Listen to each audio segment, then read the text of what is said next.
Try that again. What's going on, everybody? Hope everyone's having an amazing afternoon, evening, morning, or whatever it is in your time zone. It is Newsday Tuesday, the 29th of July, 2025. This is NCC TV coming at you live from the tarmac of the Amami Airport, or the Umami Airport if you prefer. We are live and alive, or at least that's how it seems to me. Could be a brain in a jar somewhere. Don't know, don't care. Shouts out to all my weasels out there, all my forest creatures rocking out to the realest of the real, synthetic lifeform streamer trapped in a cyber brain and body like some kind of ghost in a half shell in the slave stage hyper-capitalist dystopia. Forced to exist in this twilight realm to pay off my debt to society and my student loans. I hope you're having a good day, whoever, whatever, wherever, and whenever you are. We're about to jump right into it here on twitch.tv. YouTube.com, high risk, high reward, high on life, or whatever simulation, simulacrum, simultaneous, spontaneous singularity of consciousness this is, was, or will be sometime in the not so distant cyber future. Thanks for letting me know I was muted. Hopefully I am not muted now. Wait, am I still muted somehow? There's no way. There's no way. Yeah, no, I got all my boxes checked. I am just reading chat from the delay, where, you know, by the time that my stream gets to you and you hear that I'm muted and you can type in that I am muted, I am no longer muted. Hopefully. Oh. Okay, I needed that. I needed that so bad. God damn, it's kind of hot. Wait, I should have taken a drink out of... What the fuck was that? I should have taken a drink from the cold drink, not the... Oh god, it's not even cold. The lukewarm drink. You're downloading Fortnite. Now you're making me feel like I should. What's in the other cup? Wait, does this look like soup? I guess kind of. It's got lime and passion fruit. Unless you meant this cup, which is... It's green tea that looks slightly darker than normal because it's also got butterfly pea blossom in it. Yeah, it's getting a little hot. It's weird.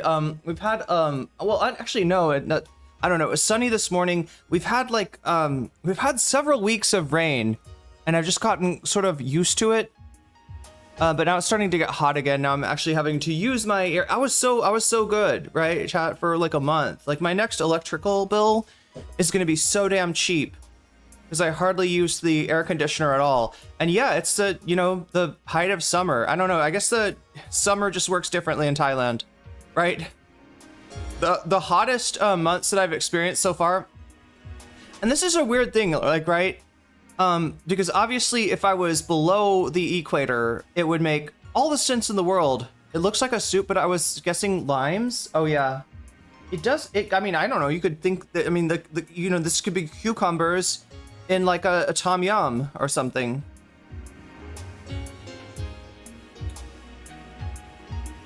But yeah, it's been so hot. You know, it was so hot in January, or sorry, I wasn't here in January. What am I talking about? In April, and I am trying to remember, chat. Did I get here in April or March? My skin looks good.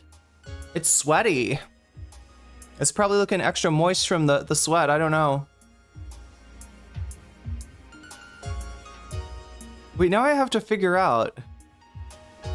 All right, so like March 22nd, 90 days from March 22nd is April, May, June. This is, yeah, I think that's right. I've been here since March, but yeah, March was like the hottest month that I've been here for. Like, yeah, ever since March, it's kind of cooled off a little bit. But I'm still feeling the heat.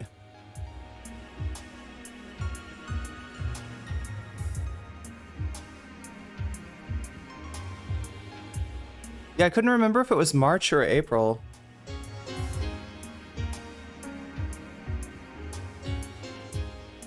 But yeah, I'm trying to settle down because we got a big debate to watch today. And by big debate, I mean, this fucker is like long. Oh no, chat. Is this like a 4-hour piece of fucking content that I'm looking at here? What is this? I've never heard music like this, and even if I have, I don't know where.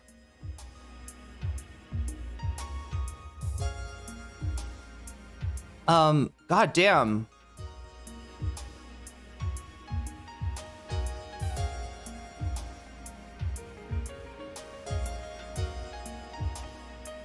Did they really go on? I can't tell. Oh my god. I'm so confused. All right, first thing I gotta go and look and see if Pisco has taken the stream down. Seems like he always does. Live. Streamed 5 hours ago. Yeah, maybe. Yeah, it kind of looks like he did, Pisco did take the stream down. I'm guessing Whick did not. I'm just checking, chat, to make sure. The last thing in the world I want to do is not be able to. There we go. There's a version of the stream. What? Okay, wait. Oh, his stream like went down at first. Anyway, we got a backup copy of the stream. That's good. I'm just making sure, chat. I'm checking all the boxes. in case somehow Pisco, in case somehow we're not able to watch it on Pisco's view. But I really do, like, I'm looking at the different, I'm looking at the different versions of the stream, and it does seem like Pisco's is the best. So Whick's is annoyingly formatted, and also it's Whick. Oh God, I guess I gotta give a background. I gotta give some background on this stuff, right? Some of you may have heard this name Whick. When I say Whick, I'm actually meaning Whick. And Whick is the, TEMU Prime Kai. I think I described him today in Pisco's chat as the TEMU version. If you know who Prime Kai is, debate panel host. Back when debate panels were actually something that people watched. Whick is the cheapo dollar store version of that, right? And as bad as Prime Kai was, somehow Whack TV here. Somehow he manages to be worse. Somehow he manages to chat. I hate it when I feel like I want to bully somebody. And that's the feeling I get with Whick. It's not right. It's not right. I shouldn't bully Whick. Content looking fine. Won't you back that stream up?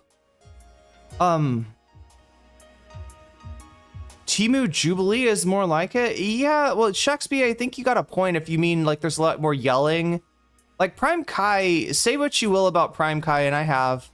Say what you will about Dylan Burns, and I have. I'm kind of famous for that. But yeah, this is say what you will about either of the panel hosts on Twitch Politics.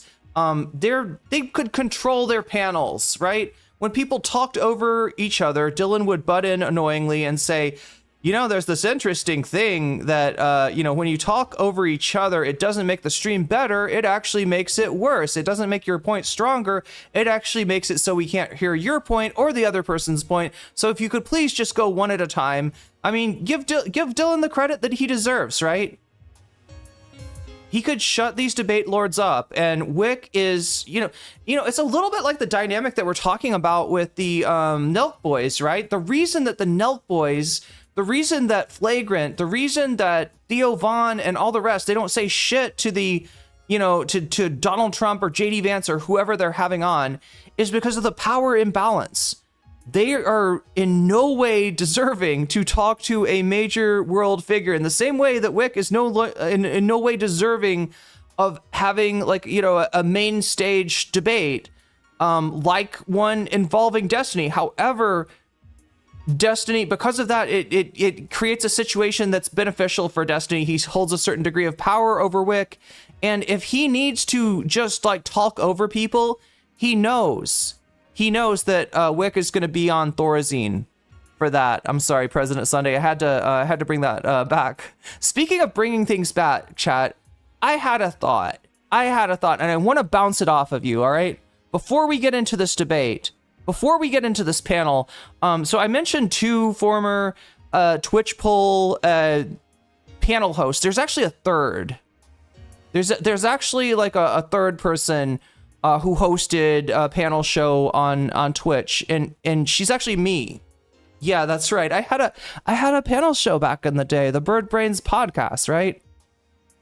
Kind of had to put it on hiatus when I was under a giant dog pile from every single direction, but I'm sort of thinking of bringing it back, maybe. I don't know. The thing about Bird Brains is, that we had moments where, we had people that very much disagreed. We had, centrist sock dems debating MLs and stuff like that, but a lot of Bird Brains wasn't as confrontational.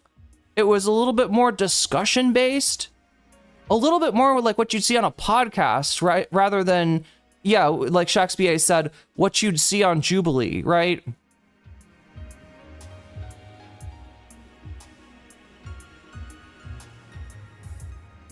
And the reason I thought about this is that there's a streamer named Straighterade, who's I think Pisco's other podcast is with Straighterade. I don't know if that's even an official podcast, just, Straighterade is like a friend of Pisco. And Pisco goes on her show a lot, right? But Straighter Aid keeps on getting mentioned in this debate, right? You know, they keep on mentioning people that aren't there. Obviously, Hassan Piker has been in the discourse in Destiny saying that he'd rather vote for Trump than Hassan Piker. Also, the Vanguard have been in the discourse, seeing as, you know, I covered this a few weeks ago.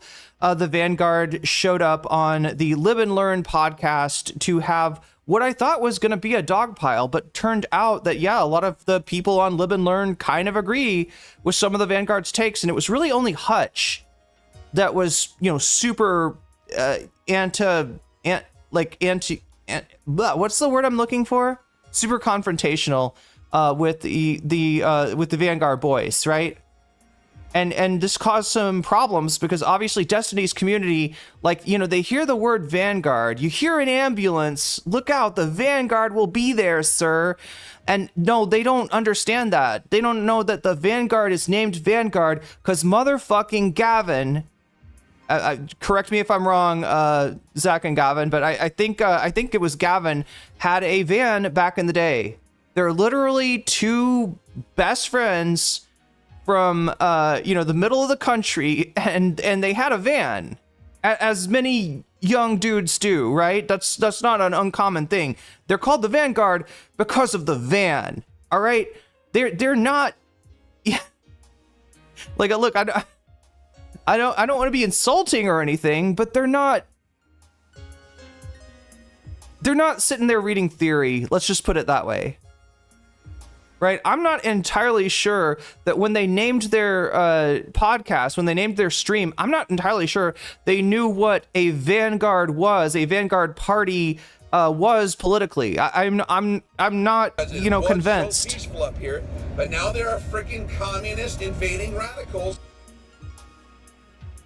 But I mean, that's just to say that it wasn't named the Vanguard because they're fucking mecha tankies and they're on a mission to overthrow your goddamn bourgeois democracy and institute their their command economy with an iron fist and send you to the gulag for thought crimes, right? This is the kind of discourse that was going on in this debate. This is the kind of discourse that passes for, like, I don't know, not any, it passes for, this is the kind of thing that passes for discourse in the Destiny community, right? This fucking anti-communist brainworms, this moral panic in the face of an actual fascist takeover of the United States, which I predict, chat, by the end of the Trump administration, you're going to see Destiny downplaying the destruction, the wholesale destruction that Donald Trump has done to anything resembling democracy in this country. And there's even a good question, like, you know, how democratic, is the United States, has been the United States. They are not Marxist-Leninists, true. I still don't understand how they came up with the guard part of the Vanguard. They got to guard the van. Somebody wants to get in your van and smoke all of your weed, you got to guard that thing, you know? That's what I imagine, right? I imagine that they get some hookup, but he's across the state. So they go travel in their van across Kansas and get like 3 pounds of swag, right? Three pounds of the brownest weed that you've ever seen. I'm sorry, this is just my stereotype of the Midwest, of the middle of the country, right? Maybe they probably have better. It's probably not brown. It's probably not really brown. They probably got nugs. I don't know. Yeah, maybe they have to go out of town to get nugs, right? They could get swag anywhere, but they're connoisseurs, just like they are for but like these are two fucking cinema nerds that we're talking about the Vanguard here, right? They like movies. They like, directors. They like smoking weed. They don't like reading theory. They're not those guys. They're not Twitter tankies or whatever the fuck. They're not, And in fact, I would say that as far as like, we got to sort of separate the types of politics that somebody could have, right? In the United States, you've got like electoral politics, which is like, what do you want to do now? Who do you want to put into power right now? And then you've got your like conceptual politics of like, hey, in a perfect world, what do I think that would look like? And does it look like a moneyless, stateless society?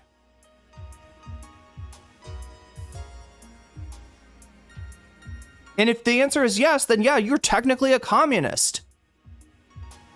But you could still be, you know, electorally supporting some candidates that are nowhere close to those goals. Because guess what? We're nowhere close to those goals. And what's required for those goals, the prerequisites for those goals, we're nowhere near the kind of class consciousness that you would need to move a society forward past the, you know, capitalist realism that we find ourselves stuck in right now. People can in fact, even leftists oftentimes can hardly imagine a world without capitalism, could more easily imagine an end to the world than they could a world without capitalism. So what the fuck are we talking about? Right? Worry about something that is, you know, possible. Not some kind of, like, theoretically the Vanguard might want, you know, 200 years from now to, like,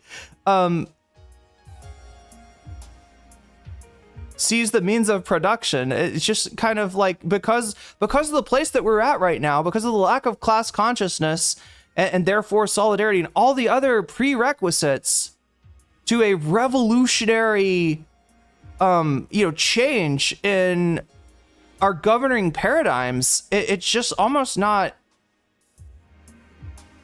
a cultural vanguard. Yeah.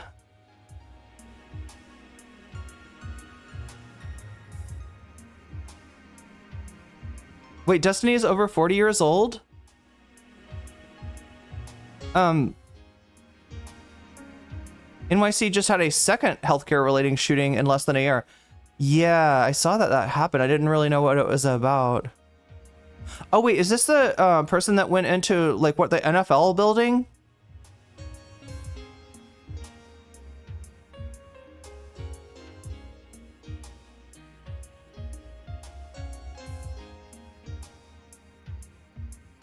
Hutch wants a high deductible HMO with Biden's face on it, pretty much. It's the individualism in what, like, American culture. Yeah, a lot of people say that. A lot of people say that Americans' culture is, like, somewhat antithetical to collective solidarity as conceptualized by Marx. It's just weird. I feel like some of our individualism in the United States is, like, illusory. I don't know if it's even real. I mean, it functions as, yeah, individualism and definitely, like, the end result of American individualism, if you want to call it that, is alienation. And I mean, you know, actual alienation from each other. The shooter had CTE and wanted to target the... Okay, so there was a reason to target the NFL. He was a former college football player, likely had CTE, and went after the NFL for it. Well, yeah, because, like, I mean, that's why kids... the NFL is the reason that, you know, kids start playing football in junior high and then, you know, bust their asses to get on the high school team in hopes that they can be recruited by a good college, get a scholarship, and then the ultimate goal being, if they're good enough, to you know, go professional and make that NFL money. Although I guess for most of the players, that money's not even that good. But yeah, it is the striving for that, you know, NFL glory, I guess, that sort of starts the whole... He didn't play in the NFL. Yeah, no, he was, I haven't really looked into this. This kind of stuff, shootings are something that I like to check in on after we know more about. And it sounds like stuff is starting to become clearer, because when I first heard about the story, there was nothing clear about it at all. He's a neoliberal. Wait, sorry. The shooter is, okay, the shooter's a neoliberal? Oh, Hutch is over 40. Okay. Yeah, I couldn't tell. He's got a very, you know, he's bald, but it's a very smooth bald head. So, you know, I thought maybe, I don't know. But yeah, we got so much to get into, and I'm going to try not to waste too much time in the preamble. I'm mainly just like cooling down after. The thing is, chat. I worked out this morning, and it always helps me think better when I work out that day.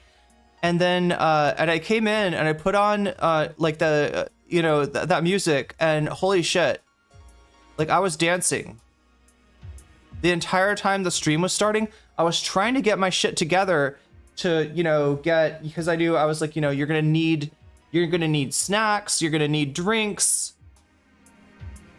especially this one. Oh, you were saying our society is neoliberal. I see. NFL sets the culture that allows young people to get concussed so often. Oh, yeah. So that's a good point, Narwhal. Because of the power of the NFL as, not only like a big part of the decent sized part of the economy in the United States, not only do they have like an economic power and an impact on cities and so forth, but there's also a cultural power that they hold that makes something like, I don't know, any kind of reform to reduce the brain injuries that football causes. And chat, here's the deal, okay? I almost don't think you can have football without having brain injuries. And I don't think Americans conceptualize a world without football. I just don't think it's possible. Like, I think it's so fucking ingrained, so it becomes like a non-starter. Any sort of reform that you do that would actually eliminate or even reduce CTE and other kinds of anything like that is just like, people don't take it seriously. They're like, well, of course the kids are gonna play football. In fact, I said junior high as a starting point. I'm thinking that there's probably parents that start their kids even, aren't there like pee-wee leagues or something? Aren't there like leagues for even younger kids, even younger than middle school? Maybe what do they do? Do they do like flag football or something before they're in junior high? Or like there's like what, powder puff, but that's actually worked with a professor who researched CTE in Little League sports and wrote a book. It went pretty viral a few years back. Yeah, so that was what I was supposed to say. It's not just football, actually, right? Even something like, hitting a soccer ball with your head, which if you want to be good at soccer, you kind of need to do that. You kind of need to practice that, right? I've seen people practicing it where they literally will throw the ball up in the air, hit it with their head, try to keep it in the air as long as they can. So it's just like boom, boom, boom, boom, boom. And even that shit, even bouncing a soccer ball off your head can cause some pathology.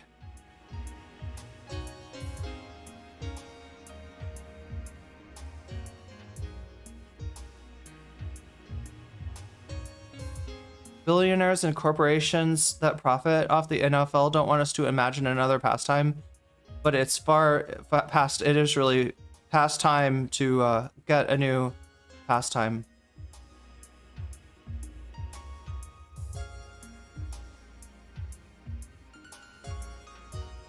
Melding Martian, please tell me you didn't wait 5 minutes just to talk in all caps, because contrary to conventional wisdom, caps lock is not cruise control for cool. It's cruise control for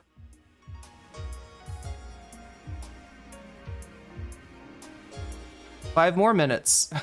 There you go. I don't know what that was. Chat, I probably should have just banned.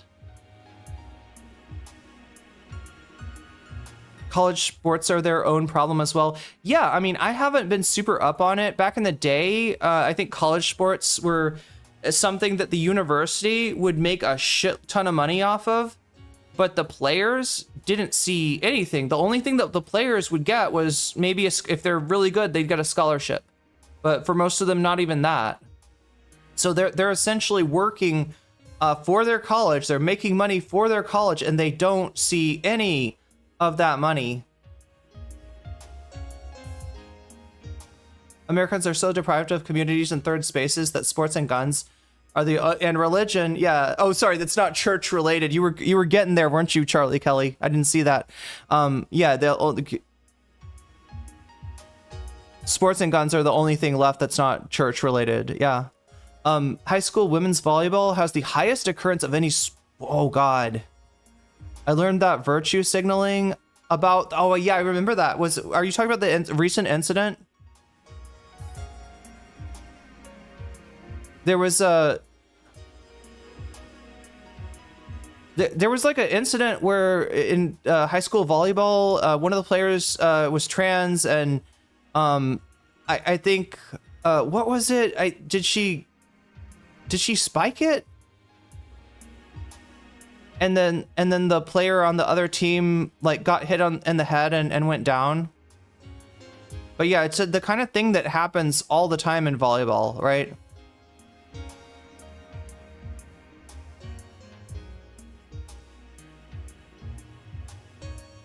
It's super common in that sport. Yeah, true. I mean, same thing with, I think, was there an incident where an opponent of Fallon Fox got her orbital bone broken, which, you know, like on the face, yeah, it's one of the more like breakable bones, right? And again, that's a super common occurrence in fighting sports, especially MMA, right? But yeah, Joe Rogan, you know, morally, you know, started a moral panic on that. You know, blaming Fallon Fox being trans for the injury when it's an absolute. Ramsey Dewey got his orbital broken, yeah. And he wasn't fighting with any trans people, no. But yeah, it's a really common injury. And you know, also probably a question of like how sustainable are certain sports, and yeah, MMA, even Muay Thai would be on the top of that list. There's kind of a movement in fighting sports recently to de-emphasize sparring. Now, it's a weird thing, right? Because you can hit a punching bag all day. You can practice your kicks. You can practice your knees. You can practice your elbows on pads, on bags, on, you know, all kinds of things. But it's not the same as actually fighting. And so traditionally, people that participate in these sports do a little bit of sparring. Light sparring is supposed to be the idea, and you know, it's such a fucked up thing, right? I've done sparring before. You know, it's supposed to, like, look, here's the thing with sparring, you're like letting somebody else use your body, okay, in a way that could actually harm you permanently. And so you need to, you know, obtain, like, consent needs to be obtained there, and not just consent for like, we're gonna spar, like obviously that needs to be obtained, but consent for like, you know, how we are going to spar. And that was something that I found lacking in the gym that I joined up with, right? One of the coaches, when I was sparring with him, you know, took it from just you know, just basics, you know, I had never really sparred before, and this guy, you know, lined up with me. And, you know, so I'm expecting, okay, so we're gonna, you know, practice punching and guarding and, you know, kicking, but, you know, with the kicks kind of, you know, kind of pull those back, you know, kind of don't kick as hard as you can. You know, you can pretend to throw a knee at somebody, but you probably shouldn't actually try to knee someone. And this dude, got me in the plum. He clinched me. Right? Which I've never actually done. I've never actually clinched for real before, right? And I mean, I sort of know what to do. Like, I sort of know what the idea, the meta behind the clench is, because I've watched enough Muay Thai. But he ended up stomping at my toe, and he broke my toe. And it's like when you're paying, like, for, it was $100 a month gym membership, right? When one of the employees of the gym injures you so that you can't participate for a month, that kind of sucks. Your feet will blister faster in pain for hatredful knowledge. Your feet will blister faster on a rubber mat, I think is what you were trying to say, right? Those rubber mats are tough. Do not block me. Makes sense, meddling Martian. Makes some sense, and you won't get blocked.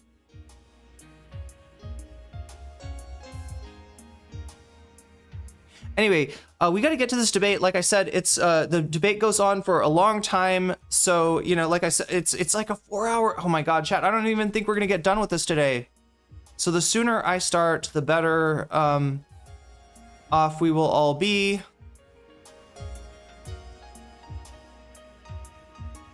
And that means I should probably talk about a few things. So let's do that. All right, let's switch over to this view. So I've got bonus content for you, possibly. Look, I'm gonna stream. I don't know how long I'm gonna stream today. You know, given that it was that the same thing again. I can't tell. No, I just scrolled back.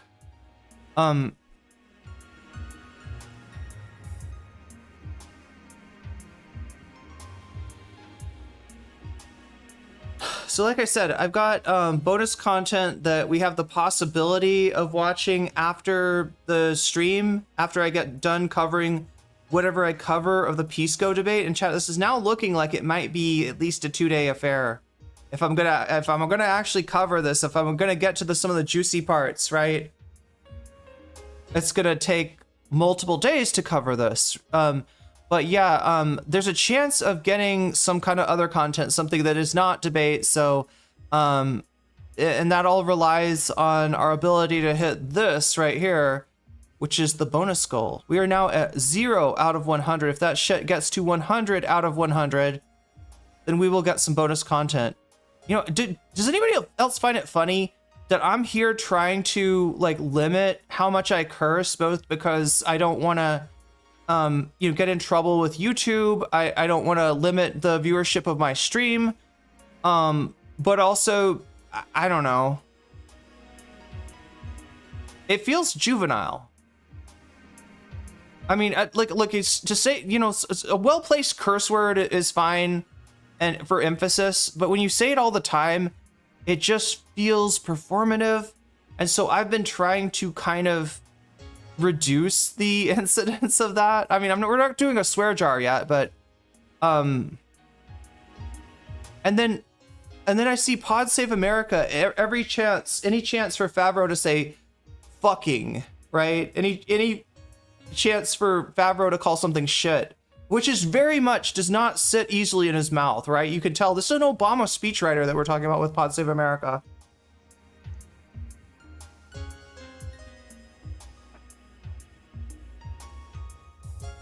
And same thing with Ezra Klein, right? These fucking buttoned up, bourgeois, center left people, and that's even, you know, that's even being, you know, generous to Ezra Klein in that case, right? That just like it doesn't. We know that you don't say fucking. We know that you don't say shit, and when you try to throw it in there because you heard that you think that the podcast bros are eating your lunch because they say fucking and shit, it doesn't sound real. All your favorite ladies are under one roof, Irene and my mama. Nice.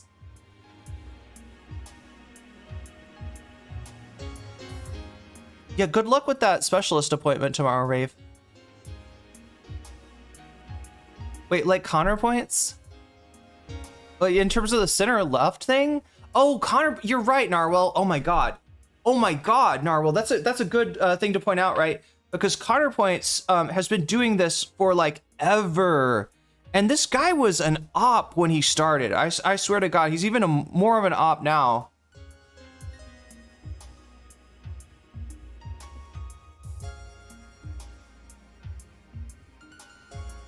The art of swearing in general conversation. Yeah, yeah.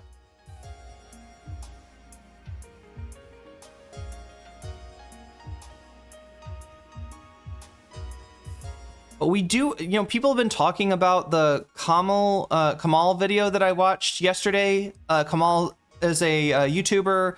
He's debated FD Signifier. He's kind of center left too, but even he is calling out the Andrew Schultzes of the world in terms of their platforming of Donald Trump, their mainstreaming of Donald Trump to an audience of low propensity voters who they then encourage to get out there and vote. And then them turning around now that Trump is unpopular and say, I didn't vote for that. I didn't want that. It's just incredulous, right? But they found common cause in that, like, Pod Save America, you know, they're not what the culture is feeling right now, so to speak, right? Their whole aesthetic, not working, not spreading, not going viral, not influencing, not doing shit. And they want to be influencers. They want to be prominent. They want to be, yeah, you know, talked about, right? And so not only, you know, do you have Jon Favreau, you know, dropping the F word every time he can shoehorn it in, but you've also got PodSave going on Andrew Schultz. And for PodSave, right, what does this do? This is like, hey, I'm with the bros. You know, like, right, let me get some of that audience, right? I'm cool. Look, Andrew Schultz. I went on Andrew Schultz and he didn't make fun of me. How did doesn't Andrew Schultz make fun of everybody? Maybe I'm wrong about that, chat, but yeah, somebody was bringing it up to me yesterday that, you know, there are times in which the Flagrant podcast has, like, copped to some degree of responsibility, and maybe, you know, that wasn't as prominent as it could have been in the Kamal video. So it's important to treat everything with nuance and understand that, you know, no one's like 100% one way. But yeah, you know, it's beneficial for the Pod Save America crew in that they get to seem like they are cool, which they're not, and they'll never be cool, and they shouldn't try to be cool. It's okay not to be cool. You don't have to be. I'm not feeling overprivileged white men who refuse to humble themselves and embrace the idea of us poors, not even a little bit. I'm not even talking about their politics, Narwhal. I'm talking about their format is not the moment. They're so not this moment. They are so not, you know. But yeah, also their politics. Also their politics. Pretty fucking useless in this day and age. Pretty fucking useless to adopt a center-left, you know, philosophy if what you want to do is fight. And I won't even call it creeping fascism, chat. It's like pouncing fascism. It's getting worse and worse and worse. Look at Trump's executive order regarding the unhoused, right? There's so many things that Trump is, you know, pushing us towards that they're not even boiling the frog anymore. We just got so used to them turning up the heat fast that it's hyper normalization, really, is what it is. Just recently started watching Pod Save America. Yeah, I gotta admit, I watch a lot of their show. If nothing else than just to get a sense of what the center left is saying at the moment. Their vibes are nowhere near impeccable, true. Yeah. But hopefully our vibes are good. I don't know. I'm feeling pretty good today. I was a little overheated when I started the podcast because, like I said, I worked out. I ate a big spicy salad, and then I put on the tunes to start the show, and oh my god, I was dancing my ass off. So, but I'm feeling a little bit better now, ready to get started with things here. We've got the possibility to do some bonus content after the coverage of the debate, like, which, like I said, I don't know if I'm going to get through all of it today. It's 4 hours. That would be like an 8-hour. That would be like a 12-hour. If I cover everything, that's looking like 12 hours. So yeah, might take me a while to get through it. But once I get through a certain amount of it, if we hit that 100 out of 100, then I will pivot to one of these topics. And what are these topics? Well, we got Charlie Kirk flamed by TPUSA youth. Yes, they are turning on Charlie Kirk over what? Over Israel. The tsunami is heading towards you? Yeah, Parthenon, are you talking about the one from... There was like an earthquake near Russia? Is that the tsunami...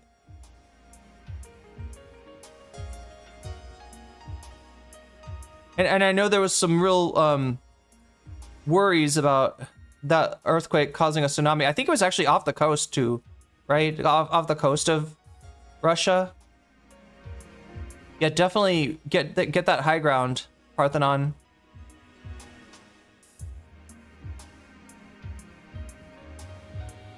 Canada introduced a similar bill to destroy civil rights for immigrants. We have a conservative prime minister who ran for a leader of a center-left party, and it's going to be a shit show. Carney is like that? Yeah, I guess I don't know that much about Carney. I mean, at least he's not Polyev, but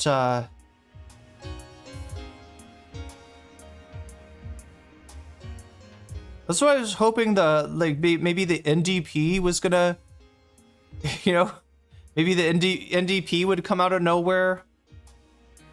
My conservative friends are all happy about Canada's new prime minister. That's how shitty and conservative he is. It was incredibly far, but we'll see. Yeah, hopefully, yeah, keep your fingers crossed, exactly. And also keep your fingers crossed that we get some bonus content today, because we got some good items. Some of you are already voting on those items over on the YouTube side of things. Oh, I pulled up the wrong one. Let's see. Let's try again. Oh, shit.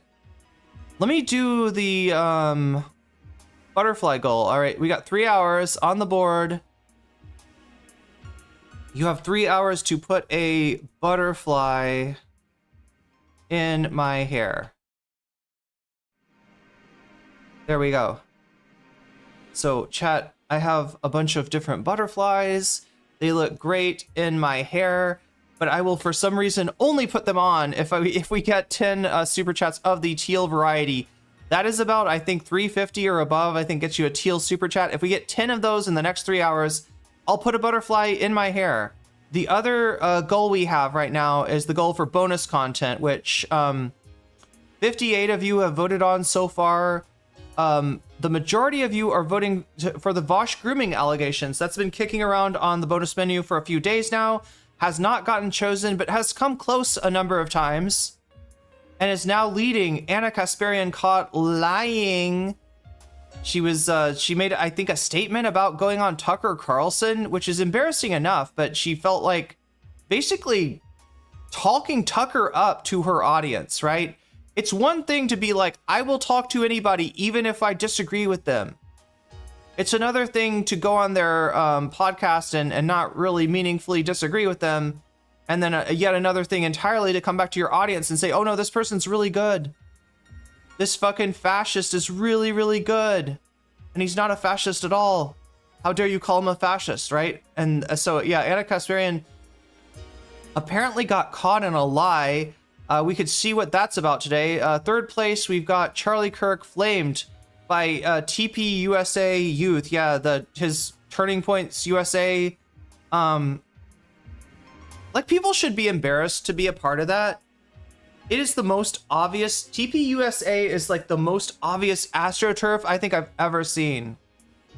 Right? There's just not Charlie Kirk might as well have showed up to college with a skateboard and a hat turned backward, a fitted cap turned backwards, saying hello, fellow kids.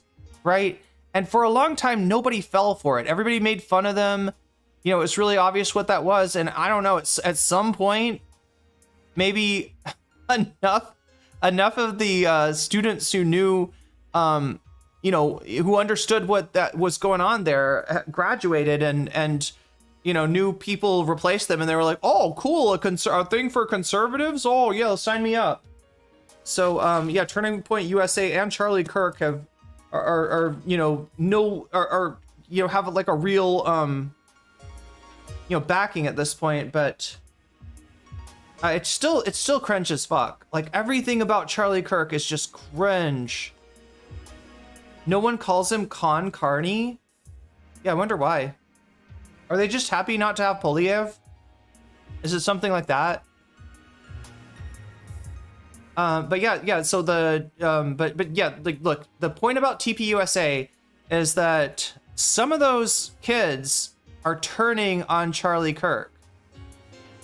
As much as he pretends to be some kind of populist conservative, he is... Oh, Breaking Point's laying into Senator Slotkin. Yeah, I did see that, Morbert.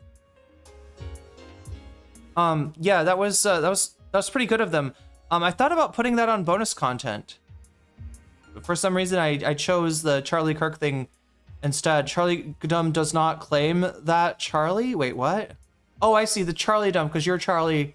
You're just saying, as a Charlie, we do not claim Charlie Kirk. Whenever I think of TPUSA, I think of the diaper protest. I forgot about the diaper protest. God damn. Yeah, they're like, I don't know. It's like people forgot that Charlie Kirk was a goddamn cringe lord, just like people are forgetting that Destiny is a goddamn soyjack. More on that in just a second, but yeah, I'm going over the bonus content for today. So like I said, Vosh's grooming allegations, they're ahead by 3 points right now over Anna Kasparian caught lying, which is ahead by 7 points over Charlie Kirk flamed by his own TPUSA Hitler Youth for, you know, supporting Israel when they have very much turned against Israel. And that's the thing is, like, you know, the other dynamic with Charlie Kirk and TPUSA is that they're somehow mortal enemies of Nick Fuentes and the Groypers, or they were mortal enemies. It seems like more and more when I see TPUSA aligned, like, you know, Zoomers, they might as well be Groypers. But for a long time, I think the Groypers would harass Charlie Kirk and TPUSA somehow. Did they like make a separate peace? Did they surrender to the Groypers? I'm not sure what happened there, but regardless, the one thing that Charlie Kirk has lost, his TPUSA Hitler Youth Brigade on is the Israel issue, and you know, based on who TPUSA supporters are now, it, you know, unfortunately, it's probably not because they care about Palestine. It's probably more as a proxy for being, you know, being against Israel to be against the Jews.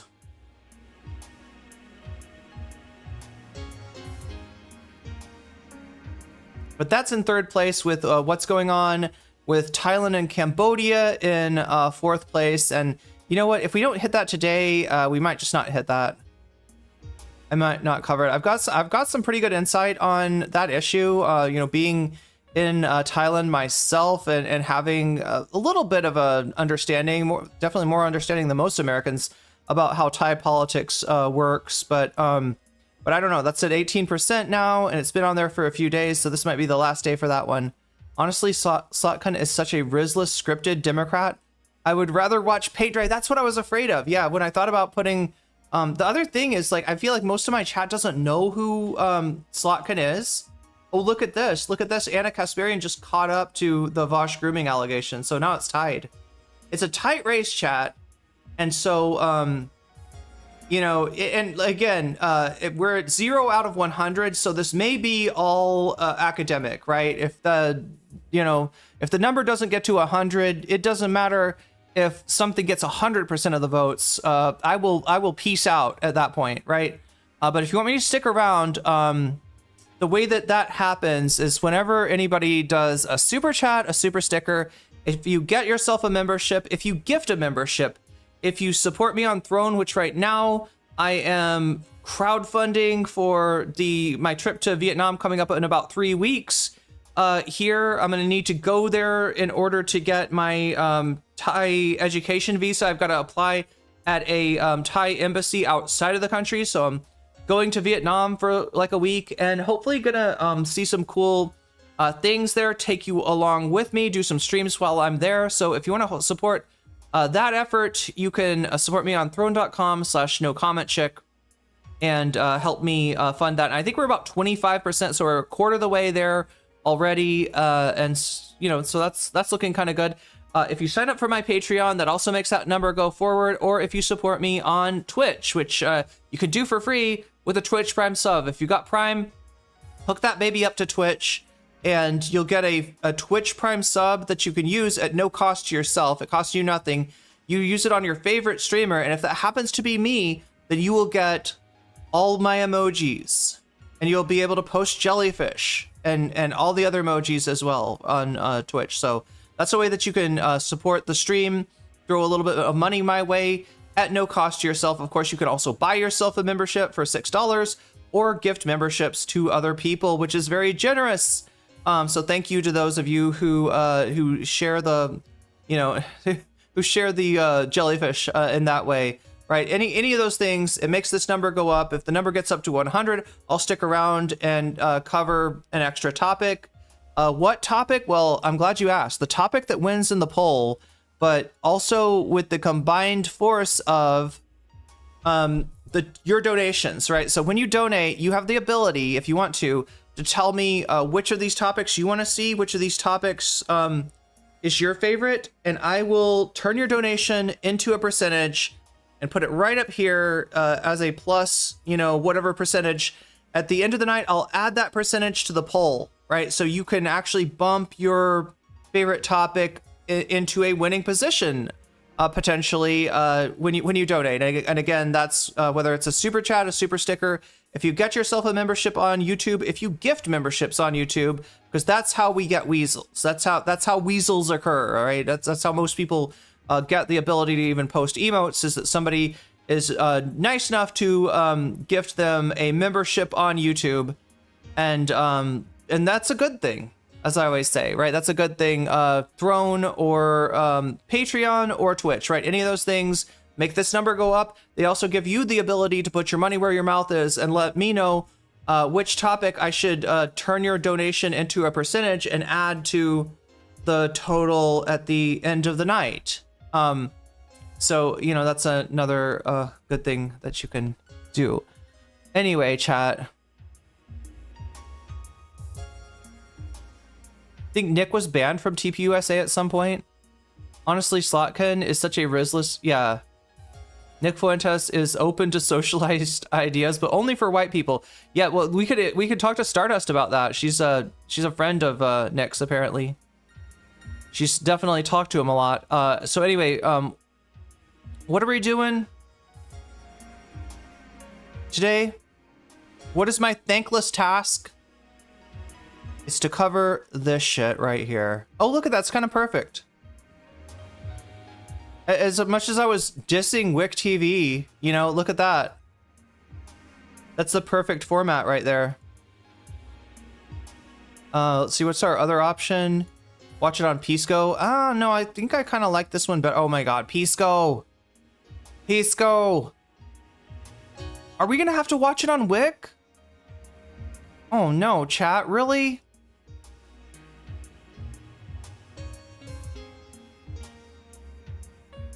Whick is whack. Wickety wickety wild wild west. Chat, we're going, are you ready for this? I guess we're doing wickety wickety wild wild west. Wiki wild wild west.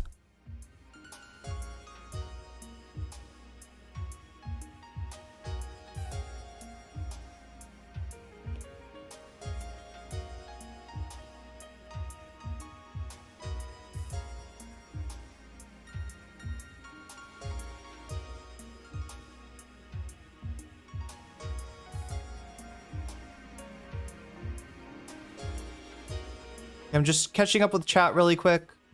Okay, I think I've caught up with chat. Anyway, are you ready for this cursed content that I am willing to react to for your benefit?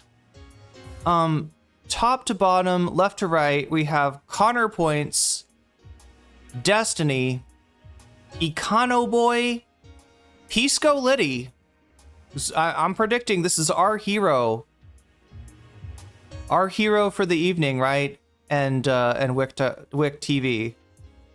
The host with the most, or with the least, when it comes to did he get his teeth fixed? I'm sorry, I'm not trying to, wow, that sounds really fucked up. What I mean, chat, is that for the longest time he chipped a tooth. He raised money to, you know, pay for the chipped tooth, and then somehow he didn't get it fixed. And it's just like, it's just like, you know, like it's kind of chipped diagonally, right? So he just had this diagonal missing half of a tooth, and we were hoping and praying for him to be able to get that fixed, because I don't know, it looks painful. But I guess we'll see.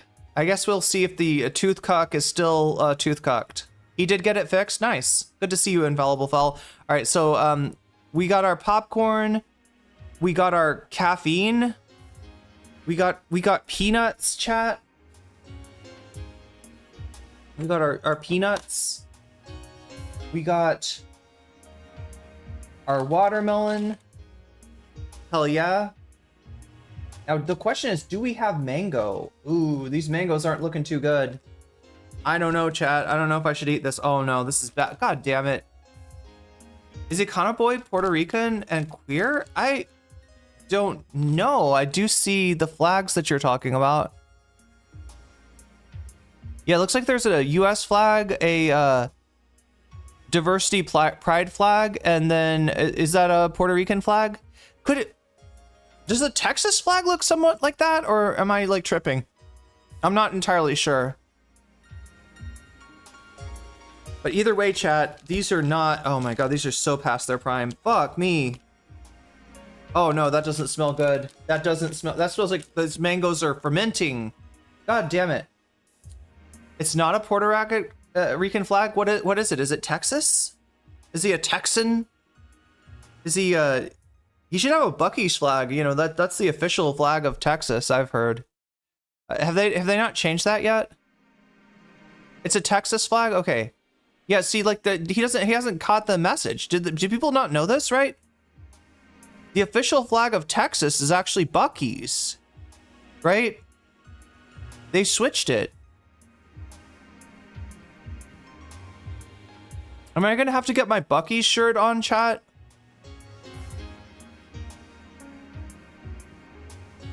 Look, Texas is all about beaver nuggets, okay? So I hope you've got your beaver nuggets ready. I hope you've got your treats ready. I hope you've got your caffeine ready. We're gonna do what we can. Again, chat, I'll go as far on this as I can. You know, more so if the bonus skull actually gets advanced, less so if it doesn't.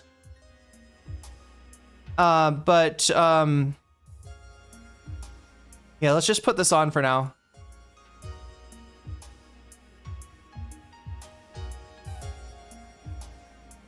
Look at this. It's kind of like Club Random, isn't it?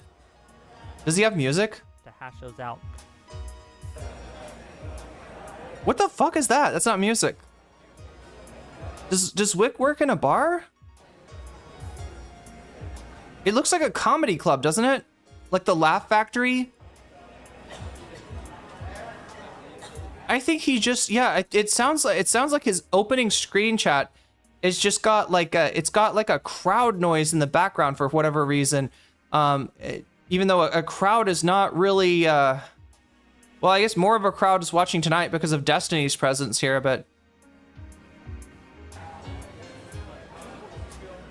like, chat, I remember when this channel was bigger than mine. Now it's about half this, it's less than half the size of mine.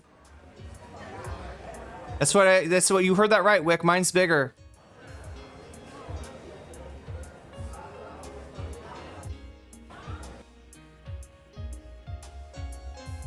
Okay. Hello, can you hear us? Hi, what's up? Well, we're about to start the show. Are you guys ready? Yeah, let's do it. Okay. Ready.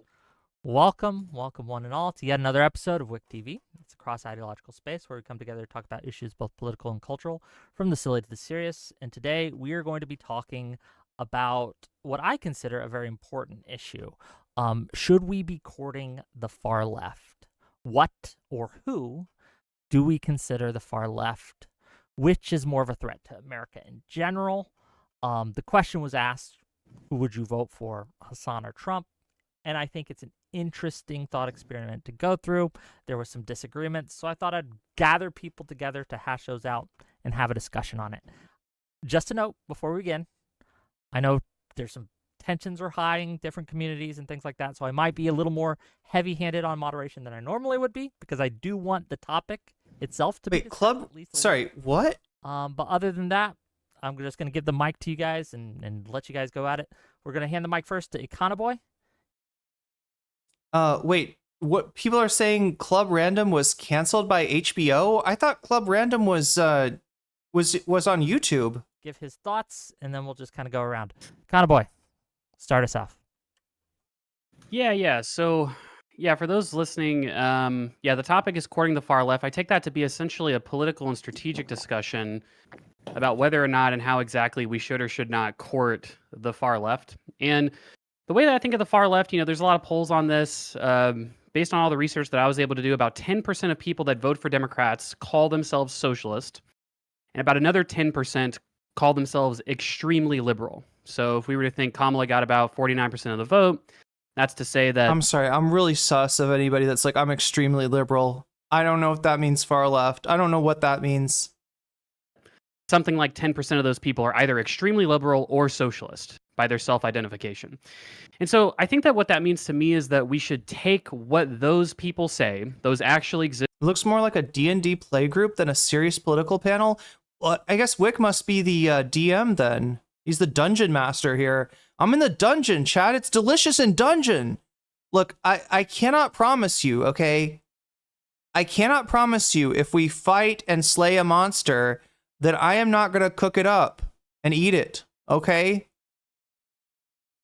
I need to, I can't promise you that, all right? I hope nobody's disgusted by that fact, but yeah, I mean, I'm hungry. I'm a hungry adventurer. Existing far left voters, seriously, that to the extent that they have demands, they should have a seat at the table. We should try to come up with some sort of coalition and platform that can balance the needs and desires of the far left and the very, very centrist in the party, recognizing that we're... Look at this chat. 0 out of 100, all right? That's where I'm at. I am just like the cast of Delicious in Dungeon. I am just like one of those adventurers, right? You gotta go into the dungeon because your friend got eaten by a dragon, and you know that the dragons hold people that they eat in a special kind of pouch in their innards, but only for a certain amount of time. Afterwards, they get digested, so you got kind of a limited amount of time. You got to go back to the dungeon. You don't have any money, all right? So you got like ratty equipment and no food, and that's where I'm at right now. So if I see a monster that looks delicious, I'm gonna dungeon meshy that shit up, okay? So if you see me dip out and frying, something up, that's you'll understand. If I got nothing in the tank as far as the bonus content goal goes, then I might as well just start eating monsters. A big tent.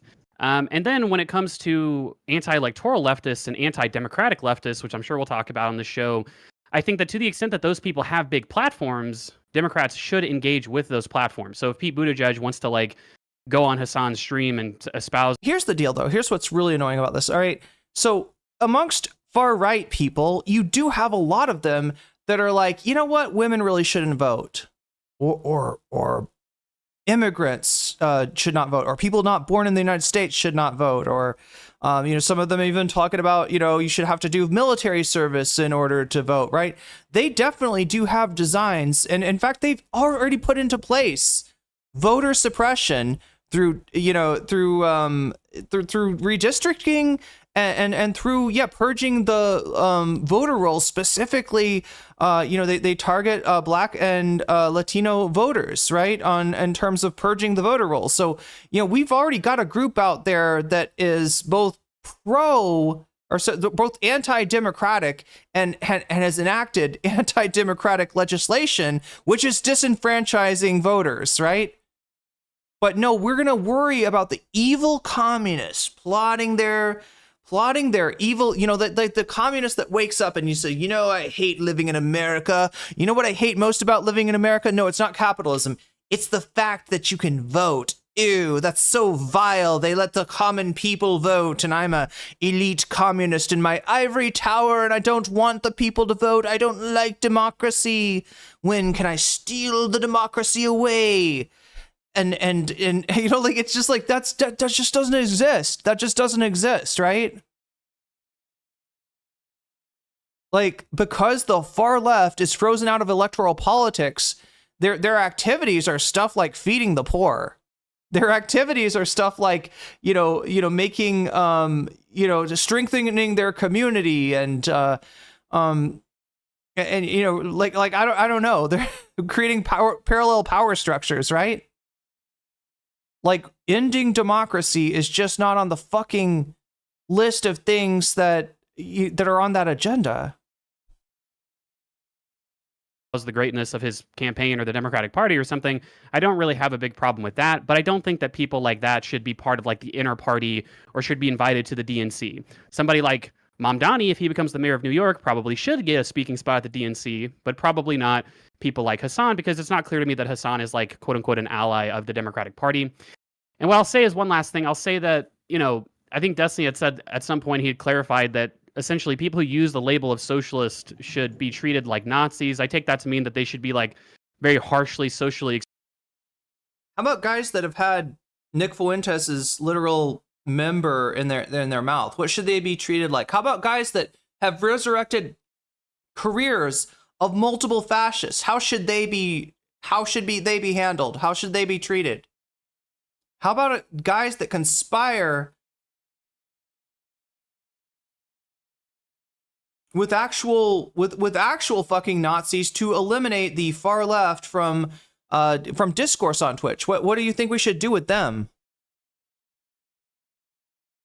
Excluded from the broader movement of the Democratic Party. Yeah, if anything, people on the far left want to democratize your workplace. In other words, they want more democracy. And how weird is it that we associate capitalism with freedom? Like, that's a pretty weird negative freedom if you're not a capitalist, right?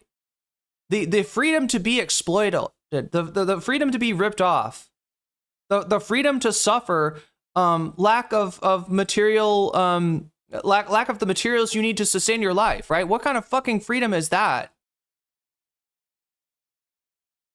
And like I said, your democracy for your government, but yeah, what does that do for the workplace?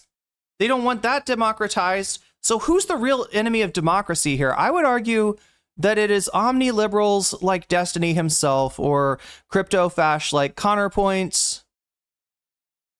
I don't know that much about Econo Boy. Sorry, I can't insult you now. Or DGG Law. No, just kidding. I feel like we're going to have to take that. I feel like we might have to change Pisco's moniker at this point because, yeah, I mean, you're going to see how hard Destiny comes out against this guy. Destiny is very threatened by Pisco.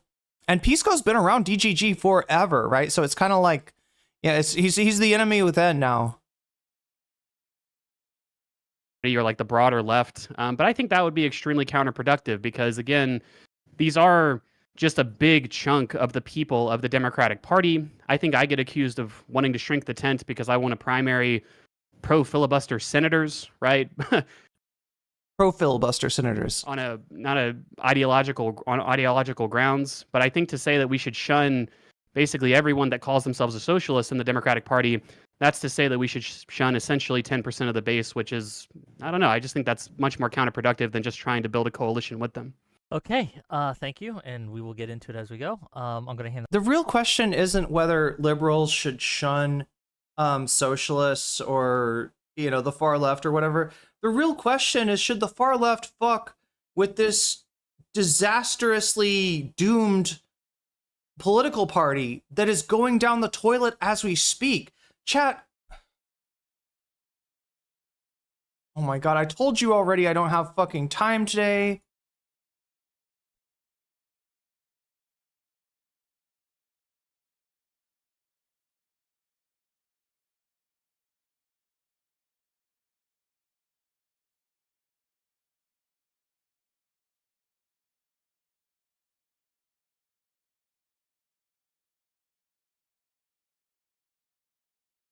Okay, there's the tsunami warning that people were talking about.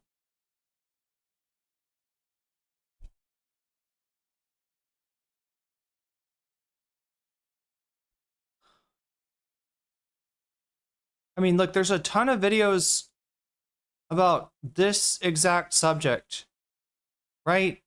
The idea that the liberals are deciding, should they allow socialists into their midst? Yeah, here we go. It's so wild considering that the Democratic Party has never been less popular. Look, here's the deal. Here's the deal. Either you out there, feckless, center lib, shit lib, take over the Democratic Party and make it into something better. Shit on the old guard. Let America know that they are out on their asses, and they're out on their asses because you took over the party from them. Put a big sign up on the Democratic headquarters that says under new management, or else you're just going down the toilet. And there will be a third party that starts up, and it will become a second party, and then hopefully a first party. Like, right, there will be a party to the left of the Democratic Party that takes its place after it is dead, because parties do die. Chat. We had the Whig Party, we had the anti-federalist party. There's so many examples of parties, historically that have fallen by the wayside. The Democratic Party has been around for a hell of a long time before the Civil War. Right, but that doesn't mean that it's going to continue to last. It's had several different incarnations. The most notable one being pro Confederacy, right, and then anti Reconstruction before it flipped under Roosevelt to become a pro worker party, or more pro worker than the Republican Party, at least. It's just it's not, people should not assume that it's going to continue. And with poll numbers like this, look, usually, it's been a truism for years and years that the Democratic and Republican parties were the two choices that you had, but it's not, it's not a sure thing that that's going to continue. So we got some new polling data that just came in, y'all, and it is wild. So let me walk you through this here. First, Wall Street Journal, they say the following. Democrats get lowest rating from voters in 35 years. Republicans are seen as better at handling most issues that decide elections, despite respondents' unease with Trump over the economy, tariffs, and foreign policy. So in other words, and this is true based on all the polling that we've seen, Trump is plummeting. Trump is imploding. He's with Trump. It goes back to 1990, okay. Over the economy, tariffs, and foreign policy. So in other words, and this is true based on all the polling that we've seen, Trump is plummeting. Trump is imploding. His numbers are trash. He's underwater on literally every single issue, including immigration, which historically he's always been above water. So, but even though Trump is imploding, when you ask voters about the Democratic Party, they go, oh, I fucking hate him. I despise him. So Democratic leadership has this plan of, let's sit back, let's chill, let's shut the fuck up, let's let Trump hang himself, let's let the Republicans hang themselves, and then we swoop in and save the day, right? Like, we don't have to lift a finger, and we're going to crush in the midterms. This is the mindset. Now, on the one hand, is it possible, if not likely, that Democrats will win the midterms? Yes, that's true. But on the other hand, if you actually were to care about stuff, campaign on stuff, make an argument, fight, then it wouldn't even be a question if you were going to win or not, and you would win in crushing margins. But they've actively made the decision to do nothing, to say nothing, to shut the fuck up and let the Republicans hang themselves. But clearly what they didn't realize is, you do know it's possible, right? That yes, Trump's numbers can implode and the Republican numbers can go down, but yours can go down even more. And that's where we are. So on this chart here, I mean, you could see it on the chart. You can see it. Here's the deal. It doesn't matter if the numbers go down. All right, I'm going to say it. If the numbers stay this low, they're cooked. There's a certain, floor, right? Just like Trump has a floor, no matter how badly he does, there's going to be, 25 to 33% of the population that is going to support him, right? Just no matter what.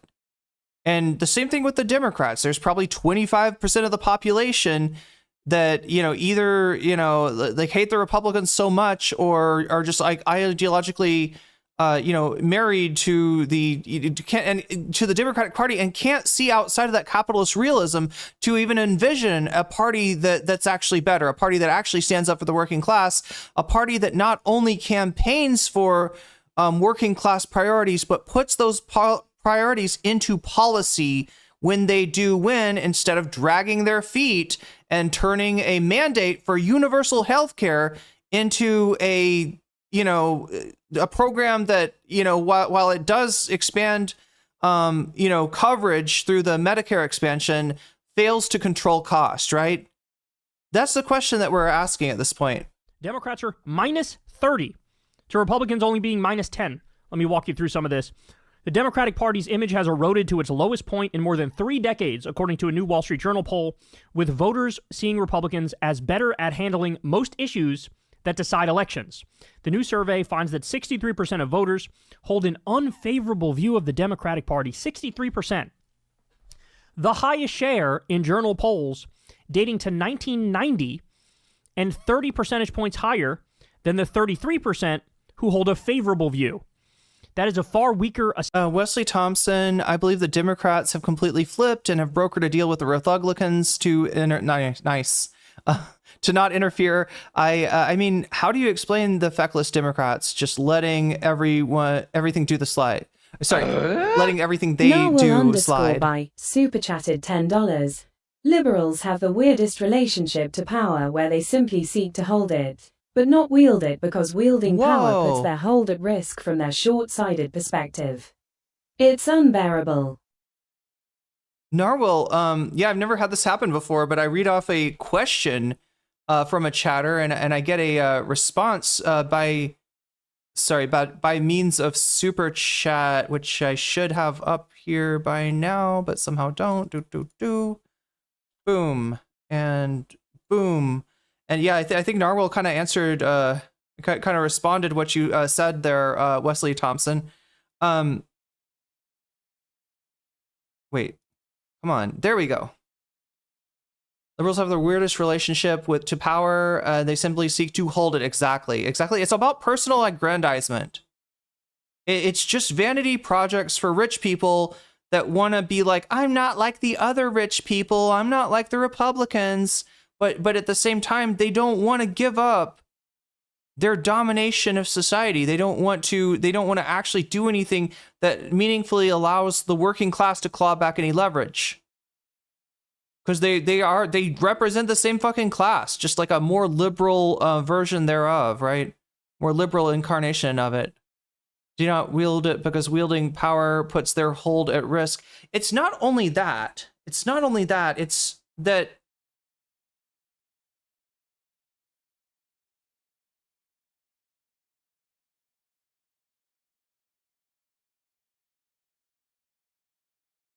they don't want to piss off their donors.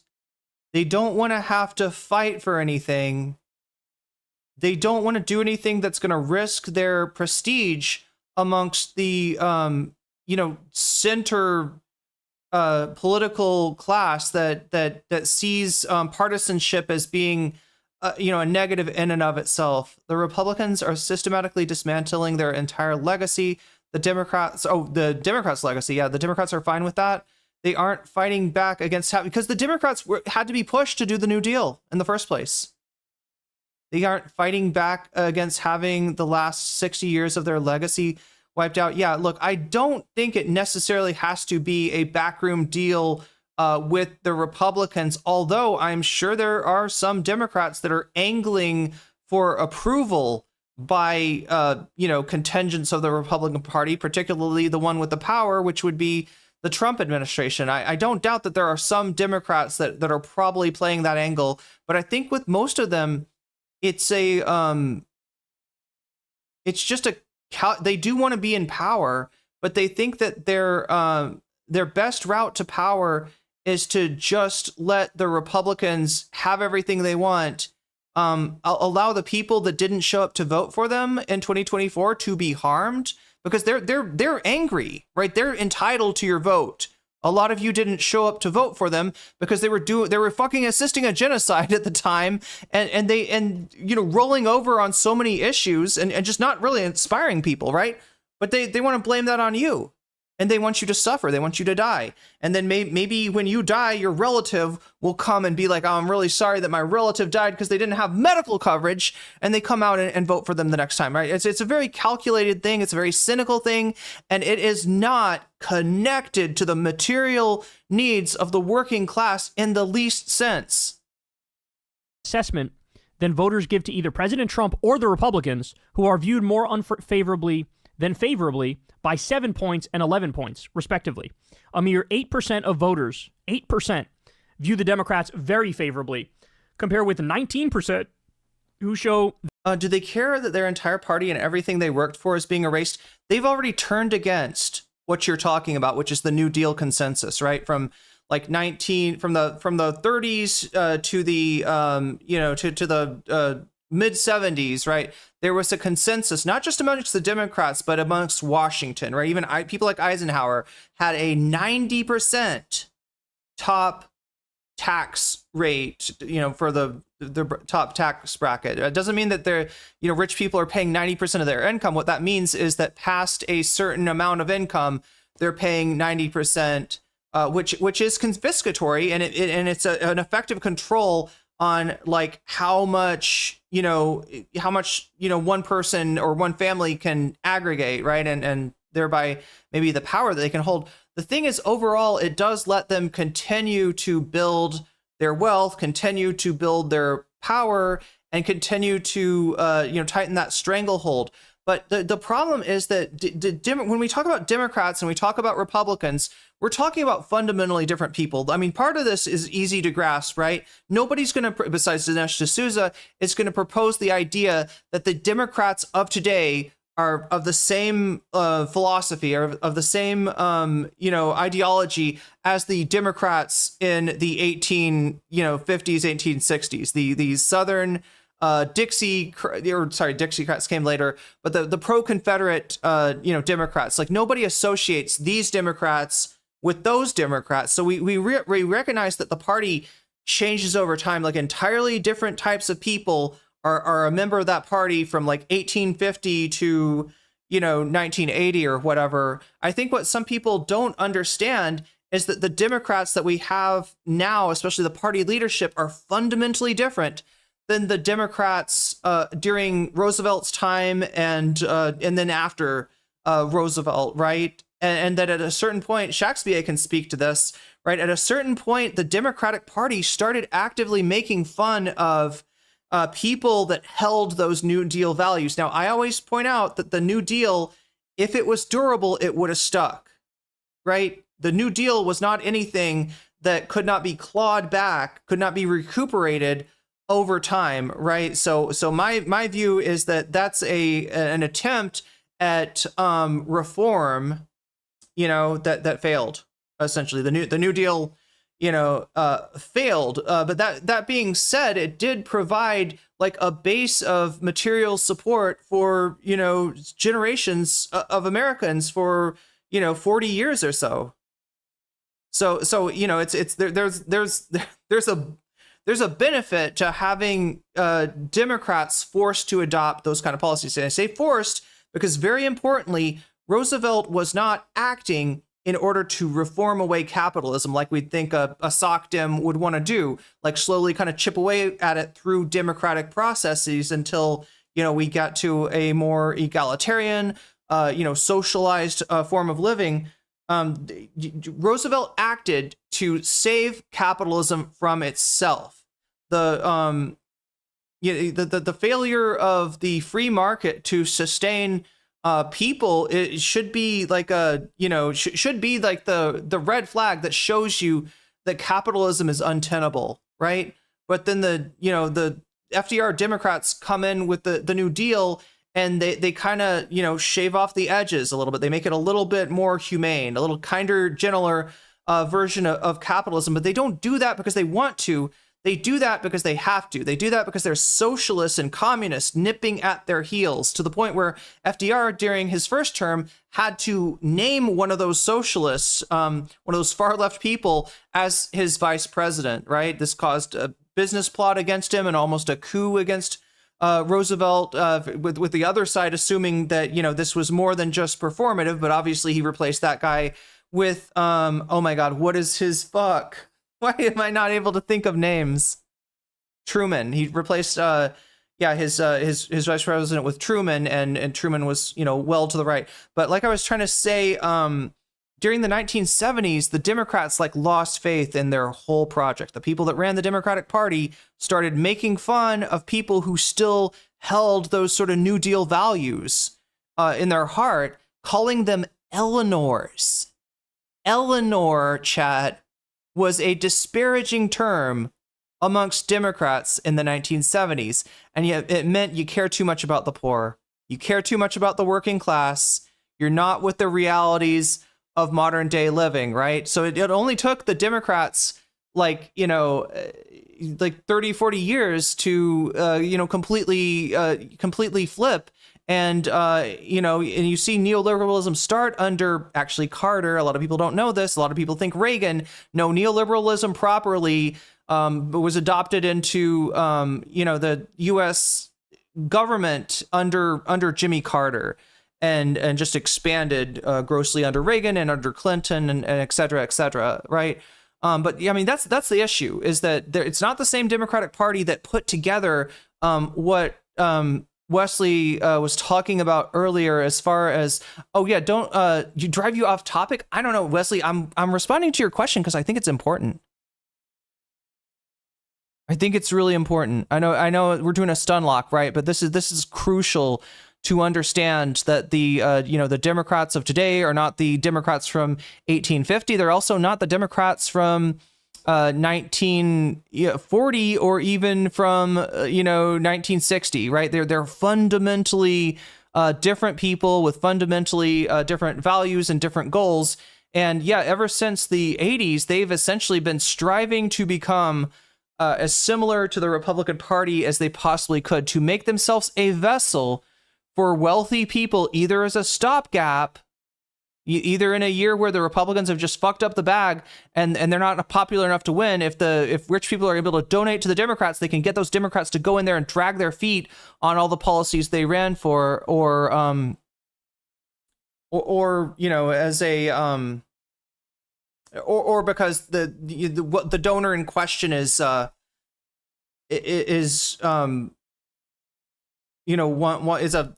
more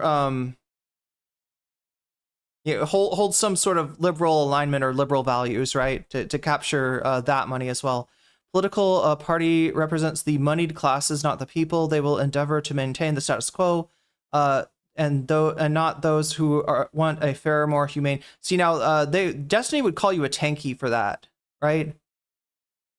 When you say that political parties represent moneyed classes inherently, right? Destiny would characterize what you just said, Biva, as an anti-democratic, illiberal viewpoint. But I don't think you're wrong.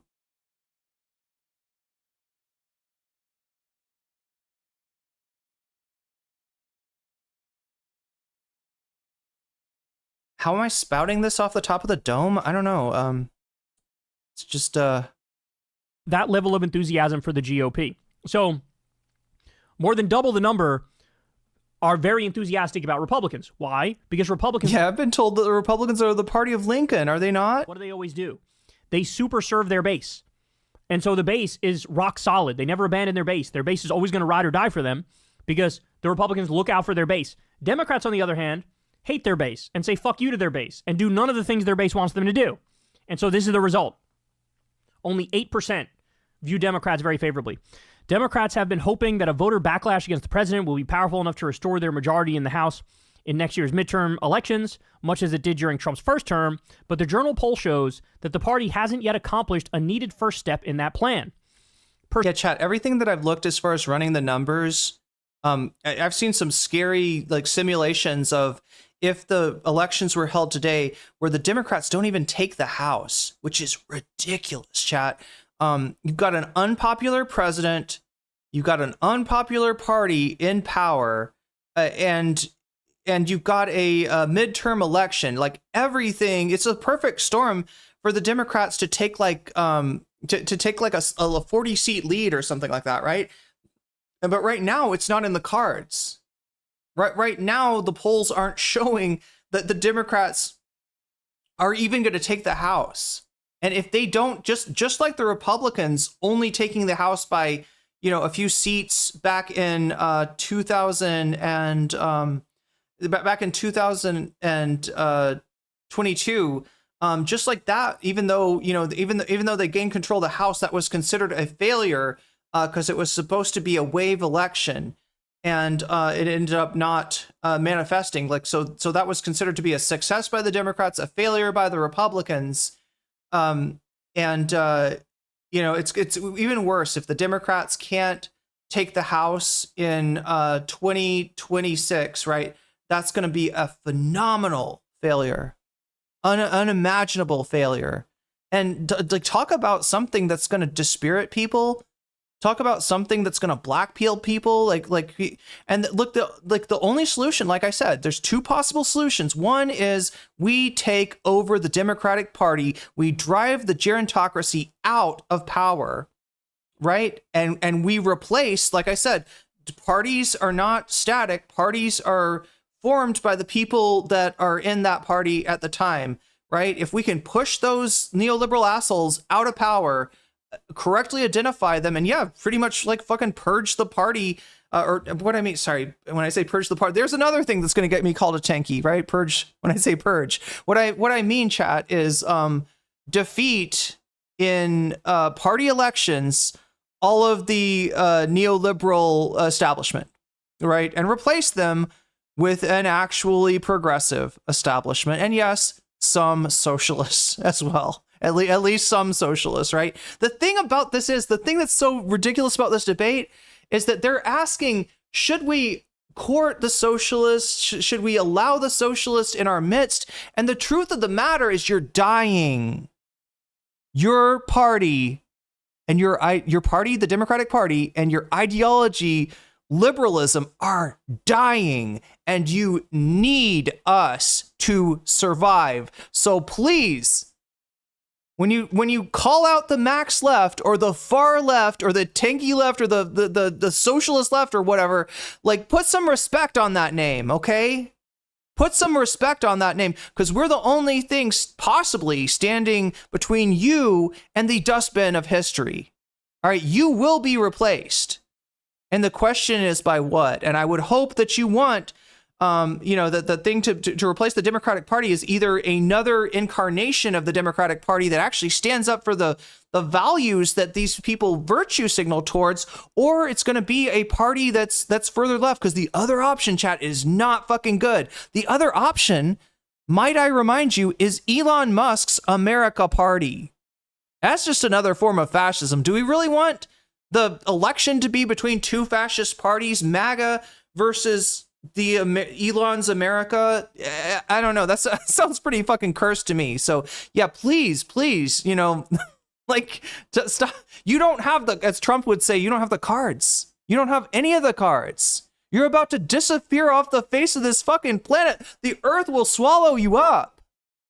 Please, for fuck's sake, if you care about any of the things that you pretend to care about, stop talking about the far left like it's some kind of a curse or affliction. The far left is the only route to a possible future that doesn't have the oily fingerprint of Donald Trump's fascism on it. persuading voters that they can do a better job than Trump's party. I got to be honest with you, absolute catastrophe for the Democrats. But this is what we've been warning about for so. Chat, should I have some lights like Kyle does? Look at that. That looks kind of good, don't you think? He's got the RGBs back there. The only problem I have is that, like, if you look back here. Oh wait, there is. Okay, wait. I do have a power outlet like right down there somewhere. So yeah, maybe I should. I don't know. I like the look of that, actually. I stopped doing it because it was daytime and it felt weird to have RGBs up in the daytime. But I mean, Kyle's looking okay with his. So long is like, yes, the Republicans will hang themselves. Trump will hang himself because they believe in stupid things. They destroy everything they touch. That's all true.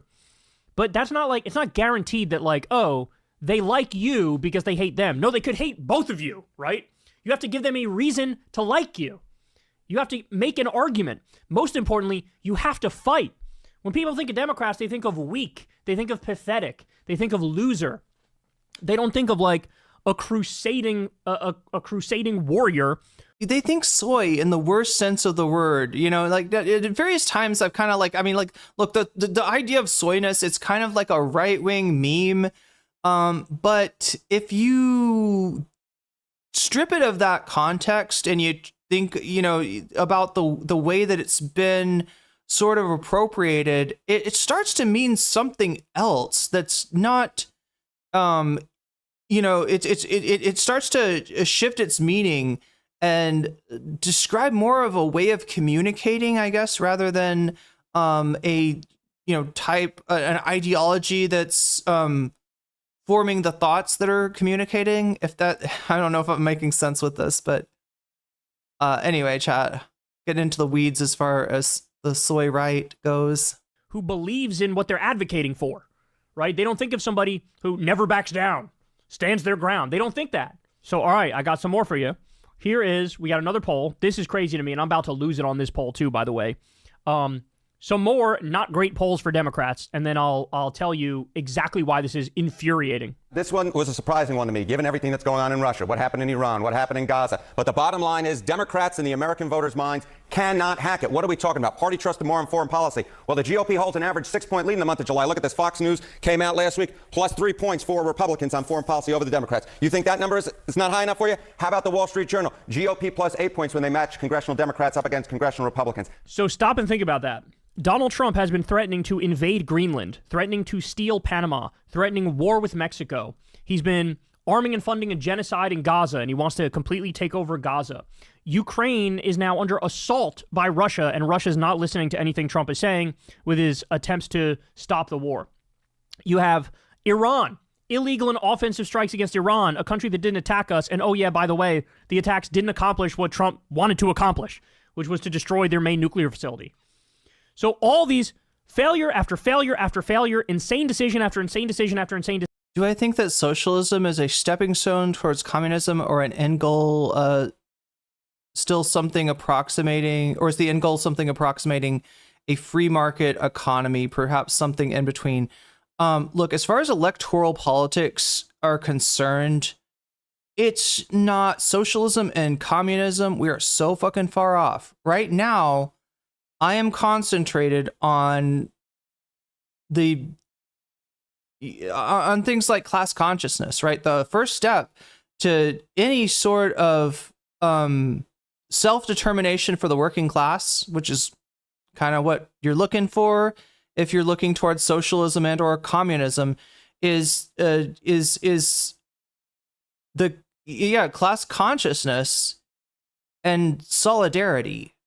Those are prerequisites to even, you know, the kind of movement that would precipitate the sorts of reforms typical of the New Deal, let alone any form of socialism and communism. I really do think that, you know, there's a real, I mean, they're going to get into this in the debate of like the difference between what communism actually means, which is a classless, moneyless, stateless society, and what communism means in the, you know, colloquial sense, right?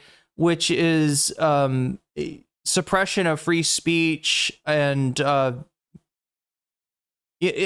kind of collective society that scares Americans that are, that have been marinating in this, quote unquote rugged individualism.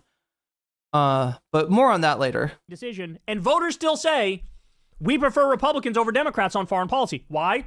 What is the Democratic foreign policy? You tell me. I'll wait. What do they believe on any of these issues? What's their stance on Gaza? They don't have a stance. Biden armed and funded the genocide, and they all sat back and shut the fuck up and let it happen. Now Trump is arming and funding the genocide. They're all sitting back and shutting the fuck up and letting it happen. Iran. Democrats didn't say dick about Iran. Are you for the bombing or are you against the bombing? You should be crusading against the bombing. We shouldn't do illegal and offensive wars against countries that didn't attack us. Did we learn nothing from Iraq? And you guys can't stand up 10 toes down and say, let's not do this. This is like Iraq. So the reason why the voters still choose Republicans over Democrats is because Democrats don't believe in anything. They don't say anything on any of these issues. So your sit back and let them destroy themselves idea, it's not working. You need to believe in something and advocate for something, and that thing should be peace. That thing should be non-intervention. That thing should be negotiation and diplomacy. And you should point out, we're led by a fucking incompetent madman who's on the brink of starting a world war at any given moment. Jesus. Random 3PO says, theoretically, socialism and communism are identical, or really just like socialism, I think, is like at least in the Marxian sense, a step along the way in towards the road to communism, right? And like, anybody that's serious about socialism or communism in the Marxian definitions, they don't see these as having been achieved by any society. There have been attempts, but they haven't gotten very far. Practically, people who identify as socialists are usually just liberals. Yeah, well, I mean, we're talking about in the United States. We're talking about right, at this moment. Yeah, it is Straighter Aid's gonna, come up in this debate, and I think something that Straighter Aid said kind of speaks to this, that she was on Sitch and Adam and said something like that, a lot of people call themselves socialists because they are afraid to identify with communists. And, that has a whole history in, various Red Scares, McCarthyism, the House Un-American Activities Committee with, there's a reason that, communism has been maybe demonized even more than socialism. But yeah, it's a theoretical, these are theoretical evolutions of our mode of production. When we're talking about capitalism, socialism, communism, even feudalism, these are all modes of production. Rather than, it doesn't necessarily imply what people are attributing to its, disposition towards, freedom of speech or, how, government is selected and so on and so forth, right? It's strictly talking about the mode of production. Marx uses socialism and communism interchangeably. Yeah, like exactly. The stepping stone is the low stage of communism. Exactly. Well, yeah, what you would call socialism. I mean, communism is an ideal. And whether or not that ideal is even realizable is something that we're so far off from knowing. But what I think we can agree on is that workers don't have the self-determination that they need to lead a dignified life. What we can all agree on is that capital has too much power in our society. And so because of that agreement across a broad swath of the left, I would think that this kind of witch hunt that Destiny is trying to conduct, that Twitch poll was a whole purpose of Twitch poll, like let's marginalize the lefterlies, as aristocracy used to say. And yes, aristocracy, I was so far up in that Discord, you can't even imagine. I knew about the watch parties. I knew about everything the whole fucking time. The whole fucking time, people were talking to you and then coming back and telling me what you said. Yeah, that's right. Jesus Christ. Despite everything that's going on in the world right now, Republicans are more trusted on Democrats when it comes to foreign policy and the world at large. How has this changed, or how does this compare to during the campaign? Yeah, again, this to me was a surprising number, since Donald Trump said he'd come in and broker all these peace deals. And while he's brokered some, he hasn't obviously brokered one between Ukraine and Russia, and obviously the situation in Gaza. But take a look here. Trust more in foreign policy. You go back to 2024. Trump had a 6-point advantage over Kamala Harris. Again, look at the average right now. It hasn't moved despite everything that's going on in the world. You see Republicans plus 6 points here. And this goes back to a larger issue that we have discussed over and over again here in the mornings. Despite any misgivings that the American public might have about Donald Trump, when you match up Republicans against Democrats, Donald Trump against Democrats, still at this particular point, they are doing significantly better than you might expect. And when it comes to the issue of foreign policy, again, what you see is in the American voters' minds, Democrats simply put can't hack it. More voters trust Republicans on foreign policy, very much like they did back during the 2024 campaign. What about the strikes on Iran? Because while they were being contemplated, they were not universally popular. No, they were not universally popular. And in the immediate aftermath, they were not universally popular. Look at this. Net approval rating, U.S. airstrikes on Iran. In late June, the net approval rating, look at that, -8 points, underwater. But as the American people learned more and more about it, look at this, a 10-point rise. Now it's in the positive. The American people... No, that's not the American people. That is MAGA previously saying, I'm not sure about this. Then after Trump does it. Yeah, Trump giving it the patina of respectability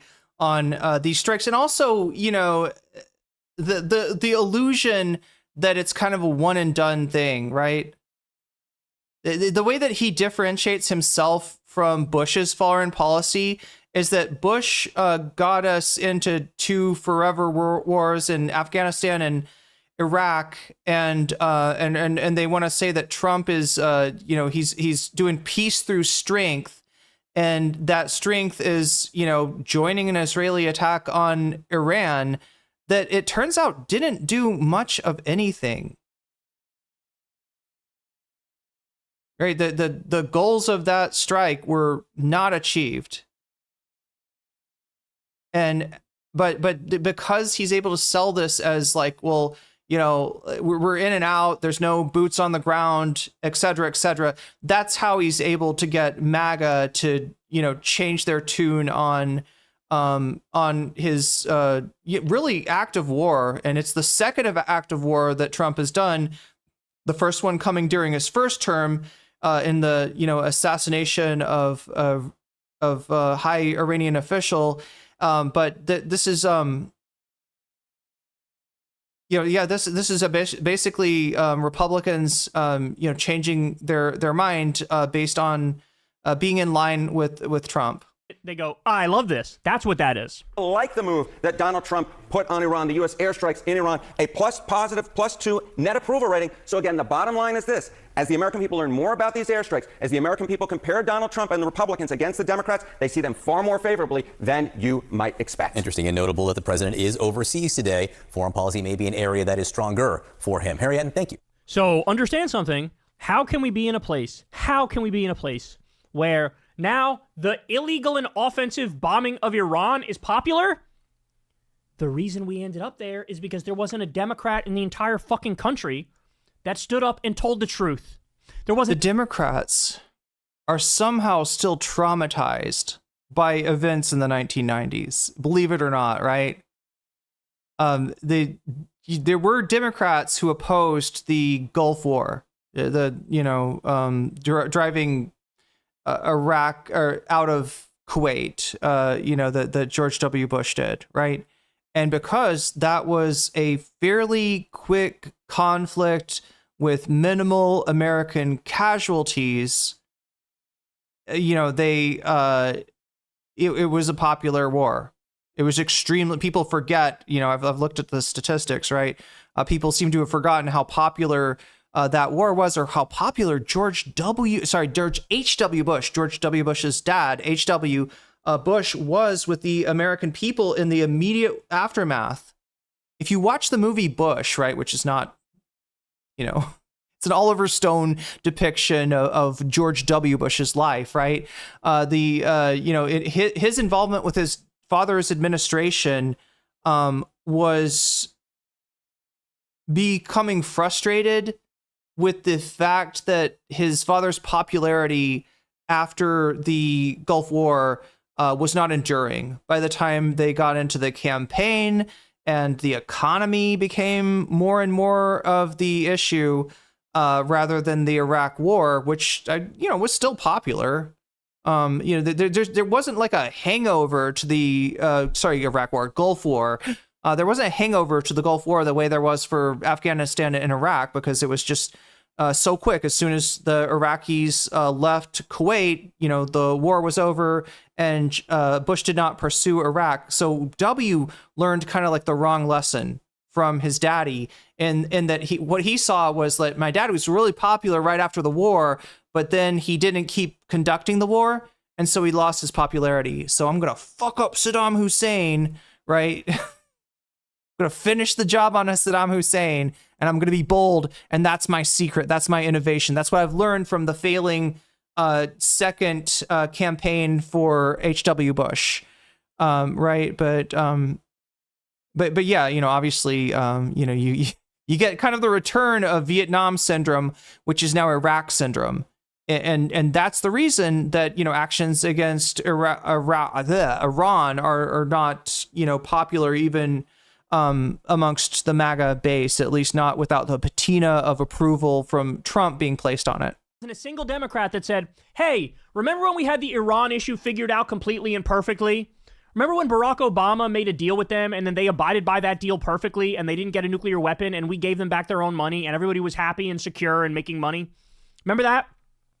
Remember when everything on this about this issue was solved and then Donald Trump decided to rip up that agreement and light the region on fire? Remember that? Anyway, we're getting too many. The point that I was making is that the Democratic Party is at historic lows, and they need the left to save them.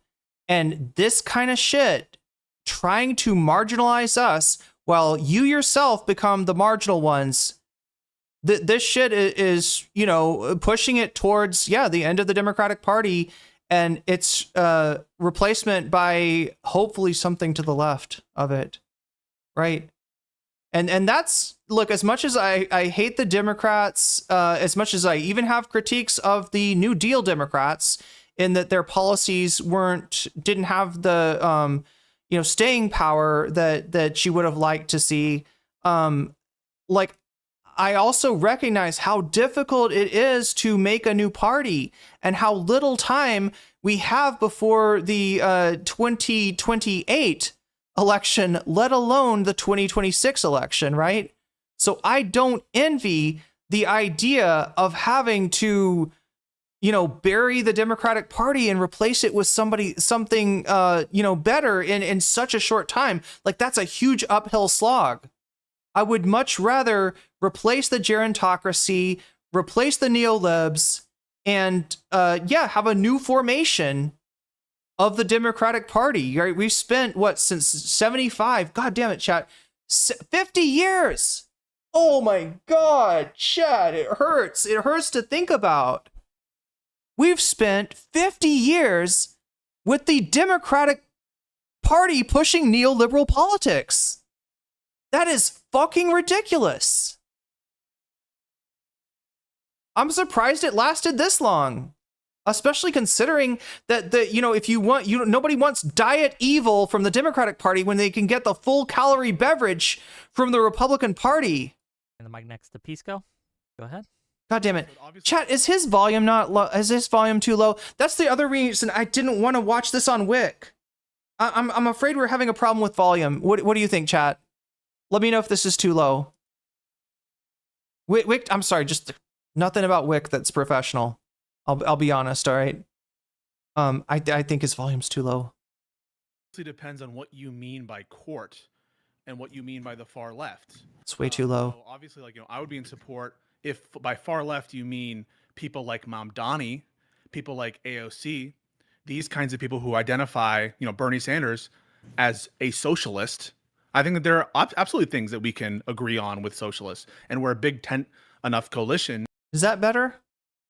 He also doesn't have a compressor. Whick, if you ever look, I know I've insulted you too much to offer you help probably, but it hurts that your audio sucks this bad. If you ever want help with it, just ask me. I'll give you some really quick stuff that you can do. I won't turn it into content. You know, as much as I've insulted your panel, we do occasionally end up watching it. And when I do watch it, I would love for it to be at a suitable level of volume so I don't have to fuck around with turning up your gain and then forgetting on the next thing that I watch that has professionally done audio that the gain is way up and blowing out everybody's eardrums. I would rather not do that. So Whick, the offer's out there. You ever need help with audio, I'm here for you, bud. Okay? Don't tell me I never did anything for you. If what you mean by far left includes those people. But ultimately, this is a conversation I think about semantics. What is the far left? Who are the group of people who are like anti-liberal or anti-constitutional that you want to exclude? And to what extent do you want to exclude them? Does exclude mean invite them, don't invite them to create a party platform? Does exclude mean not interact with them in any respect, even as Econoboy mentioned, to like use their platform either for a debate or to like promote the candidacy or to try to convince people?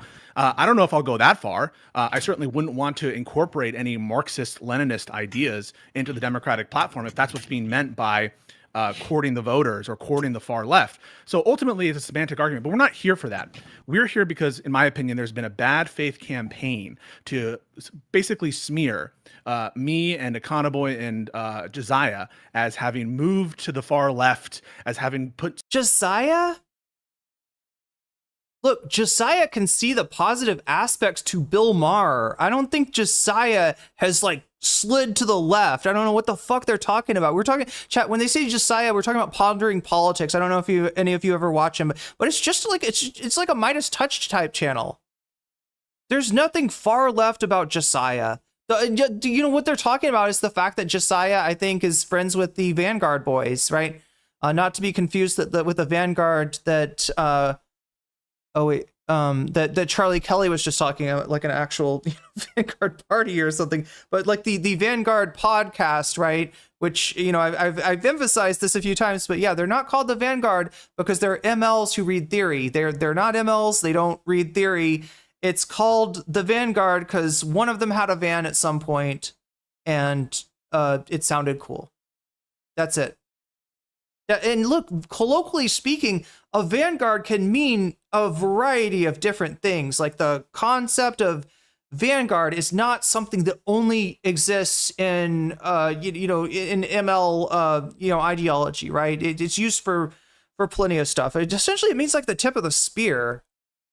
Space in our coalition to really allow for anti-democratic, anti-constitutional ideas and to not push back on them. And I think what you'll find that there are tensions right now, I think, in the different coalitions, the different viewer bases, but they don't have to do with a big substantive disagreement. I encourage everyone who's watching, actually look during the course of this conversation, how much disagreement substantively is there going to be?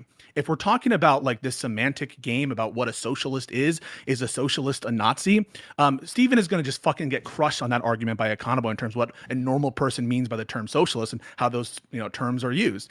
If he can produce any evidence whatsoever that me, Econoboy, or anyone on Live and Learn did something wrong in like bringing on the Vanguard, notice if he can bring up anything that shows that we are taking a kind of illiberal approach or trying to do some kind of bad faith, like a courting of the tanky vote. If he can point to any specifics, or we're really just going to have more fucking nitpicking on the sides while he encourages and frankly, I think smears us as tankies, anti-liberal, and anti-constitutional. So I'm here definitely to get clarity on terms and to notice actually what is the room of substantive disagreement here, or is all of this a fugazi to cover up spite and personal conflict between him and other streamers? I've never heard, I feel like this is the second time I heard Pisco use the term Fugazi.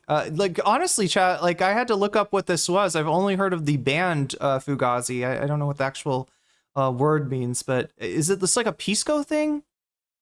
I think it was Pisco that I heard. Anyway, sorry, I'm focusing on the wrong stuff. And is there really evidence that we're moving to the tanky left or the illiberal left? Okay, well, thank you for being here, and I'm sure we'll get into all of that. Let's give it first to counterpoints. Go ahead.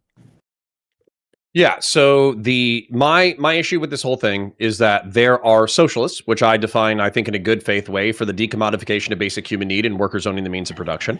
There are also communists who believe that the end result of our... Oh my god, this fence that Connor Points pretends to fucking ride. Spoiler chat. He's the one that's hiding his power level. We're talking about the Vanguard. Are they hiding their power level? Hassan, is he hiding his power level? Is Pisco? Is Josiah? Is Econoboy hiding his power level? No, it's Connor Points, right? It's Connor Points that's actually the far right guy that's just not honest about, you know, his actual goals. Like, right, everything that they're gonna throw at the far left is you know, more applicable towards Connor Points, right? And I've dealt with this dude before. I took him at good faith in the debate that we had. I invited him on the stream to have a conversation to try to prompt him to make the decision of which side is he on, and only to, you know, after looking at more of his content to realize he doesn't fucking... There's nothing real about this guy at all, right? He's been a part of far-right Discord community. He has been a henchman for Brianna Wu's, you know, loser liberalism. It's just I don't know. He's just an attention hungry wannabe orbiter that's never had the charisma to actually build any community of his own. I hear Fugazi, and I think Sam Cedar says it too, right? It usually from old-timer Italian-American unks. It's some of that unk wisdom, yeah.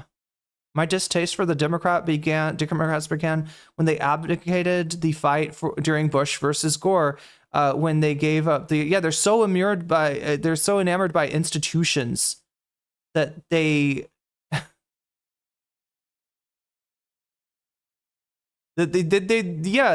I don't know. Like, I mean, that's a huge mistake there, considering that Gore actually won that election.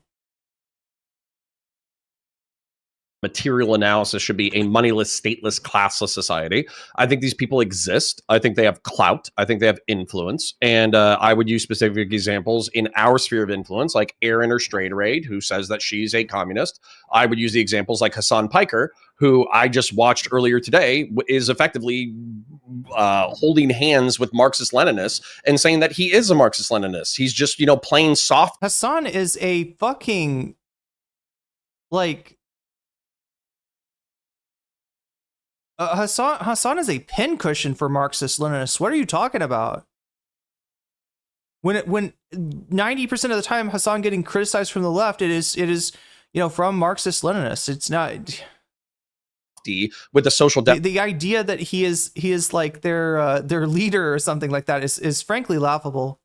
Democrats and the Democratic Socialists. That way he can get clout and influence and then radicalize them down a funnel. So for me, what I'm trying to point out is that if you pretend that this person is normal and nice and fine and a part of the coalition, then you're going to lose the moderates, you're going to lose the center right, and for every leftist you gain, you probably lose 2 or 3 moderates. So, you know, the Vanguard, I have no idea what their politics are. I would frankly love... Wait, this sounds like Democratic... What was it that they said for every... Oh my god, chat, I'm trying to remember what this was. Was it something like for every working class voter we'll gain 2 or 3 suburban middle class voters? Oh my god. I'm trying to remember who said this and what this was.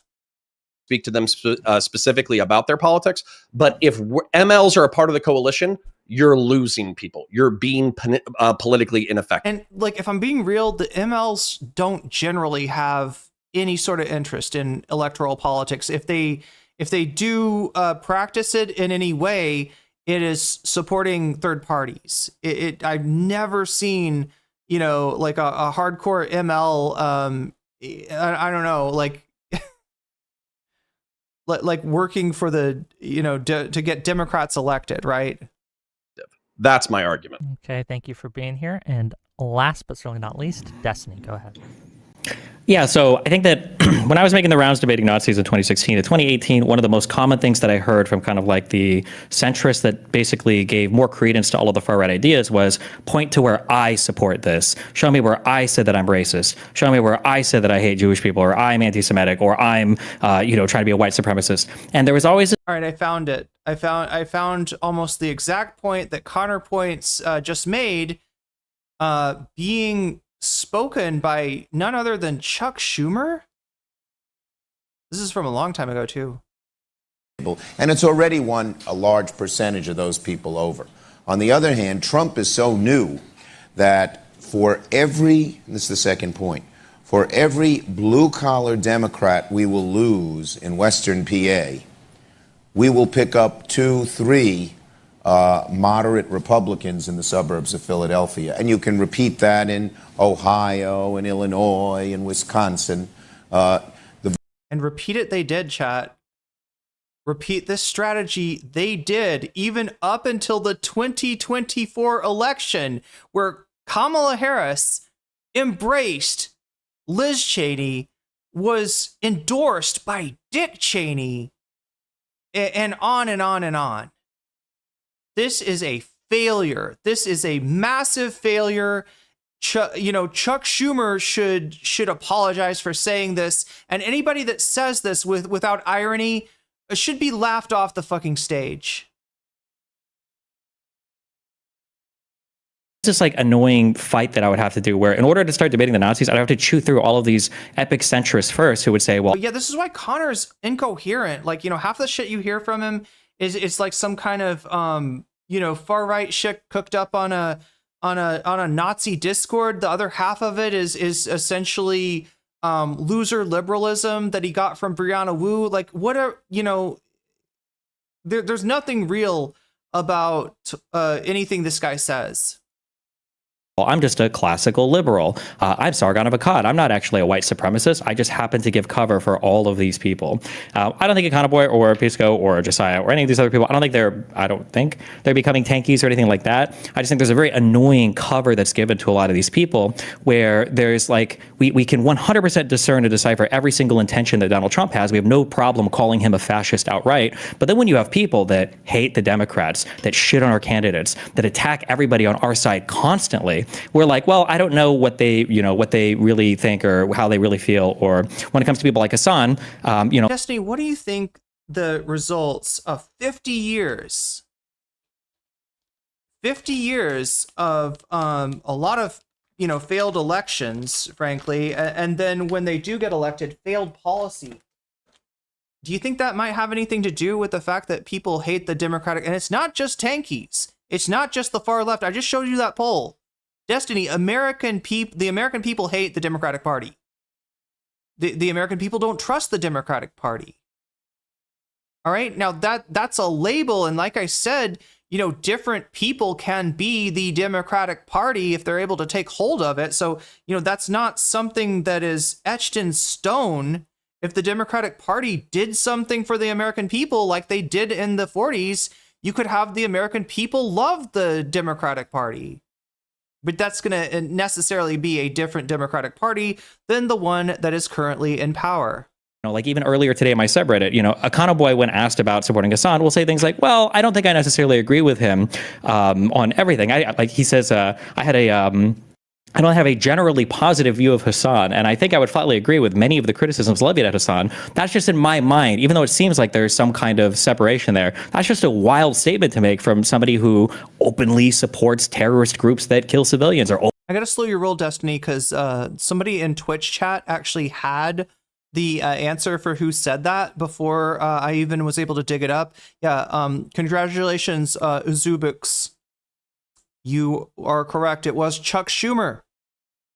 Openly supports enemies of the United States, or openly supports the subversive propagandizing of our entire political party to hijack the entire movement to destroy if not the Democratic Party, maybe even all of the entire United States of America. So I'm sure we'll get into it. I don't think it behooves us to just say all of this is a semantic disagreement. I think it's actually really important to define what a leftist is, because I think that it's important for the people to know where everybody stands, and it's important to get rid of people that are intentionally trying to obscure their beliefs and come in under the guise of being a leftist. Justin, you're sitting next to one. And I'm not talking about a Econo Boy.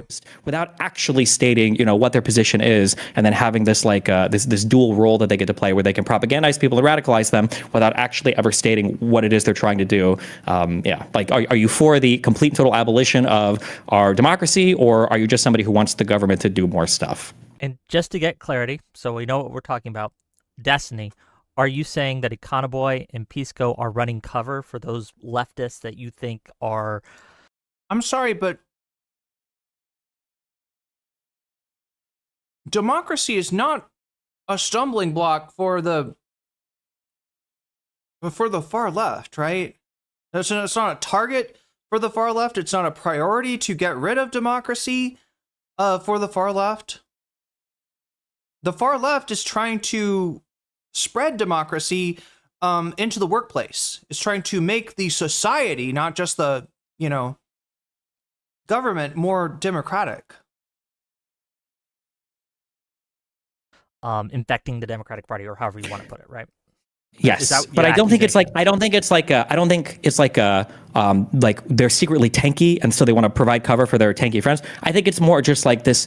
There's something that happens in the Democrat brain, and I've been guilty of it too, where you're so obsessively trying to seem like even-handed that you get rooted out in this world where you're like, I'm trying to be fair, and I don't want to have like Hassan derangement syndrome, so I'm just going to say, they're not that bad. I don't know that much about any of this. I'm not sure, whatever. But what it causes is this reality where, the conversation for this podcast, what was talked about earlier, was should we appeal to leftists when it comes to gaining political power?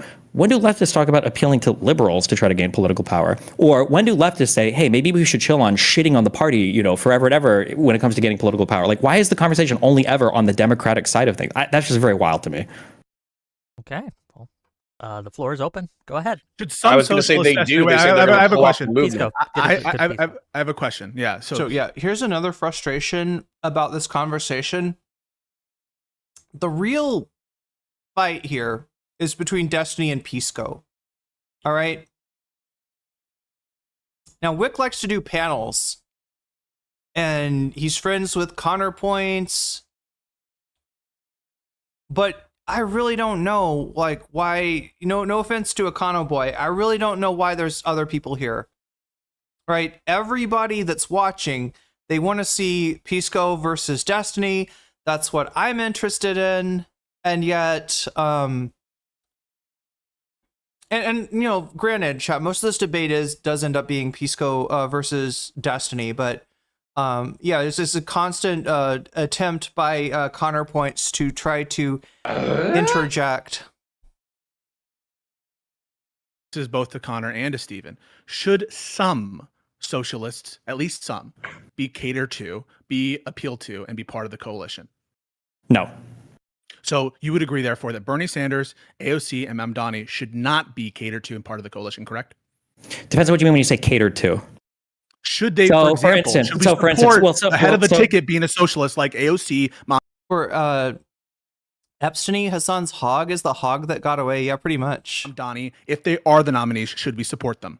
Yes, but that doesn't mean you're catering to socialism. Okay, but you understand. Hold on. You recognize that supporting somebody at the top of a ticket. Well, if you want to play the yes or no question, I can play the same game. Yeah. You understand that supporting somebody being at the top of the ticket doesn't mean that you are centrally supporting their ideology. For instance, it's possible to cater to, in a roundabout way, people that are further to the left of you without catering to far leftist beliefs, right? Correct. But you would agree, like, if a socialist is at the top of a ticket, socialist like Bernie Sanders, the Democratic Party should support the socialist at the top of the ticket, correct?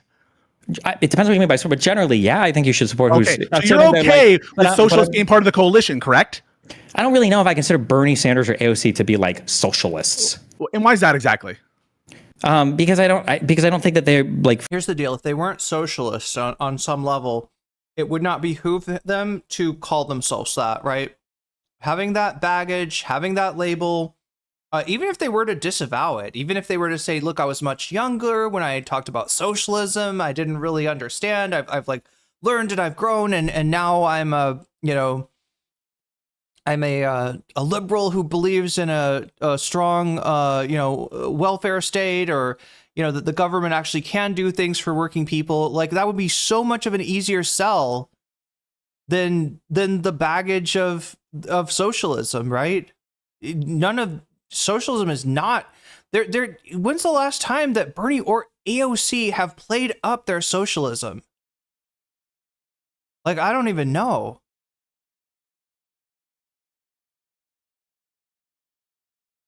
The fact that they haven't disavowed socialism, that says something, right? Because it would be so easy to do that. My dono is to Thailand and Cambodia info, please.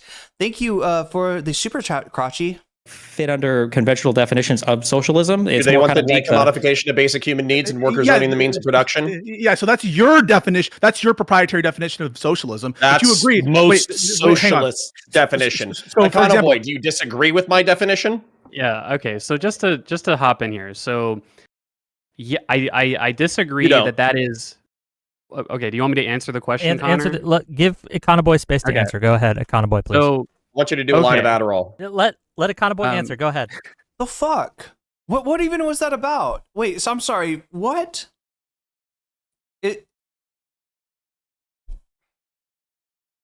That is. Okay, do you want me to answer the question, Connor? Give Econoboy space to answer. Go ahead, Econoboy, please. So I want you to do a line of Adderall. Is he saying that Econoboy's low energy? What does he mean by want you to do a line of Adderall? Let Econoboy answer. Go ahead. Oh shit! Did he actually mute Connor? It looks like Whick muted Connor. What are we drinking tonight? Oh no, Whick! Not a Coca-Cola. Oh no, chat. That's not even like a. Oh no. I'm worried about Wick's dental health, okay? He just got that tooth fixed. Now he's drinking a Coca-Cola, which is full of, what is it, phosphoric acid? It's really bad for your teeth, chat. It's not, I don't know. Sorry, I'm not trying to be a soda scold here. I'm legitimately worried for the guy.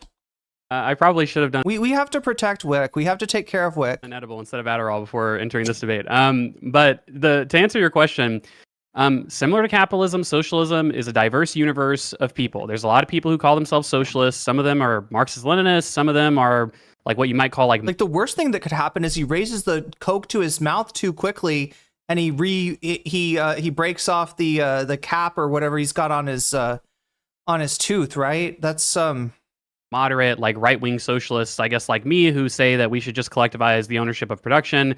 People have different ways. Bro, Econoboy, just a tip. Don't call yourself a right-wing socialist, okay? I get what you're saying. Is that you're not, you're just barely a socialist or whatever is what he's trying to say. Like, he's more towards the liberal side of things. But when you say right-wing socialists, in socialist circles, you call to mind people like Infrared Haas, right? You are not Infrared Haas, and that is a good thing, Econoboy. That is a very, very good thing. You are not, some kind of post-left Nickland weirdo. You are not a Nazgul. You are not a third positionist. You are not a Duganite, right? These are the things that people think about when, or like Kelly Zahos, or like a communist who thinks that transgender people are a bourgeois decadence that we cannot afford, right? You're none of those things. Clearly, you are none of those things. So yeah, just be careful, because right, people will take that the wrong way. But I know what you're saying. Ways of defining these things. For instance, capitalism includes people all the way from Fabian Liberty to people like Destiny, who basically endorses the Nordic model, right? And they're both capitalists, right? And so I think that of the 10% of people who call themselves socialists and are part of the Democratic Party base, obviously that's a very diverse group of people, ranging from the exact, essentially, people that I just mentioned as well. And I think that's a very sensible way to look at who calls themselves socialist and why. To Destiny's point of when Donnie's not a socialist, or that Bernie's not a socialist, that's crazy. Just one more sentence. To Destiny's point about when do like the left wingers ever cater to the moderates? Well, I mean, I seem to remember people like Bernie Sanders and AOC taking very collaborative positions with people like Biden when he was in office, and I seem to recall like Mamdani. He took a very collaborative position with people like Brad Lander. And I'm sorry, when do the socialists cater to the liberals? Like every day on Hassan's stream. Many such examples, chat. Many such examples. Campaign, to the extent that it appealed to people broader than just the left wing, he made that conscious decision to do that. He didn't run on a campaign of seizing the means of production. Wait, Random 3PO is envisioning a day where we can use cybernetic technology to regenerate teeth via hyperdontia. Is hyperdontia like what sharks have, where they like lose a lot of their teeth because they're always like eating people, eating people, swimmers, divers, etc. They're always eating people, sharks, and they lose a tooth biting some dude's watch, and then they grow it back, or they grow another tooth like comes in afterwards, right? Is that what hyperdontia is? He ran on a campaign of like freezing the rent and providing childcare to people, right? I mean, I take that to be in some sense a means to cater to a broader base of people than just left-wingers, essentially.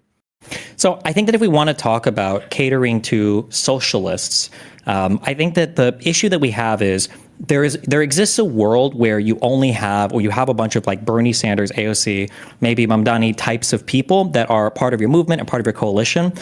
And I think that if we lived in a world where there was a rich media environment with a lot of people who were socialists. Does Destiny have cock on the brain again? A rich media environment? Wow.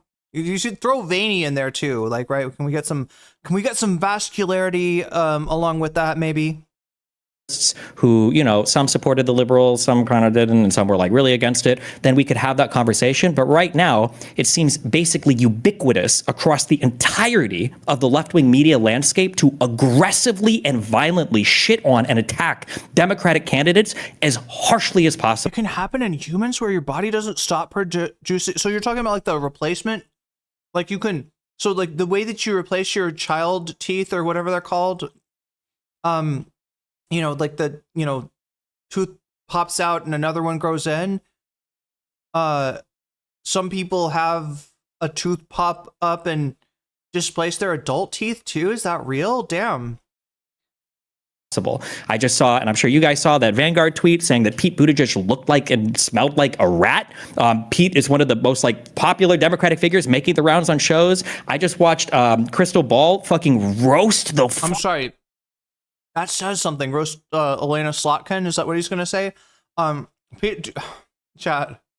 I'm sorry. He's not beating those allegations. All right. We don't need to maybe concentrate on somebody's looks. I don't know. You know, it's Twitter, right? The Vanguard were obviously taking the piss on the guy. But no, I would say I would go one step further. All right. He doesn't smell like a rat. He smells like a Fed. That guy smells like Langley, okay? Pete Buttigieg. Same thing with Elena Slotkin. So, like, that's weird how Destiny mentions the two like CIA candidates in the Democratic Party. Walk out of a senator from Michigan because she wouldn't give like the singular. You couldn't remember her name. You probably agree with her on a lot, Destiny. One answer on the Gazan issue. If this is the world we're going to live in, where you want to say, oh, well, socialism encompasses a broad range of people. But when I look to the media environment, almost every single person that would even flirt with the label socialist relentlessly shits on the Democratic Party. I don't know if I can really say, yeah, sure, we should also appeal to these people. It's just not the right media environment. There's a definitional issue here, which is you're saying that Bernie. Wait, like cancers, tumors grow teeth. Those are scary, but maybe they hold the key to seizing the means of chewing from the vile oral surgeons. Damn. I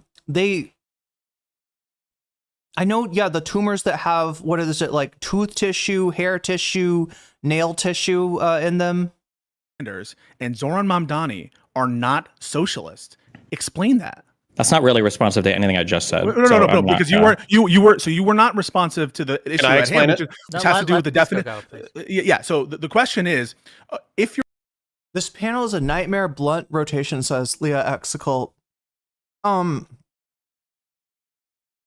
It's making me want to fire up a blunt of or a joint of my own. I don't know, chat.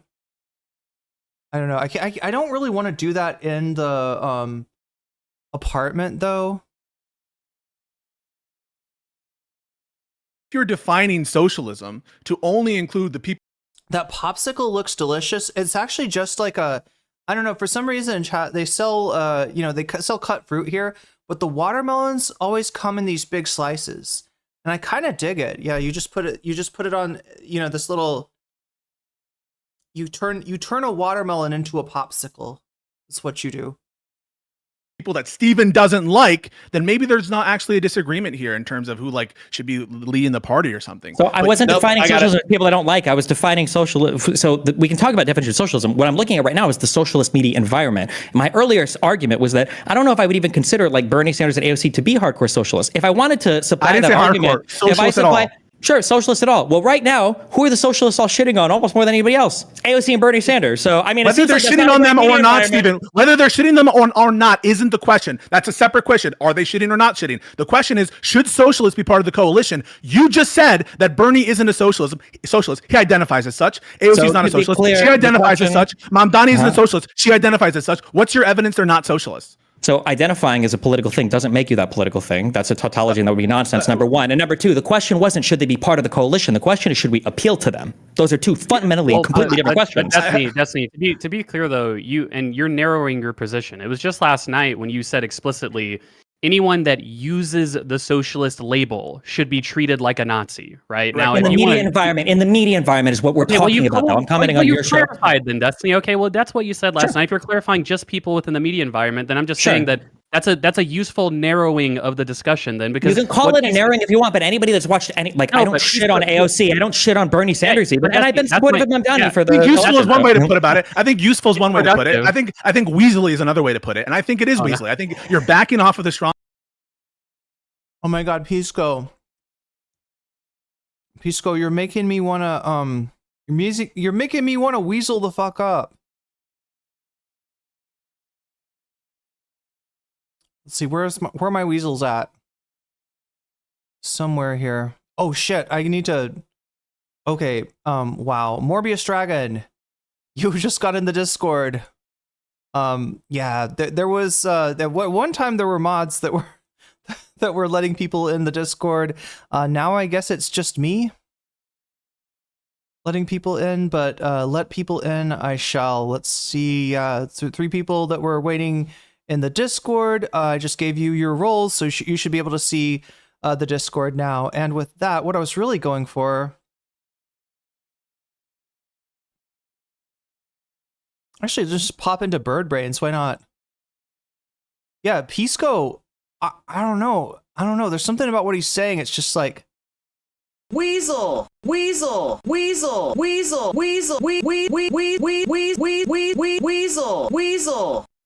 God damn, it's so good. It's so good to hear that.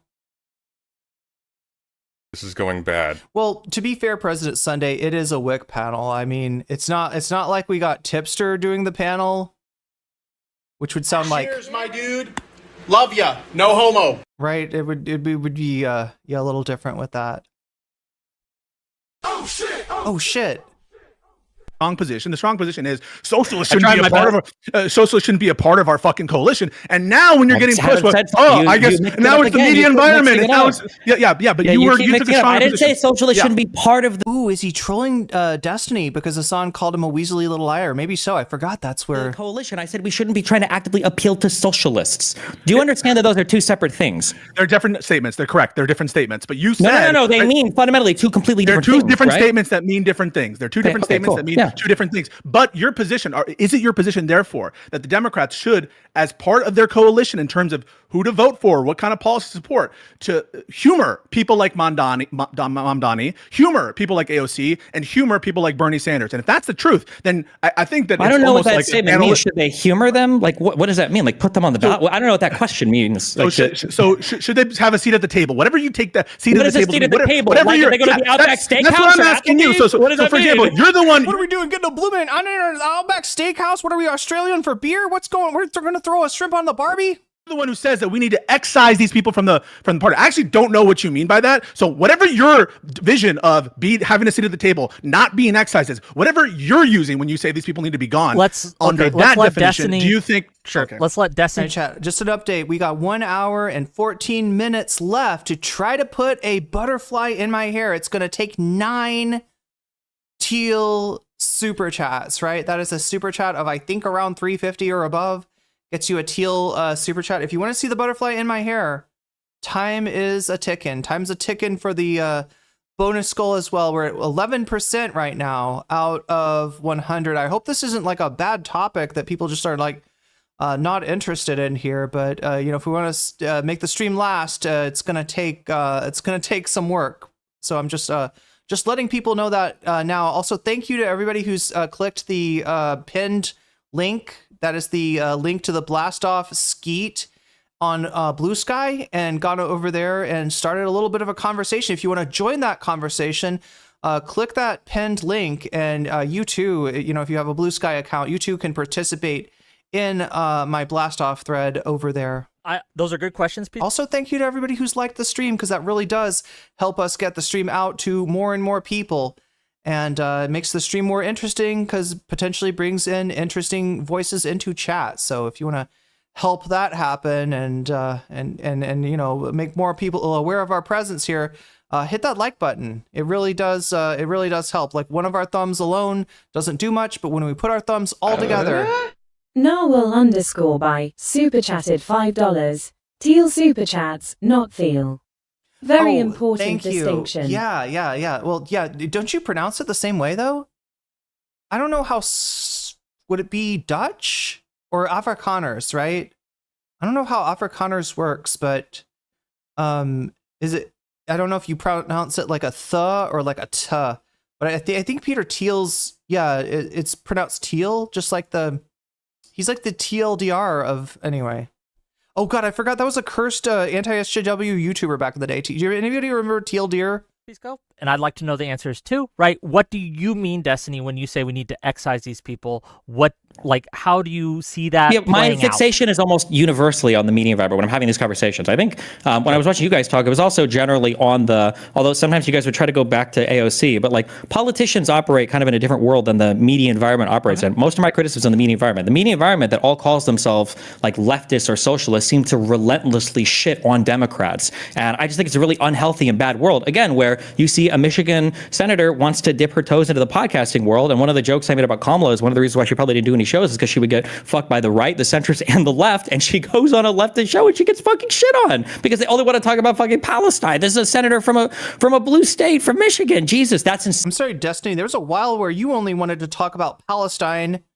We don't even know, whether you were getting some money put in your pocket to do that or not. But now that you're losing the issue, you're like, oh, why are you talking about Palestine? Oh, it's only people starving to, only people being starved to death as group punishment. Yeah, why would we want to talk about that? Why would we want to talk about that? Let's talk about whether immigrants deserve to be eaten by alligators instead. How about that? Insane to me. And it would be nice if we actually had like a strong center-left position and a strong center-left media apparatus, and not just a bunch of leftists who fucking hate the party. Do you understand our position to be that we disagree with your assessment that leftists constantly shit on the Democrats? Do you think that we disagree on that? And also, thank you for the super chat, Narwhal. Not sure all the time. I can't tell. So you're not sure. So we're here to discuss something where you're not sure if we agree with you on the position that the lefties constantly shit on Democrats in ways we don't like. We agree that lefties constantly shit on Democrats that in ways that we don't like. We agree with Hutch, for example, when they constantly shit on people like Biden in certain ways, even though I shit on Biden in some respects. We agreed on the AOC tweets that they shouldn't have shit on her that way. And so there's no disagreement there. So that obviously isn't what we're here to discuss on a point that where you're unsure that we disagree on. I mean, look, Pisco, you say that, but we went through an election in which the Democrats' lack of authenticity was a big deal. And I would say that biting your tongue on the standard bearer for the progressive wing of the Democratic Party, not even being able to get on board with opposing genocide to the degree that Marjorie Taylor Greene has, I would say that that's a huge fucking L. Now, if you were talking about people who are writing off AOC, yeah, unfortunately, she's kind of, she's among the best that we've got in Congress, or the best that we've got amongst prominent Democrats in Congress. So, I'm not writing her off yet. I am disappointed in her. And I say that because if I don't say that, I sound like I'm sweeping for her. All right. And you can't get people's trust when you're sweeping, whether it's for Biden or for AOC or for Kamala or whoever, right? That's not, I don't think it helps the Democratic Party. I don't think it actually, like, people, the idea is that, like, oh no, she's taking heat from the left. That's going to make her do worse in the election. No, that's going to push her to do better in Congress, to make better decisions and better statements so that maybe she does actually better in the election. I don't think that's actually hurting AOC in the way that you think it is. I wasn't saying that we had I was asserting strongly that we massively disagreed there. So, okay, what was counterpoint saying? I got something I massively disagree with. So, okay, I think that every single leftist that I've talked to online, anybody who has any kind of political knowledge whatsoever, defines socialists as decommodification of basic human needs and workers owning the means of production, and they use that definition repeatedly.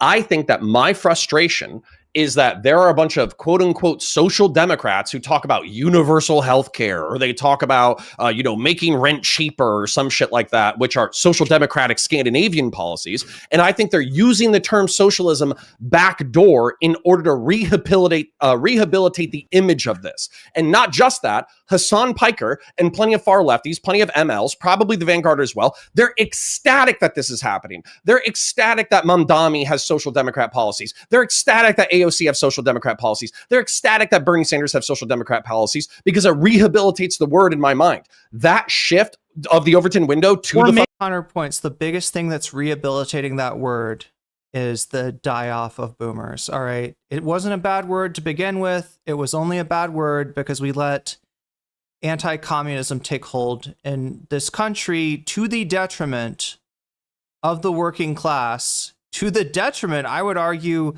of unions, and to the detriment of the Democratic Party, right? When I say that those policies were not durable, when I say that those policies were easy to recuperate, both from the Republican Party under Reagan, but also the Democratic Party under Carter and Clinton, maybe that's part of what we're dealing with.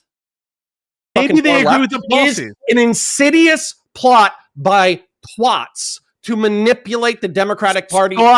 You sound like a John Bircher right now, Connor Points.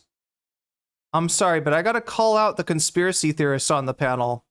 Right, this is a Bircher style conspiracy. The Birchers were calling Eisenhower, Dwight Eisenhower,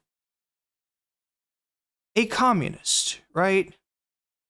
And this is why nobody took them seriously. And if you stay down this road, you're going to stay just as irrelevant as, I guess there will be no change, right? Because you've always kind of been irrelevant. And it's going to ruin electoralism. So we're going to get some actual clarity here. So to be clear, Stephen, you don't disagree that people like Mamdani, AOC, and Bernie, they're fine to be in the party, and we're fine to appeal to the kind of issues that they care about. Look, if they're not, you're pretty much screwed. If you try to marginalize those voices, you are marginalizing your own fucking party. Positions, correct? You don't have a problem with that? I would hold on, real quick. I'm asking Stephen a question. I'm going to get to you and see if you disagree with Stephen, actually. Hold on a second. I want to say something before you and Destiny talk for the next 40 fucking minutes. Nobody wants to hear what you have to say, Connor Points, because we've already heard it on a million Prime Kai panels, and it wasn't interesting or poignant then. It's not interesting or poignant now. What I would say is that if the socialists are proposing social democrat policy, but then they get what they want, and then they try to yank the political window further left, that is something 100% that I oppose. Destiny, you and Pisco, go ahead and fight for the next. I just want to ask, and I'll ask. I'm going to go to you, Connor, and see if you agree with Destiny, because I think we might all have a more disagreement with you, Connor, than we have within each other in terms of the substantive opinion. So I'm going to ask Stephen, do you have a problem with these people, the people identified, Mamdani, Sanders, AOC, being part of the Democratic coalition, and however you define Democratic coalition, and having their positions catered to, or people having their positions in general as part of the Democratic coalition. Do you have a problem with that? Okay, so there's two separate questions. So one, like generally, I'm probably almost always going to support a blue candidate over a red candidate in this current media environment. Oh, weird. I don't know why the super chats aren't coming up, but there it is. They're frustrated. Sorry, let me take I've got like a fan pinned to the side of the monitor here. They're frustrated that those with a political ideology that's inherently opposed to hierarchy are opposing hierarchy in their political analysis. Yeah. Well, no, for them, hierarchy is like baked into the cake. That's why they get annoyed by, comments that are in, in opposition to hierarchy, right? They're like, no, that's like natural. That's normal, natural, and necessary, I guess, is what they'd say if we could see into their brain. Or in this current political environment, number one. But number two, when you say, do you have a problem appealing to them? That means different things. If you say, like, would I have a problem if we were to appeal to Bernie Sanders coming out and saying, I want to socialize all of the means of productions in the United States, I would have a problem with that. But if you're saying, do you have a problem appealing to Bernie and AOC and Mamdani saying, we need to find ways to make, rent cheaper in cities, and that might mean a policy like rent control that I personally don't like, but, if they want to try it, I wouldn't be, like, fundamentally opposed to having that as part of my party's platform. Then, no, it would depend on what things we're talking about appealing to. Like, agreed. You're okay with the socialist being at the top of the Democratic ticket in the sense of socialists. But again, but this is part of the issue. You call it Is that right or no? Am I wrong? This is not like a simple thing. You're like doing like the what is a woman at me? What is a socialist? No. I'm asking you. Do you have a problem with Bernie Sanders being at the top of the ticket? You got to let Destiny answer. That's a specific question. What?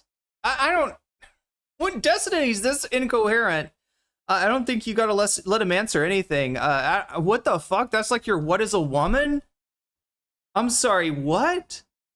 Like the point of what is a woman was for Matt Walsh to say trans women are not women, right? That's the point. If anybody hasn't figured that out yet, that was the point of that particular rhetoric. The point of what Pisco saying what is a socialist is to say that who isn't, like, look, who is peace? How is this like the what is a woman? I don't understand. I don't understand what the fuck Destiny is saying here. Like if him being a senator from Vermont, no. If he was president, probably not. Yeah. So when you say a socialist, if you're talking about somebody who wants to abolish by law all of private enterprise and maybe even attack the democratic underpinnings of our political parties, right, and have a single party rule, I would be opposed to that. But you that doesn't describe Bernie. It doesn't describe Mamdani. It doesn't describe AOC. Correct? No, but Mamdani, Bernie, and AOC are on the outer perimeter of what is considered socialist, and they're attacked by the center part of what is socialist. That's my issue. You could probably find an outer perimeter fascist that I might be okay with. If he's some fascist who's like, yeah, I think we should protect America as an ethno-state, and I'm defining ethno-state as like the current ethnic composition of America, and I think that we should have like stronger rules on immigration. I was like, yeah, I probably fucking.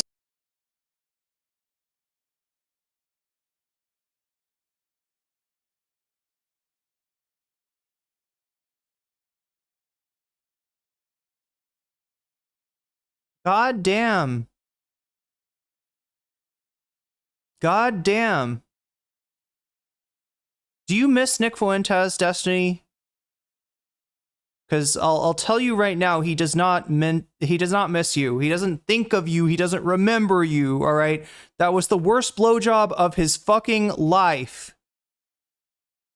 Support the problem is that, like, and you understand, and Econoboy would lay this out, that Bernie, AOC, these types, they come from a long tradition of democratic socialists from like UK, Australia. He brought up Clement Attlee, and this is not some fringe movement. These are democratic socialists that exist in countries all over the world. So we're not talking about this idiosyncratic belief of socialism. It's a version of socialism that exists, and you're okay with it being part of the party. So the question isn't one of categorical. You're okay with some socialists. You would vote for some socialists. I'll ask Connor the same question. Connor, are you okay with someone like Bernie Sanders being at the top of the ticket, AOC being somebody fucking clip that.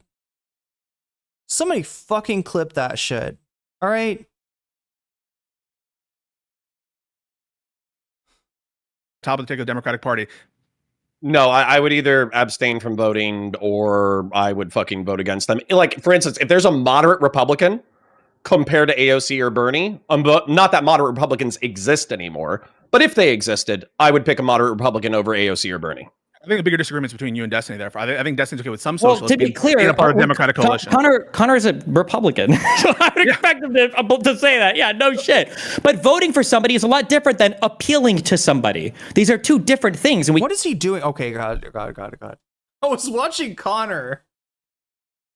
Chat, you could interpret his movements in a lot of different ways. All right. Should we just focus on this? Wait a minute. I wonder if I can.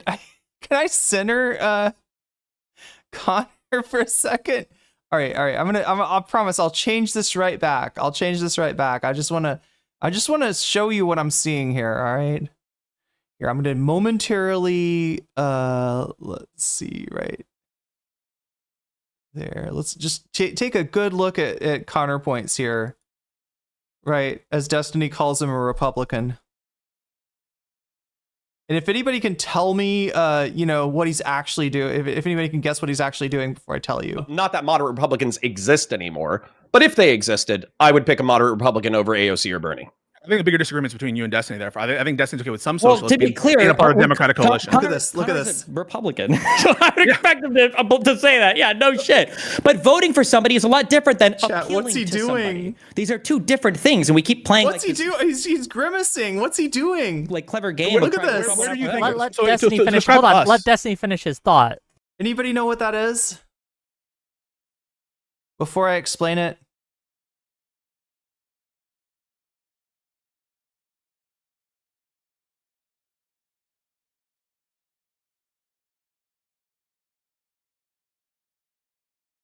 Oh my God! What did that that got deleted? Is he seething? He's doing something else. I mean, it looks like something really inappropriate, maybe TOS, but in actuality, I think it's scratching his nasty ass is what it looks like. It's scratching his nuts. I think he's got this thing called a Theracane. Hassan used to use one of these, right? And there's something about a muscular guy, I don't know, working his muscle knots with a Theracane. There's something kind of appealing in a streaming sense about that. I don't think Hassan I haven't seen Hassan bust out the Theracane in a long time. A Theracane is essentially, it's like a plastic hook, like with like a soft nodule on the end of it that people take like back here, and they'll kind of, you can work it into like, your scapula area. There's a lot of different muscles on your scapula, and sometimes they suffer some dysfunction. So people like to be able to get in there, get in between, get into the rhomboids and stuff like that. Or, there's a million different things you can do with a Theracane, right? But that's what he's doing. That's what he's using. And I think he got the idea from Hassan. I'm just guessing. For trigger point therapy, yeah, it's probably more useful.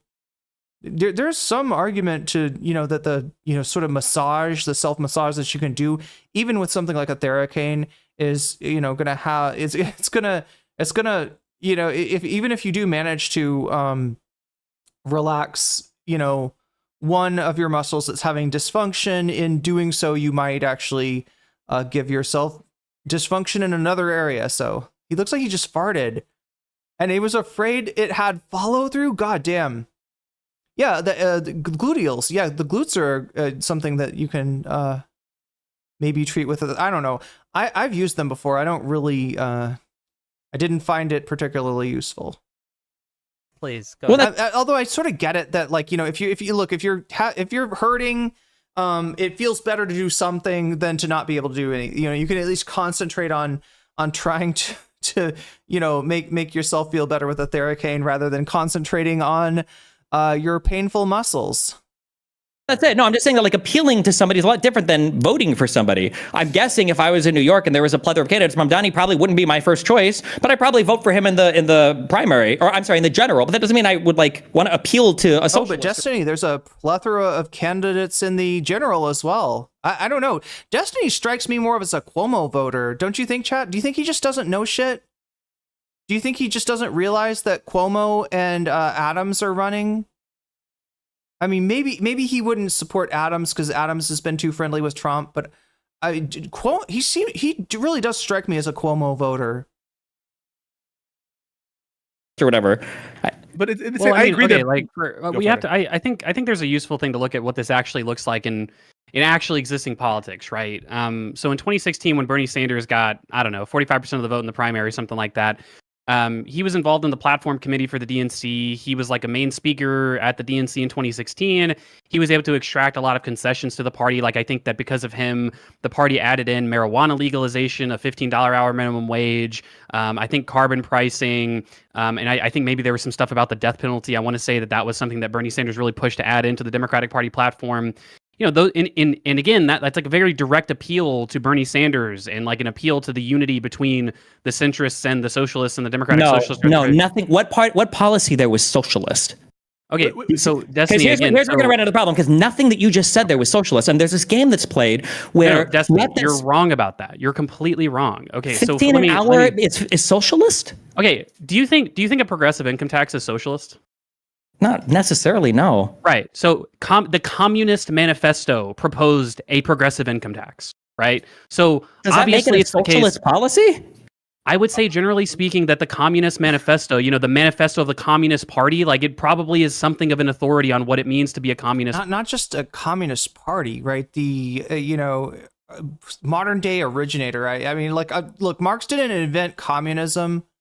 Communism has existed in some form for a long time, but in terms of the modern incarnation, yeah, it does trace back to Marx. So yeah, that's the Communist Manifesto is a pamphlet made so that farmers could read it and join a violent revolution against the state. Only reason, is that really where we're going by the defining document of what all Destiny, the only reason aspects of communism and socialism that are shared with democracy. Oh my God, this is so bad faith. So Econoboy brings up a point. He says, "Is this policy socialist?" That being said, I want to remind people that the manifesto is not an exposition of Marx's full political philosophy, right? So, and as it's sort of embodied in the Communist Manifesto, and you go a broader point, say, well, the Communist Manifesto has this other purpose. That's not the question on the table. Whether it has other purposes. That's not the point. So no, that's not the point. So the point is that it's not about whether or not we would semantically define something like a progressive income tax as communist or not communist. It's about God, he's going to put it up his butt, isn't he?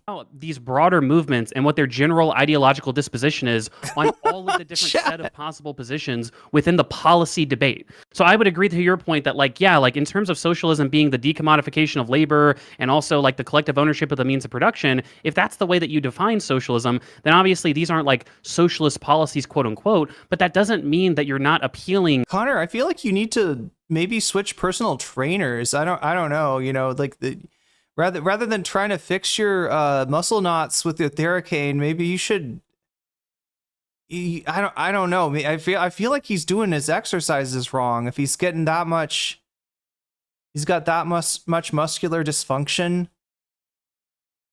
To like the broader socialist movement and the broader like socialist apparatus of advocacy when you propose things like a $15 an hour minimum. Is eating THC? Oh yeah, get those CBD gummies. That'll be good for you, Connor. That'll help take your mind off of it. He's got the Sebe Day and the THC chat. I wonder if he got it from Sunset Lake. Chat, how hard would it be to get sponsored by Sunset Lake? Do you think they'd sponsor me?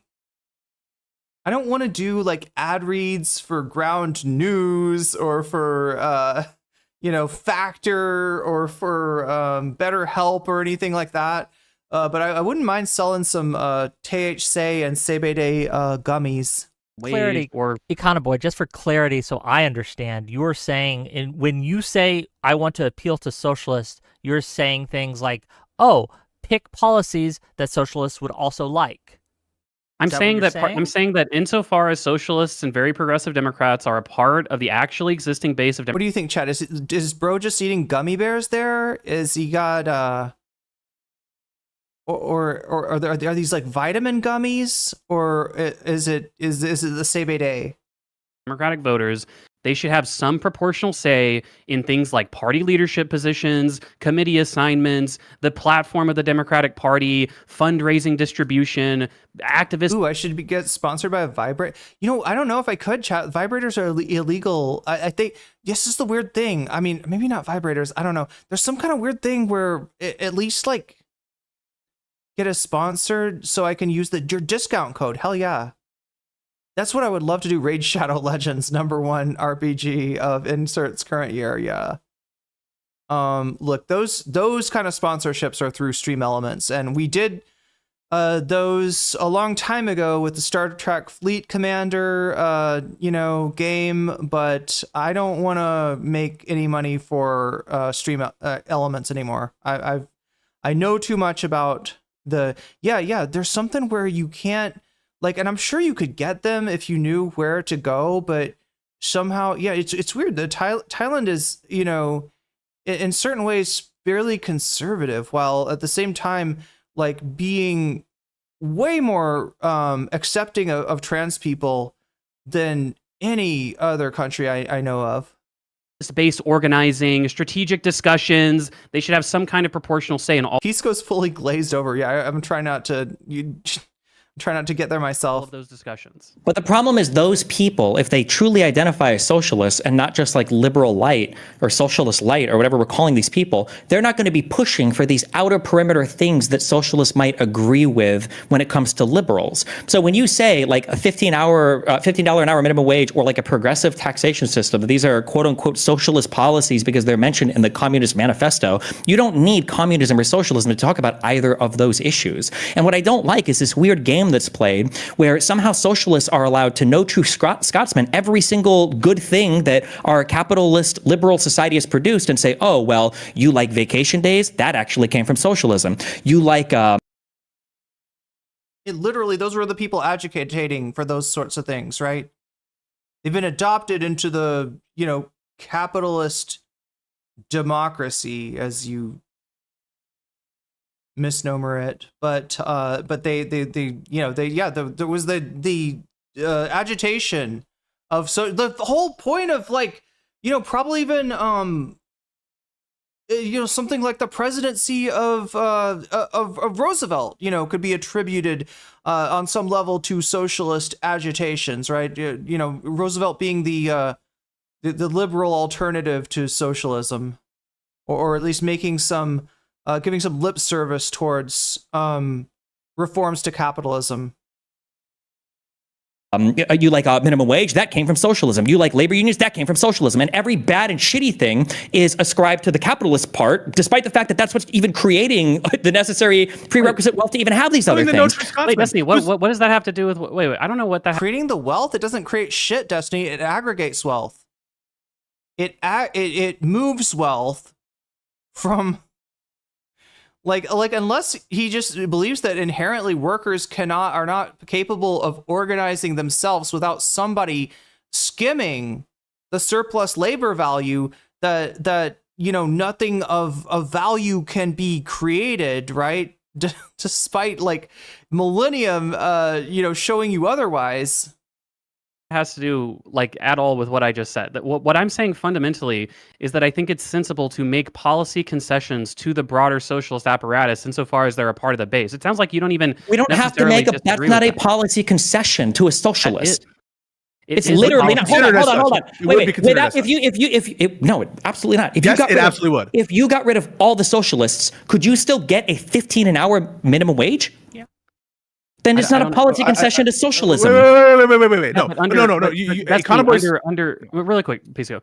Destiny, even under a quote unquote liberal economic frameworks, people in my replies are calling countries. And Destiny, what don't you understand about like a lot of the good things coming from regulation of capitalism and a lot of the bad things coming from deregulation of capitalism, a lot of good things coming from decommodification and nationalizations of industries that support human life, right? And the bad things coming from the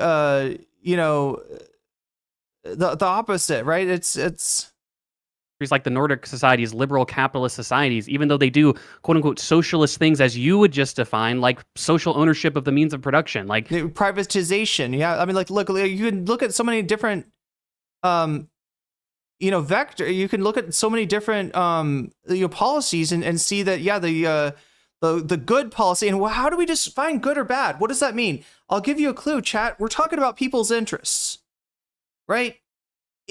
Good, bad. We're talking about morality more than ethics here, and where that comes from is it is very much a standpoint thing. From the standpoint of the working class, limits on the workday, the weekend, minimum wage, all of these things are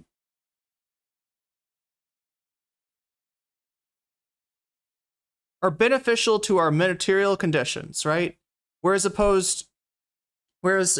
we find diametrically opposed to our material conditions, the types of policies that capitalists want. There's a lot of quote unquote socialist policies that those countries, like, they didn't build wealth, they didn't create economy, they don't just like Elon Musk never created technology.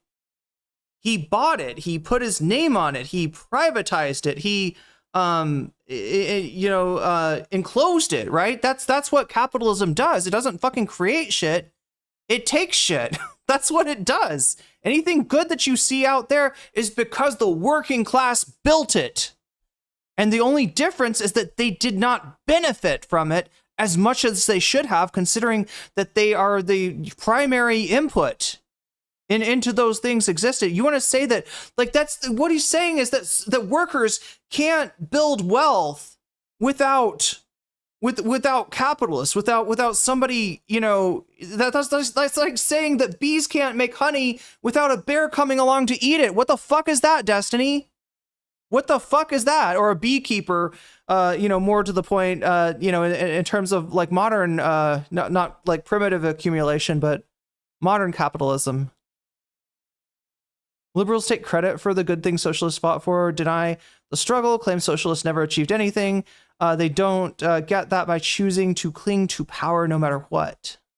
I'm engaged in, that people are labeling as liberalism and doing these kind of things. And it's like, whatever, if we want to have narrow definitions of things, that's totally fine with me. But I think that insofar as like the socialist movement, and when we went to the topic of the debate, courting the left, right, conceding things to the left, the broader left, I include very progressive Democrats in that who might... Sorry, let's finish what Lexical says here. They don't get that by choosing to cling to power no matter what, and compromising on anything that could help the working class. They make the socialists a necessity. Might identify as capitalists or might be misaligned in some way. That includes things like broader progressive policies, like I mentioned the death penalty, minimum wage, things like that as well. Maybe I can help out. Maybe not. Maybe you can shut up and put the fries in the... Sorry, chat. Say court the left, and when I was designing this topic, maybe I could have been more clear. I'm not talking about issues that both liberals and leftists share. Like, both of them agree that we should treat kids nicely. Both of them agree that we should be kind to our neighbors, things like that. I'm not talking about those things. I'm talking about things that are specifically and uniquely name left. them. So well, application of basic human needs and workers owning the means of production. Holy fucking shit. So I want to point out something too, right? The platform this is taking place in is Whick's stream. Right?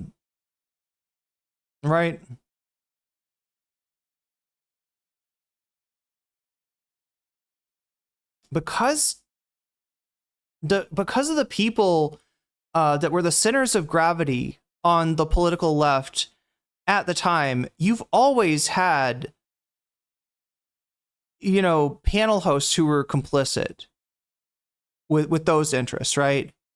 They'll bring on right-wingers, they'll bring on socialists, but if you're Dylan Burns or even Prime, who I think officially identifies as a leftist, right? You're making a nice cozy platform specifically for liberals, and putting your thumb on the scale as far as the debates go, right? That should not be missed. That should not be missed. That the reason that these platforms have the gravity that they do is because they're useful to the destinies of the world. If Hassan is a good example, right? The example. Hassan isn't a policy. Hassan isn't a policy. If you're talking about appealing to people, Econoboy gave you a response. He's talking about things that these people care about, socialists care about. If all you're talking about is people, no. Okay, so I'm going to say something that pisses me off about this conversation. Oh, somebody else started talking. I'm going to roll my eyes. Shut the fuck up, Pisco. Take your eyeballs and fucking shut them the fuck up. Shut your eyeballs the fuck up, Pisco. Why are your eyeballs talking? Come on, Pisco. Like, come on, Pisco, and let me derail the conversation. Let me act as a white blood cell for Destiny and glom onto you before you can ask Destiny to answer any fucking point.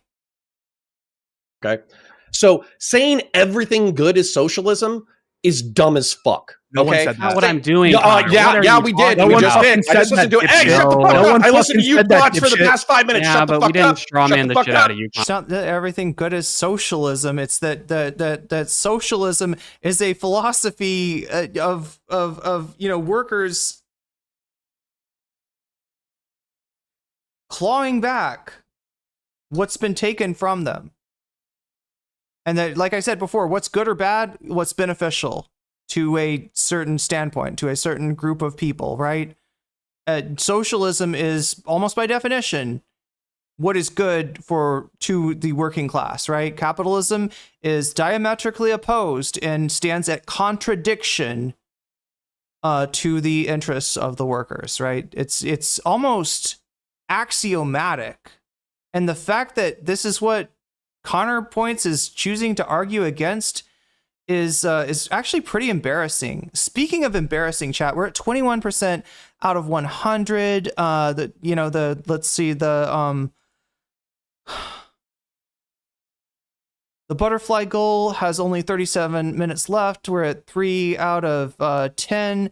It's not looking great for a long stream tonight. So what is winning in terms of the poll? I mean, it may not matter, but yeah, Brush grooming allegations is up 3 points over Anna Kasparian caught lying, which is at 28. And then 3 more points down is Thailand, Cambodia, and way down is Charlie Kirk flamed by the TPUSA Hitler Youth. So that's 110 votes have been cast. Go ahead and vote anyway on the off chance. I mean, sometimes the last minute something happens and we end up hitting the bonus goal, even though it doesn't seem like that'll happen at first. But yeah, go ahead and make your voice heard. Nonetheless, you can do that on YouTube. Feel free to come over to from Twitch if you want to. I'm not telling you to watch the stream on YouTube. I'm just telling you that the poll is on YouTube. So if you want to make your voice heard in that's where you can vote. And I mean, I'll give the stream a little longer. Like I said, I doubt I'm going to be able to listen to this whole. Oh yeah, we got 35 minutes through, chat. Oh my God, a 3 hour and 26 minute stream. Oh wow, that's wild. Yeah, so I mean, I'll keep going at least as long as the butterfly goal is viable. But we may have to finish this debate another night. Shut the You're fuck being up. an idiot. You're fucking All right, idiot, shut the dude. fuck You up. didn't say that. No one said my that. turn. I have the talking stick. Shut the fuck up. Okay. So saying like, oh, a minimum wage is socialist. Progressive taxes is socialist.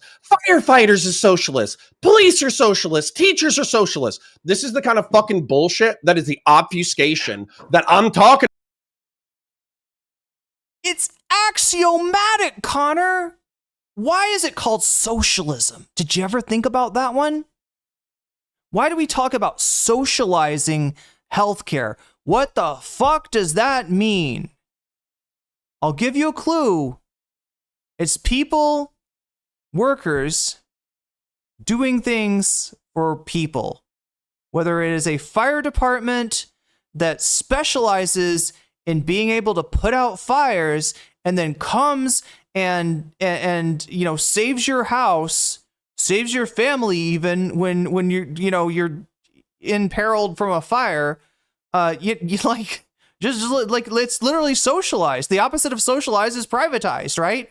Is this for one person or is this for the common good? That's the fundamental question. in this dialectic. I don't know how I can make it more clear. I don't know how I can make it more clear that it's fucking axiomatic. You're arguing with the definition. You're arguing it's something that's like right in the word socialism, Connor. Socialism. Socialism is good in as much as caring for other people is good. Capitalism is about enclosing and taking what is for all of the people on the fucking planet to be just mine. I'm sorry, you can't hunt in these woods.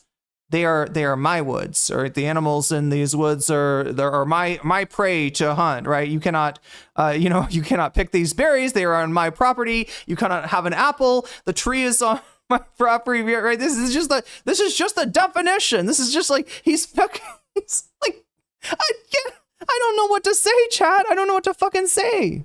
Yeah, call that shit anti-socialism. I mean, basically you could define, capitalism as anti-socialism. That kind of fits. That kind of jibes with the whole concept of a anti-social personality, right? An anti-social personality. There's a film, wasn't there a film in the like 2010s or something that made this point? Am I wrong about that, chat? The Corporation, was it called? It's the one with a picture of a businessman with like devil horns, right? Am I remembering this correctly? It made the point that the when you describe like anti-social personality disorder or sociopathy, maybe then what you're talking about, like the description of this matches the characteristics embodied by successful CEOs, successful corporate ladder climbers, right? Tend to embody the same characteristics as those that we attribute to sociopathy, or maybe it even says psychopathy, which is, I think those are more closely aligned maybe than socialism and communism. Anyway, chat. Anyway, yeah, Connor Points just sent me with that. I apologize for that crash out, chat. We're at wait, something just happened. Boom. Pitchfork Dragons with the 5 gifted memberships. Again, do you want weasels? Because this is how we get weasels. I'm just warning you.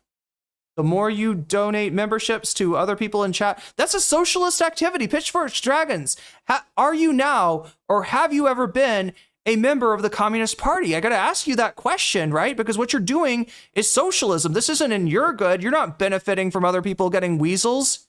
Well, I mean, maybe you are, though. Maybe you're making a better society. Maybe there is actually a benefit, right? A universal kind of benefit, but it's only in as much as you're able to identify with the working class, right? And the working class are thankful for your gifted membership. Joseph Winnie, you just got weaseled. Kiana, you just got weaseled. Welshie Jim, you just got weaseled. Julia 2005, you just got weaseled. And Blair, you just got weaseled, and that's a good thing. It's common. It's for the common good. It's socialist, right? We're doing socialism, kind of. Capitalism is more amenable to I don't know. Sorry, chat. I don't mean to confuse charity with socialism. Those two things are very different. But anyway, chat. We do like to see some concern for the common good in chat. Capitalism is more amenable to socialism than that which came before. Hence, why fire? Oh yeah, no, absolutely. Yeah, we're talking about evolutions in the mode of production, an evolution from well, anyway, stick with the more modern stuff, from feudalism to capitalism, and then to what comes next. And that when we're talking about socialism and the arguments and the differences between different socialists and their perspectives is the question of how we want that capitalism to evolve. Yeah, socialism isn't as much as like the drive of socialism is fundamentally opposed to the interests of the capital class, socialism itself is not the opposite of capitalism, but is rather an evolution of that mode of production into something that's a little more social, a little less privatized, right? And you know, ideally, you know, a little more fair, even though like Marx, you know, never really you know, couched his discussion of socialism in terms of morality, right? It was more in Marx's eyes, the evolution to socialism and to communism was a fait accompli. It was you know, basically the capitalism contains the seeds of its own destruction.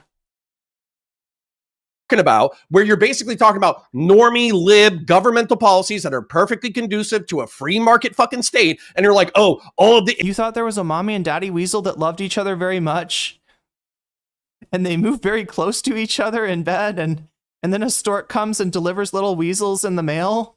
It's just a gradation of the economics. Well, why don't we just go with the right-wing definition of socialism, where socialism is when the government does anything ever whatsoever. So, then at that point, I'm a socialist. You're not listening. JD Vance is a socialist. Everybody's a fucking socialist. Hold on. Give it to Pisco and Econoboy to respond. Go ahead. So Econoboy specifically didn't say that. I'll let Econoboy do, but you're just not listening. But I want to talk after Econoboy. So just to be clear, again, I'm grounding everything that I'm saying in the actually existing people that call themselves socialists and call themselves very, very... Capitalism, socialism, and communism have not been actual separate ideologies since long before the gold standard says pitchfork dragons. This isn't capitalism, this is oligarchy. Yeah, in terms of like how you find ideology in the wild, it's always mixed in almost every single society that you could look at, right? And if it's not mixed, if it's pure capitalism, it runs off the rails, right? Just like the United States in the golden the Gilded Age, right? You know, it just became unmanageable and needed some socialism injected in it to survive. Marx even went as far as to call capitalism fair at times. He assumes that workers are actually paid what they're worth, and that that's enough to sustain themselves. Yeah. Like the kind of sustainable practices, I guess, in capitalism. The way that I don't know, Henry Ford is attributed, you know, not a great guy, but is attributed to have said that he raised wages so that he would have consumers to purchase the the cars that he was building. He explains how exploitation occurs even in that context. Yeah, it is a step forward from previous formations of production, previous modes of production. Very if there's a good policy, if I could just finish, Connor, all the bullshit about interrupting. So no, I heard it. Okay. Well, you interrupted, so just give me a second here. I'm grounding this in the actual existing people that call it socialism, that call it whatever, very progressive capitalism or very progressive like policies in general, right? So insofar as you're saying, oh, my narrow definition of socialist policies is decommodification of labor and the socialization of the means of production. Oh, that's a good point. Yeah, Marx kind of invented capitalism in terms of actually calling it by that name. And yeah, it really identifying like what's going on, which is just, privatization, enclosure, exploitation, and in one way, an attempt to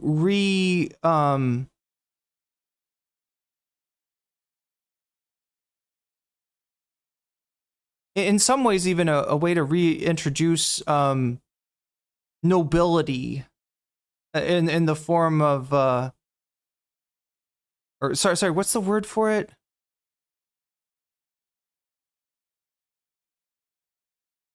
Not reinvent, but something else.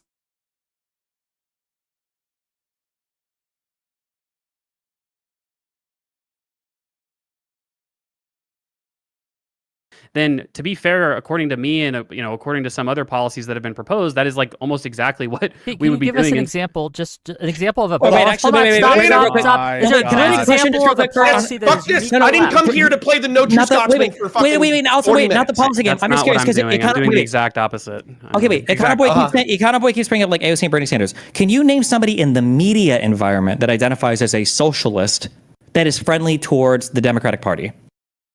Like, I need more I need more caffeine, is what I was trying to say. Like in the is that relevant? Anybody in the media Why is that relevant? They're trying to make some tea. I'll make another I point. don't want to change the conversation because politicians have to operate within the very real world of trying to get elected. I gotta keep listening to this, so I'm gonna grab my phone and well, anyway, I usually have the tea kettle close enough to be able to.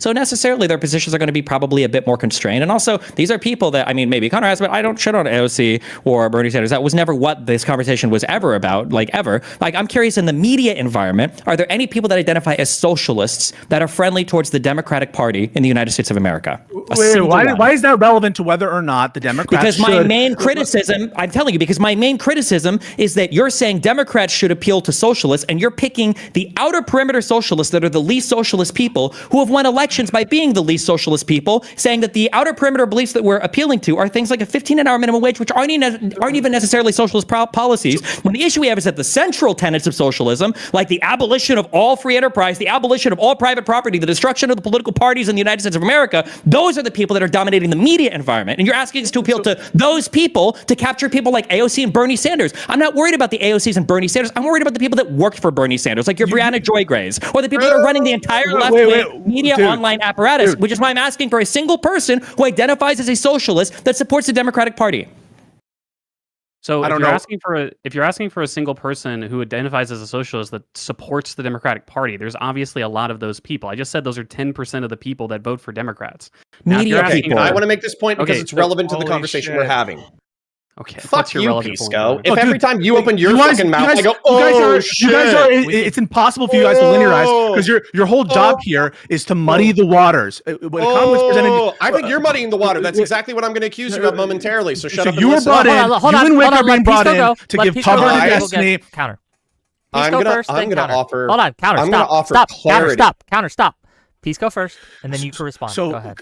Clearly, with respect to policies that socialists support, if what we mean by appeal to socialists is to literally propose policies that these types of socialists would support, you guys are okay with them, certain of these policies, right? And we're just now defining what the scope of that agreement is, what the scope of that overlap is, but you don't have a problem in principle with appealing to socialists if by appealing to socialists we mean promoting policies that they like, correct? Yeah, but that's a meaningless statement. Policies are good.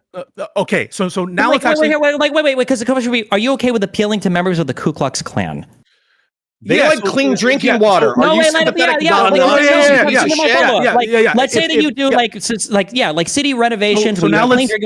So now let's actually talk about the policies and whether they get to you have to answer that question. Would you be okay I'm okay with the party. I'm totally willing to bite bullets. You know I bite bullets. I'm totally willing with a party to appeal to members of the Ku Klux Klan if what is meant by that is appealing to common sense policies that everyone can. Excuse me. Let me finish. Wait. It's not a pointless question. It's not a pointless question because there are policies that you would consider socialist, I think, under your definition, no true Scotsman definition of socialist, that maybe the Democrats should appeal. So, for example, would you be against? Do you think? First of all, that a national healthcare service is a socialist policy? No. Okay, can you give an example of a socialist policy? Things that involve taking away the means of production from private owners, from capital owners, and giving that so that the workers are exclusively the ones that are in control of the means of production. So a single payer healthcare system, let's say a health insurance system, let's put it aside national healthcare, a single payer healthcare system that makes it illegal or outlaws private insurance, you would not say that's socialist? If you're talking about the government owning everything from the top down, then including the hospitals, then theoretically you could call that socialist. Some people would you call that socialist? Would you call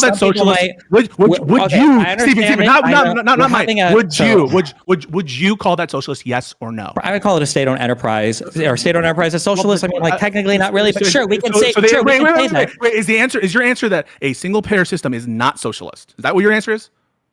I wouldn't call it socialist, but if you wanted to, for the purpose of this conversation, sure. No, I don't know. I want to know your opinion. So I'm asking your opinion. Your answer is no. Single payer is not socialist. Okay, and I don't think it's necessarily like a socialist policy. You could call it if you wanted to. You could, but no, I'm not asking if I wanted to. I could. I'm asking your opinion. I'm not saying if you wanted to, you could. You want me to give you a yes or no answer to an incredibly complicated question. I want your opinion, dipshit.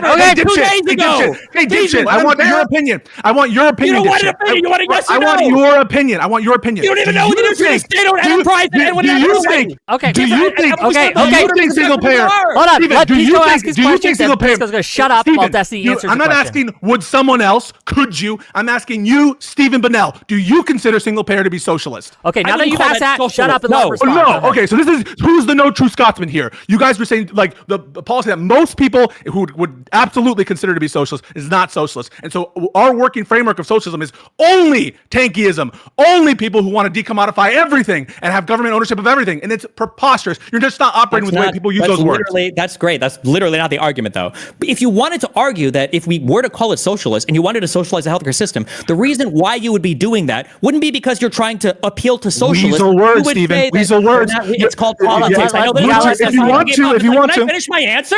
Yeah, holy shit! There's a difference between doing something by. So, for instance, I'm a free market capitalist, but that doesn't mean I oppose government intrusion into every single sector or even a government monopoly on things like, say, utilities, because there are some things that the free market doesn't solve for. To say that I don't think the free market solves for this, so we should have utility companies ran by the state, is not the same as saying I'm appealing to fucking socialists. I'm not saying it's the same.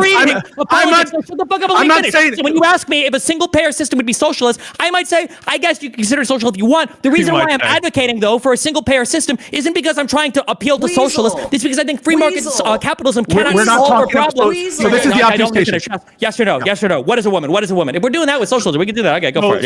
So the obfuscation is, the question isn't. There's no obfuscation, to be clear. You're just confused. Your confusion is not me obfuscating. The obfuscation is as follows, and I'll identify it. The question isn't whether or not the intention behind promoting single payer system is one way or another. We're not talking about the intention behind why you propose one policy or another. We're just asking in pure semantic terms, would most people call socialized medicine, socialized healthcare, would they call it a socialist policy? And your absurd deflection on that and saying, no, I would not call it socialist. I think just you're not using the terms the way people use those terms. Here's a question. Wait. Do you think that Hassan would call it socialism? I don't. Wait, why is that relevant? Why is the largest left-wing streamer relevant to what mainstream thought is amongst leftists on the online media sphere? Did you just say it? The Communist Manifesto, that is not authoritative on socialism, but Hassan Piker is. No, the Communist Manifesto is not authoritative on socialism. Hassan Piker is. Hassan Piker, who you said is a fucking limousine socialist. Yeah, he's definitive on that, but not the Communist Manifesto. Hold on, I just want to be clear. You're telling me that something that was written almost 100 years ago is more authoritative on what modern-day socialists believe than what okay. Well, I encourage you to do more research when it comes to politics. Let me step in here. So if we're appealing at that point, though, Destiny, if we're appealing to what people who call themselves socialists actually think, hey, the authoritative source of what socialism is the actually existing socialists today and what they believe in, right? Then in terms of whether or not we're like acquiescing or appealing to the socialist movement, then yeah, like the Bernie Sanders platform concessions of 2016 would count within that reasonable framework, that he was able to raise the minimum wage requirement of the Democratic Party National Committee. He was able to add in things like legalizing marijuana. And so we're hopping back and forth between, oh, well, some socialists say socialism is decommodification of labor. The difference there is Bernie. Yeah, Hassan has become Satan to these people. Sorry, Chad. I'm going to be drinking two-fisted today. I hope that's okay with everyone. Like, we got the green tea here with the butterfly pea flower blossom. And we got the instant coffee, which I've learned to love since I've been in Thailand, since it's the most common form you find coffee in. But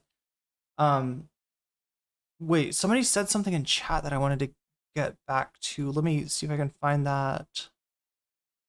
You can tell when Destiny is losing because he gets absolutely unhinged and screams. Yeah, he prolapses.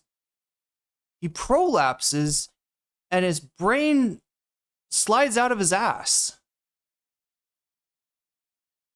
And he has to push it all back in with counterpoints as Theracane, and then he can talk normal again. But yeah, I see that happening a lot. What is it with Destiny, Ethan, and Dan? They're obsessed with him? Oh, yeah. He lives rent-free. He lives rent-free. I mean, they're used to targeting people and marginalizing them, right? Like, I was subject to this, not by, Destiny, Ethan, and Dan, but, by other forces within Twitch Poll. I experienced, they were able to, shrink my channel to about half the size that it was previously.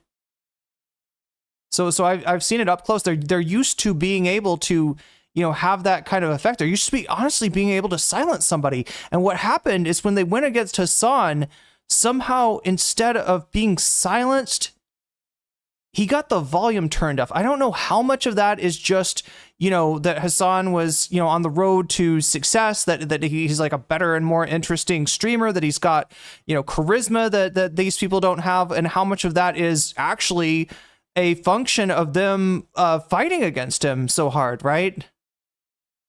That in some ways their resistance only makes him larger, right? I can't quite answer that question, but they're nonetheless, and I don't think they know the answer to that question either. But regardless, they're massively frustrated, massively frustrated by this fact. Bernie Sanders is appealing to liberals. Liberals aren't trying to appeal to socialists, right? When Bernie Sanders recommends the legalization of marijuana, that's not socialists, right? That's Bernie Sanders trying to do something in a liberal capitalist framework. He didn't say the government needs to grow weed. Sorry. So number one, I take it that you take back the thing you said in the beginning of this debate of when do socialists ever appeal to liberals by just now saying, goddamn, Taverto with this spicy take. Sorry, you said something right before that. Yeah, Hassan's done a great job decommodifying the housing in Destiny's head. Yeah, I think he's got that shit rent controlled. I think he's, if not, fully decommodified. Marxist economic analysis being less important than what Hassan thinks is so illuminating to the way. Well, look, there's a point in that, like, look, and this was a silly thing. Was it Pisco that said this?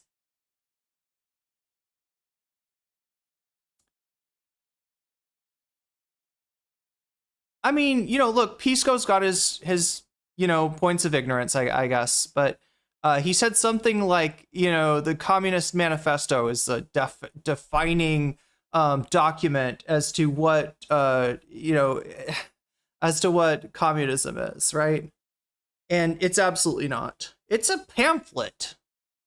It's a short, digestible pamphlet announcing Marx's intentions, announcing the over. If anything, you could say that it frames the. So sometimes Marxism is called a grand narrative. Communist Manifesto is a framing device for that grand narrative. It is not descriptive of Marx's overall philosophy. For that kind of stuff in economics specifically, you'd be looking at Capital for that. But we'll forgive Pisco, whatever. He's not a tanky. So no matter how much Destiny wants to red bait him, he's not a leftist, right? He's just a lawyer. But yeah, he's a lawyer with like a bullshit detector, and Destiny is tripping that bullshit detector again and again and again. That was an appeal to liberals. 100%. No, because I said at the beginning, I don't really consider these people socialists. Follow the conversation, okay? Okay, so now Bernie Sanders isn't a socialist. I don't consider these. Didn't I say at the beginning of this conversation? I don't really consider these people real socialists. No. But Destiny. You could say he's not doing socialism in his policy prescriptions. You can't really say that he's not a socialist, right? He's been a socialist, and he's never renounced those beliefs, despite the fact that it would be exceptionally helpful for him to distance himself from, or at least going back a few decades, right? When communism and socialism still had a real stink on their names, it would have been helpful for Bernie Sanders' success to not be defined by that. But he's never like disavowed his former beliefs, right? It's been 150 years since Marx's discussion, of social. So there's a point to the fact that it was a long time ago, and a lot has, Marx is not the beginning or he's neither the beginning or end of socialism or communism. And also, Manifesto is not where the is not the money shot, so to speak, of Marx's philosophy. It's just kind of an announcement, right? It's like it's an introduction. So mad. I know what tanky is. Thanks to me. Yeah, sorry about that. But what you did say was the actually existing contemporary socialists like Hassan are authoritative on what socialism is. And so if people like Bernie Sanders, and if I could just finish my point, fuck's sake, if people like Bernie Sanders and people like Mamdani and people like AOC say things like publicly owned grocery stores and single-payer healthcare systems and the expansion of a public education are socialist policies, then we have to agree with them, or at least we have to say that they're a major influence on what it means to be a socialist policy under your own framework. No, and I would like an opportunity to speak. No, I want Destiny to really clarify that really quick. Just like, does that mean shit, chat? 8 minutes left for that butterfly goal. I can't even finish because then I'm going to sit here with my hand on my dick and balls for the next 10 minutes. So I would like an opportunity. Hold on. You guys hold on. Stop. Counterpoints, please. Destiny was asked a direct question. I'm going to let him give you a direct answer. And I'll give it to you after. Connor. MC says I was sleeping, but this part woke me up. Yeah, it's I think it keeps on getting. I think it keeps on being like, and I don't know. I think that if there is any aesthetic to Twitch poll, like this is it. Like it's all dudes. They're yelling over each other. They're calling each other weird things. They're appropriating language from kind of a generation below what any of them their actual ages, right? This is like Twitch poll. This is the platonic ideal of Twitch poll, so to speak. Connor should go right. Yeah, exactly. Infallible foul. Marx could not have even imagined the world that we live in. Okay, listen, I don't think that you look to the lawmakers in a democratic system to see who your ideological thought leaders are for certain movements in the United States necessarily, okay? They're running in certain districts, and they're running under the confines of trying to operate within some electoral system so that they can get stuff done. I think that if you want to have this argument right now of like, does Bernie Sanders and AOC dictate what socialism is in the United States? Honestly, when you say it, maybe when Pisco said it, I'm not sure what planet he's on right now, okay? But when you say it, kind of, I think you genuinely believe Planet Pisco, Destiny, and it's starting to have more gravity than Planet Destiny. Like, I don't know if he notices what's happening.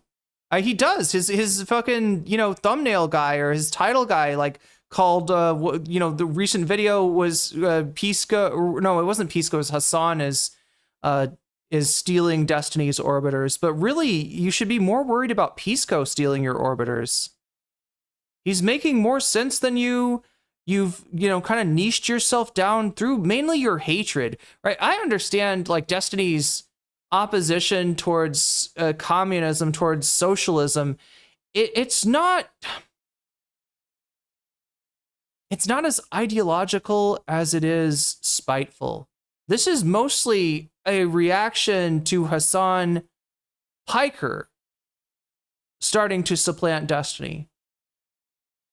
And his way of grasping to retain power is to basically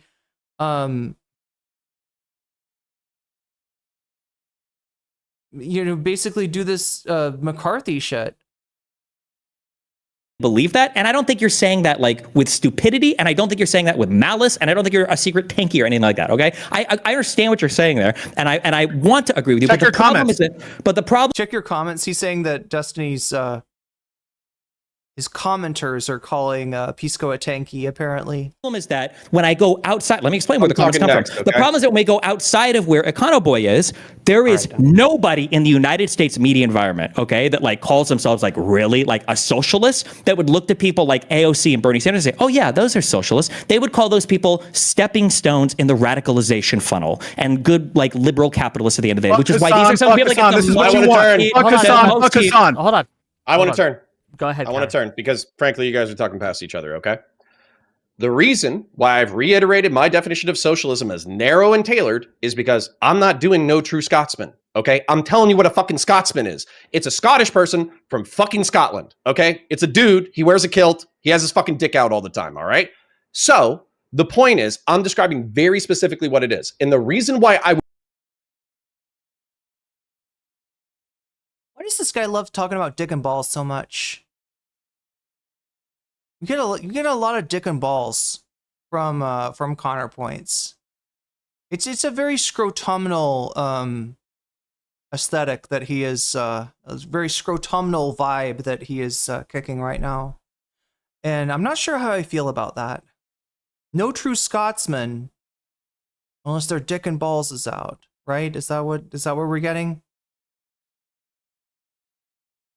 Would be pissed about universal health care or high quality education being labeled socialist is, number one, I think most committed socialists who have read any books about socialism wouldn't agree with that definition. And the only way that I would stretch it is if you considered universal health care or universal. I'm afraid you're going to stretch it with that Theracane, Connor. Don't get a prolapse like Destiny. Have your brain slide out of your ass. Access to healthcare as a part of the decommodification of basic human needs, which, by the way, I'm pretty sure it was just food, water, and shelter. But what I'm saying is that the reason why I think that Econoboy and Pisco, whether they like it or not, are useful fucking idiots for committed socialists and tankies and communists is because they fucking muddy the definitions. They fucking blur it around. They're just like, oh yeah, every public service is fucking socialist. Connor, give us one example, therefore. Give us one example of a socialist policy. Go.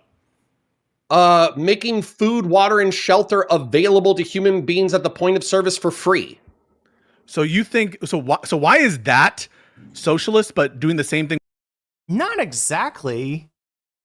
Right? Look, that what you just described is a great recipe for actually privatization, domination, and enclosure, right? If it's just like, you can go to the, like, chat, listen, here's the deal. All right, there's a durian store, but we're in a socialist society according to counterpoints, and the durians are free at the point of service. Pitchforks, super chatted $5. To keep it a buck index pointing at the viewer medium light skin tone, you're better than covering these irrelevant people. I wouldn't know who any of them are if you didn't cover these idiots. Full score. That is understandable. And it's probably a comment. You're not the only one to say this, and I owe you an answer for why you're seeing me cover these idiots, right? It's frankly because they're way more influential than they should be, right? Whick is obviously a joke as a panel host. I mean, Destiny as some kind of intellectual, like, please. Counterpoints? What even is counterpoints? Econoboy? Look, I'm not gonna, you're the most, you and Pisco are the most reasonable people in this debate, so I'm not gonna insult you other than just like Econoboy? That's your name? Econoboy? It sounds like an NES game, doesn't it? Doesn't it sound like an old school video game, chat? Am I wrong about this? Like it'd be like a 2D platformer or something? I don't know what Econoboy is, but anyway, we all got to have a name. Maybe my name, some people say, is a little bit,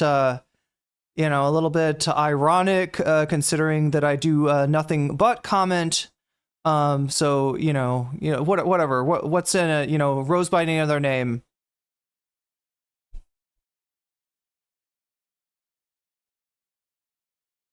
But yeah, I mean, it's the influence of these people, frankly, that causes me to cover them, that necessitates me becoming a part of their discussion. If we can grow this community, and if there's precedent for this, Hassan more or less outgrew these people.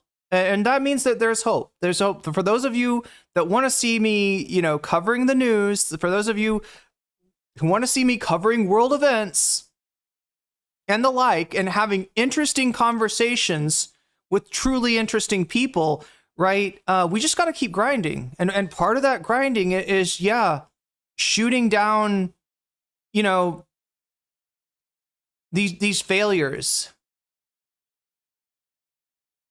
But yeah, no, I totally get what you're saying, Pitchfork Dragons, and the frustration is real. The frustration is real. So I gotta do my best to try to get the content out there to more and more people. And you know, one of the big kind of bottlenecks in that has been that if I'm gonna, I need to stream a certain amount of time in order to in order to, you know, keep body and soul together myself, right? And for the last year, that amount of time has been so much that it precludes me editing videos and putting out content, which I love to do, and I really, really need to get back to. But I do have my eye on the prize, even though, yeah, it is a little bit frustrating. You meant it as a compliment? No, I took it as a compliment. But it's also a very real frustration. And you know, it's something that you're not the only one who feels that way. And I you know, need for record. Oh yeah, random 3PO is, you caught on to what I think somebody was saying earlier, random 3PO, and thank you for the super chat, Pitchfork Dragons. And thank you everybody that supports the stream, really, because that is the only way that I'm gonna ever be able to get out from under. Like, chat, I feel a bit like, look, is this putting on airs to say I feel a bit like Sun Wukong, right? I feel like I've been stuck under the mountain, right? After challenging Jade Emperor and pissing on the hand of God himself, right? I've been punished. I've been buried under this mountain for years and years and years, and it's really not easy to get out from under, right? The amount of you know, content that I have to cover, the amount of time that I need to stream. But look, it's a purgatory that I have to go through. Like, such is my fate, I guess. Doing educational. Did you try clipping your streams into videos and unlisting? That's the whole thing, Estella. I don't have time. Like, right? I'm in a position right now where the amount of time that I need to stream in order to support myself, in order to keep body and soul together, in order to pay for, you know, things like a visa to stay the fuck out of the United States of America. And you know, look, we reduced our costs by moving to Thailand, so you know that I got that working for me. But it's just so great that I don't have time to and honestly, frankly, like, I'm not sure, like, you know, successful streamers generally have somebody else editing their videos, just like a musician is not going to be the best producer for their own album.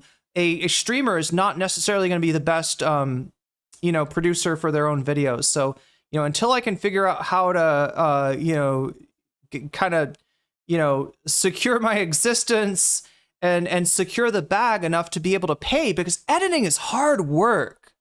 Editing is time consuming, editing is frustrating, and you know, as cool as it is to put together a video and make it really pop, it's like a lot of the way the sausage is made is not pretty, right? There's a lot of grinding. There's as much grinding I would say as there is in streaming, and that's where I'm at right now, grinding. But like, no, the frustration is real, and I feel it too. Absolutely. These are good comments that people are leaving, and I just want you to know that I'm thinking along the same lines as you. I'm looking to get out from under this mountain. I'm looking to make a journey. A journey to the West. Thing with health insurance isn't, and it's because one is basic human needs. Because I'm going based on, well, yeah, because I'm going off of the fucking definitions of shit. Yeah, absolutely. Okay, so healthcare is not a basic human need, but food is. Oh wait, yeah, wait, no, somebody else. Wait, somebody. Oh my god, I think it was random 3PO. There we go. Yeah, I was gonna comment on this when they said it too. Was it Connor that said that, or that your basic needs are food, shelter, and water, right? Which is so fucking reductive. Like, not even Maslow is that reductive. the need for recreation, for doing art, for hanging, which look, art is part of the superstructure, but god damn it, that superstructure is in a dialectical relationship with the base. Just because we call it the superstructure, we call it the superstructure because shit like art cannot exist without food, without water, without shelter, right? Without those basic needs. But it doesn't mean that the base has an effect on, I'm sorry, chat, I'm getting a little too into theory, but I'm sure some of you are tracking.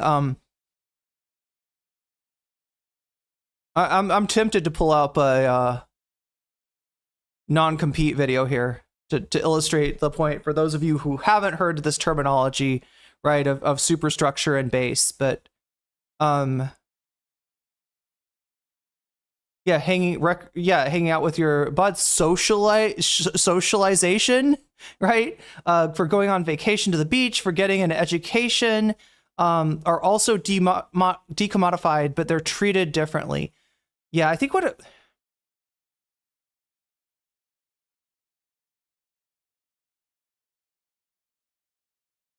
I think I heard FT Signifier say it boosts your video. Wait, what is this? Oh, when you delist it. Is that what you're saying? When you unlist your lives? Well, the problem is, Estella, right now, because my lives are taking so much time to produce it. In other words, I have to stream so often just to survive. I'm not able to get out the videos, right? But yeah, you know, exactly. If I mean, there would be a point to that. Like for instance, chat, if I could put all of my segment, like if I could put all of my segments out, you know, then I could do something more like the Vanguard does, where the VODs are for members only, so therefore they're in effect delisted, and the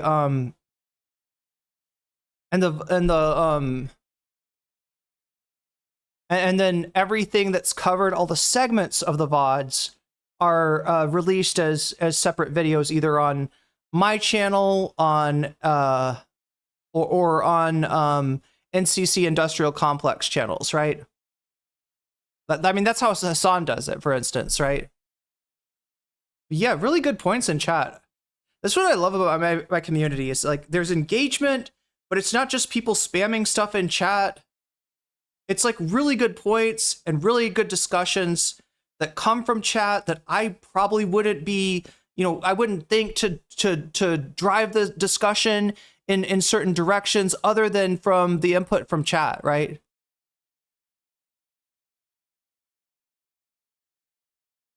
And there's also things that, you know, probably people like wonder about, you know, like we're talking, this is a kind of meta, you know, we're talking about content about content, right? But, you know, there's, you know, I think about these things in my own head, but I don't usually talk about them on stream. So it's kind of good that people are bringing this stuff up.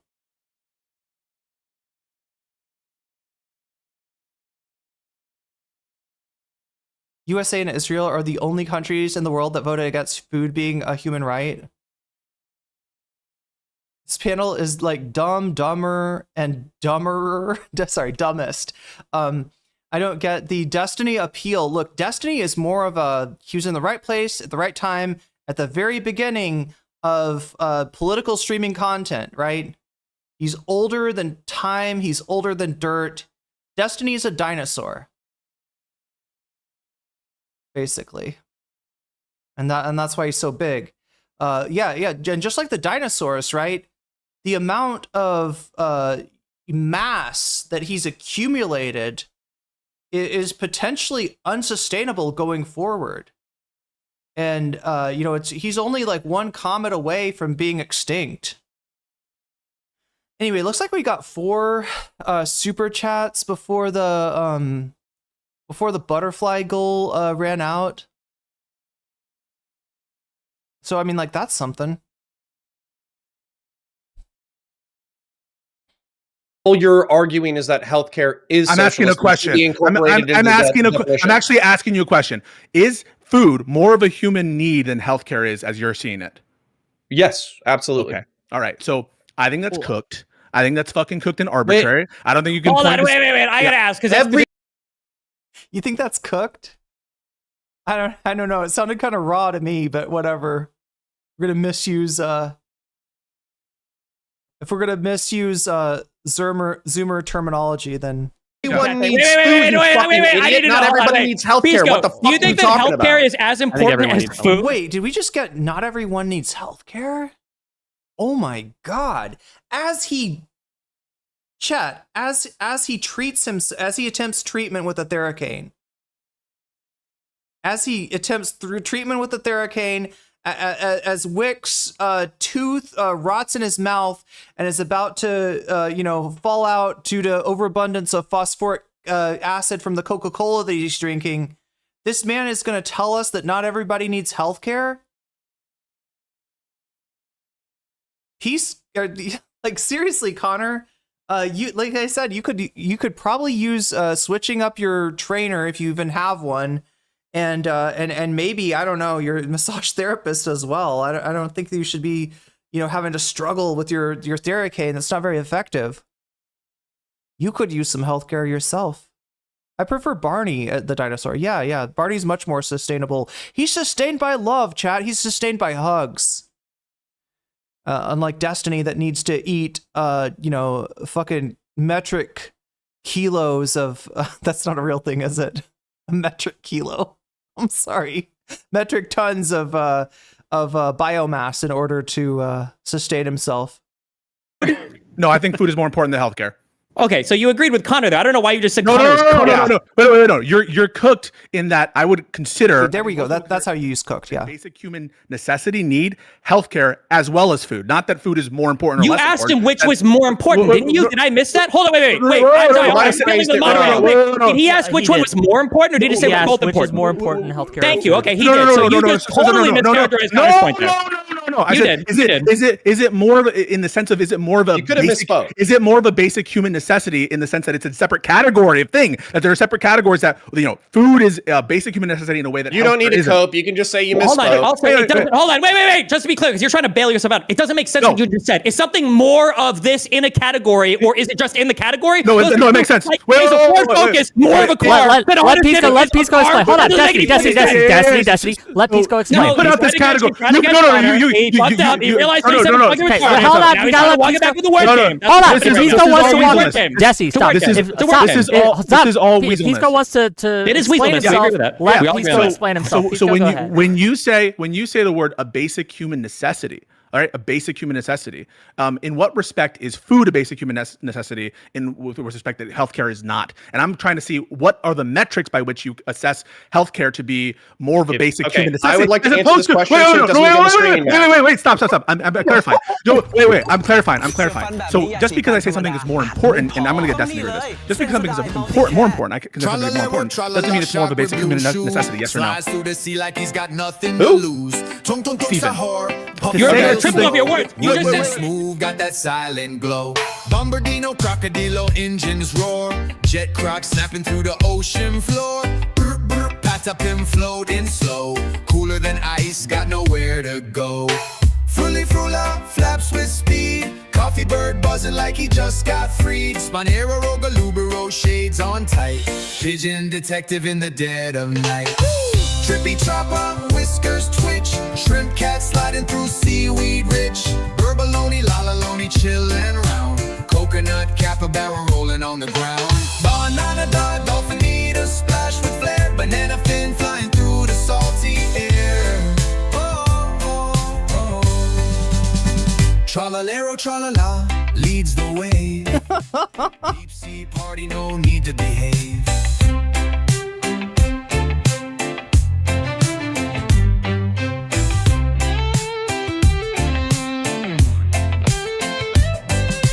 Tralalero, tralala, leads the wave. Deep sea party, no need to behave.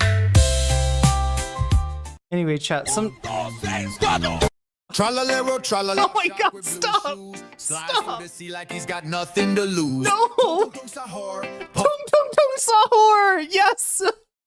Chat, I need to puff like tung sahur. I'm sorry, I think it's tunta. Is there 3 tungs? I thought there was just 2. Anyway, chat, Italian brain rot aside, we just needed a little what do you call it? Mental palate cleanser of sorts? Is the term basic human necessity and important the same? No. Okay, so saying something. Wait, this is AI. The animals came up through AI infiltrating our hearts and minds. I mean, to be fair, it's more about the brain rot, but yeah, I guess it wouldn't be brain rot if it wasn't artificially generated. Along the spectrum of basic human necessity and importance, those are different questions, we're right? debating whether or not. Are they? Wait, Stephen, are they different questions or not? Those are different words. I don't even know what you're So asking. are they? now. So is something on the spectrum of basic human God. necessity the same spectrum of importance? Because importance can encompass more than just something that's basic human necessity, correct? It can be more important along the spectrum. Sure. Okay, so so there's no contradiction, right? Can you identify a contradiction? No, vegan gain, sir. Okay. I cannot identify. Okay. So Is he? Sorry, let's go back. I want to see if he's using contradiction in like the Marxian sense or just in the like rhetorical sense. Wait, Stephen, are they different questions or not? Those are different words. I don't even know what you're asking. Are they? So is something on the spectrum of basic human God. necessity the same spectrum of importance? Because importance can encompass more than just something that's basic human necessity, correct? It can be more important along the spectrum. Sure. Okay, so so there's no contradiction, right? Can you identify a contradiction? No, vegan gain. No, we're talking about rhetorical contradictions. Sir, I cannot identify. Okay. So I don't want to debate whether it's more important than healthcare. I would have been so excited if Pisco was talking about the fundamental contradiction.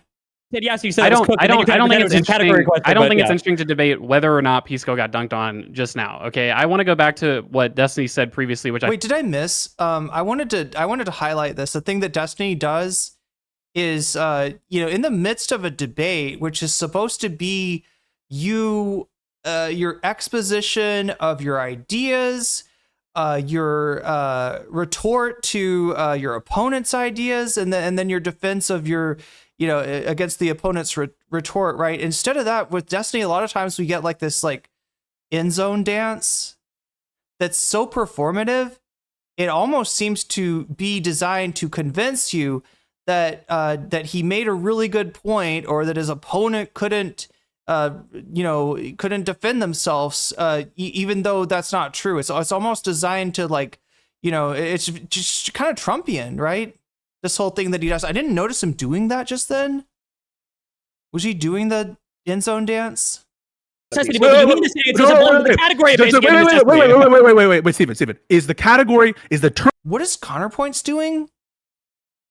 Chat. He just deep throated his SM7B, didn't he?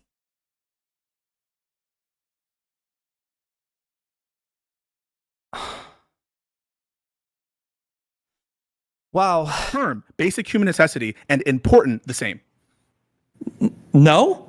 Okay, so saying something along the spectrum of basic human necessity and importance, those are different questions, we're right? Debating whether or not. Are they? Wait, Stephen, are they different questions or not? Those are different words. I don't even know what you're asking. So is something on the spectrum of basic human necessity the same spectrum of importance? Because importance can encompass more than just something that's basic human necessity, correct? It can be more important along the spectrum. Sure. Okay, so so there's no contradiction, right? Can you identify a contradiction? No, vegan gain, sir. I cannot identify. Okay. So I don't want to debate whether it's more important than healthcare, and you said yes. You said I don't think it's interesting. I don't think it's interesting to debate whether or not Pisco got dunked on just now. Okay, I want to go back to what Destiny said previously, which I thought was pretty interesting. So Destiny made the claim that the people that he would look to determine who are the ideological thought leaders of socialists, like people who label themselves as socialists, wouldn't be people necessarily like Bernie Sanders or Mamdani or AOC. Now, I would say this is pretty absurd for a number of reasons, okay? If we look at, hey, when people go and have public events, right? Like, hey, what's up, Phoenix Dragon? Good to see you. Hassan goes and has a public event. How many people show up? I'd say maybe a few hundred. Maybe he gets into the 1,000 plus club or something. When AOC and Bernie Sanders go out and have an event, thousands of people show up. They can feel stadium. Marmar says most Scots wear boring clothes these days. Yeah, like Lonerbox, right? That's Lonerbox is Scottish. He doesn't wear. He's Lonerbox isn't like balls out, like rocking a kilt or anything. Stadiums fill arenas when people actually go out and express their political views. What are my political views? millions of people voted for Bernie Sanders. Hundreds of thousands of people, probably millions of people across the country, vote for Democratic Socialist politicians. And so when we look at Democratic Socialists and Socialist... Yeah, you're right, Random 3PO. Logical contradictions are an acceptable kind of contradiction. I wasn't trying to say otherwise. I just would have been massively impressed if... after they like try to, red bait Pisco and smear him so much, I would love it if he kind of like internalized some of the nomenclature of the communist tanky philosophy that he's supposedly defending. Politicians.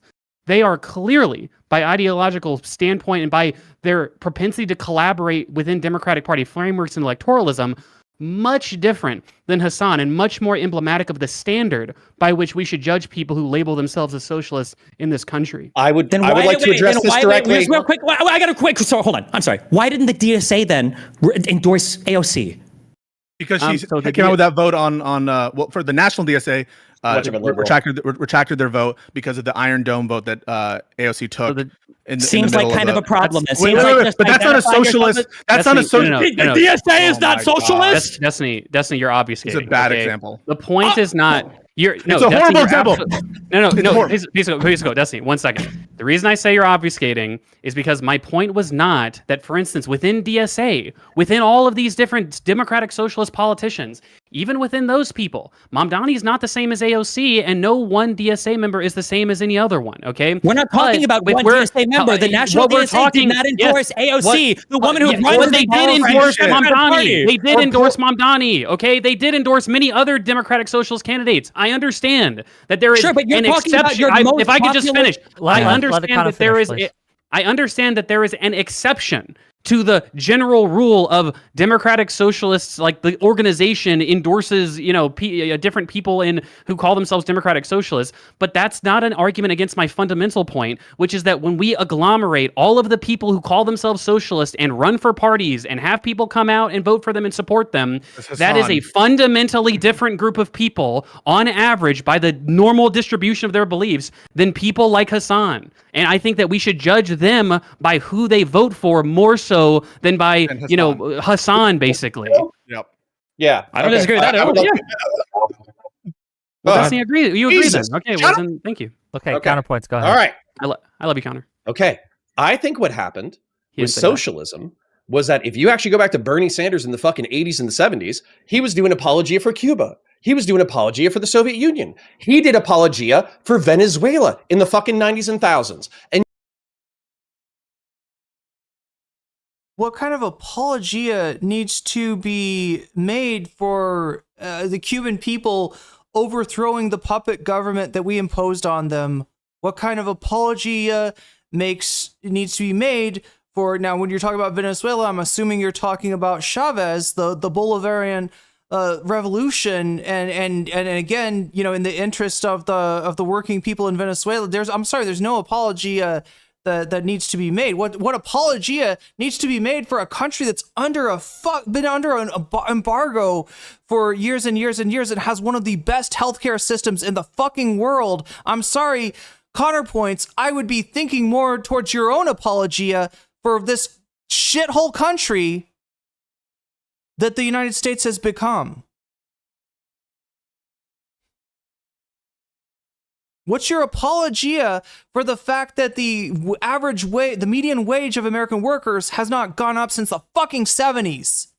Please apologize for that. God fucking damn it. This guy. I was getting ready to say this must be a Whick panel. You're correct. For poor moderation, you called it. You called it, Phoenix Dragon. You know the drill. You got the signs and symptoms, and you're like, this is definitely a Whick panel. Yeah, this is what Twitch Paul has devolved to. Like, God, I mean, I know Prime Kai. Is Prime Kai still doing panels? I don't think they're nearly as relevant as they used to be. Sadly, like this is what displaced. There's many criticisms as I've had for Prime Kai's platform. Right, the thing that replaces it is even more toothless. Then I'm sorry, I gotta make the joke. I gotta make the dental jokes with Whick. And you know what happened? Each Bernie one bad. of those places ended up being absolute fucking bad. shitholes. Bernie And so bad. what he You live in a fucking shithole, Connor Points. What the fuck are you talking about? Do you really have that much privilege that insulates you from recognizing how far downhill the country has gone in 10 years, let alone how far downhill the country has gone since the late mid 70s? Like you really don't fucking see the social decay all around you? Oh, I'm sorry. That's right. You're hyper normalized. You're hyper. Yeah, Vuvuzela. There we go. Birdie, no, don't support Vuvuzela. Look, say what you want about Maduro, but I don't have a lot of. Why is he lying about Cuba? It's easier than doing research, I guess. And just, you know.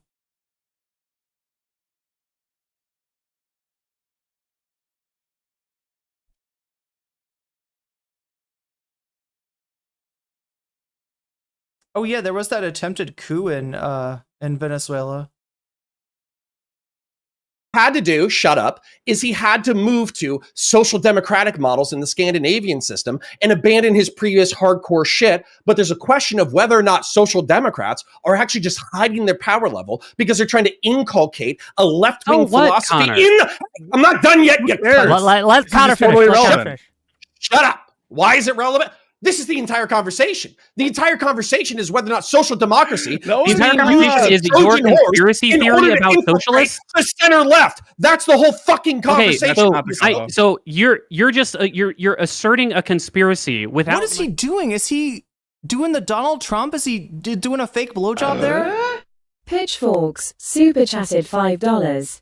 Everyone involved in this debate is completely wrong about everything. Rolling on the floor laughing. It's weird rolling on the floor laughing. We do appear to be in like the through the looking glass here. Yeah. We are not in Kansas anymore, chat, are we? Connor's only thought right now is I can almost 100% guarantee are entirely performative. Like, what's he? Is he doing the Trump thing, chat? Did I get that right? Is he doing the? I mean, he did literally like deep throat the mic earlier, or is he trying to make fun? I think maybe Pisco's shaking his head and he's trying to make fun of that. Let's watch this again. Previous hardcore shit, but there's a question of whether or not social democrats are actually just hiding their power level because they're trying to inculcate a left-wing philosophy I'm not done yet. Let's Connor finish. What did he call him? Shut up. Why is it relevant?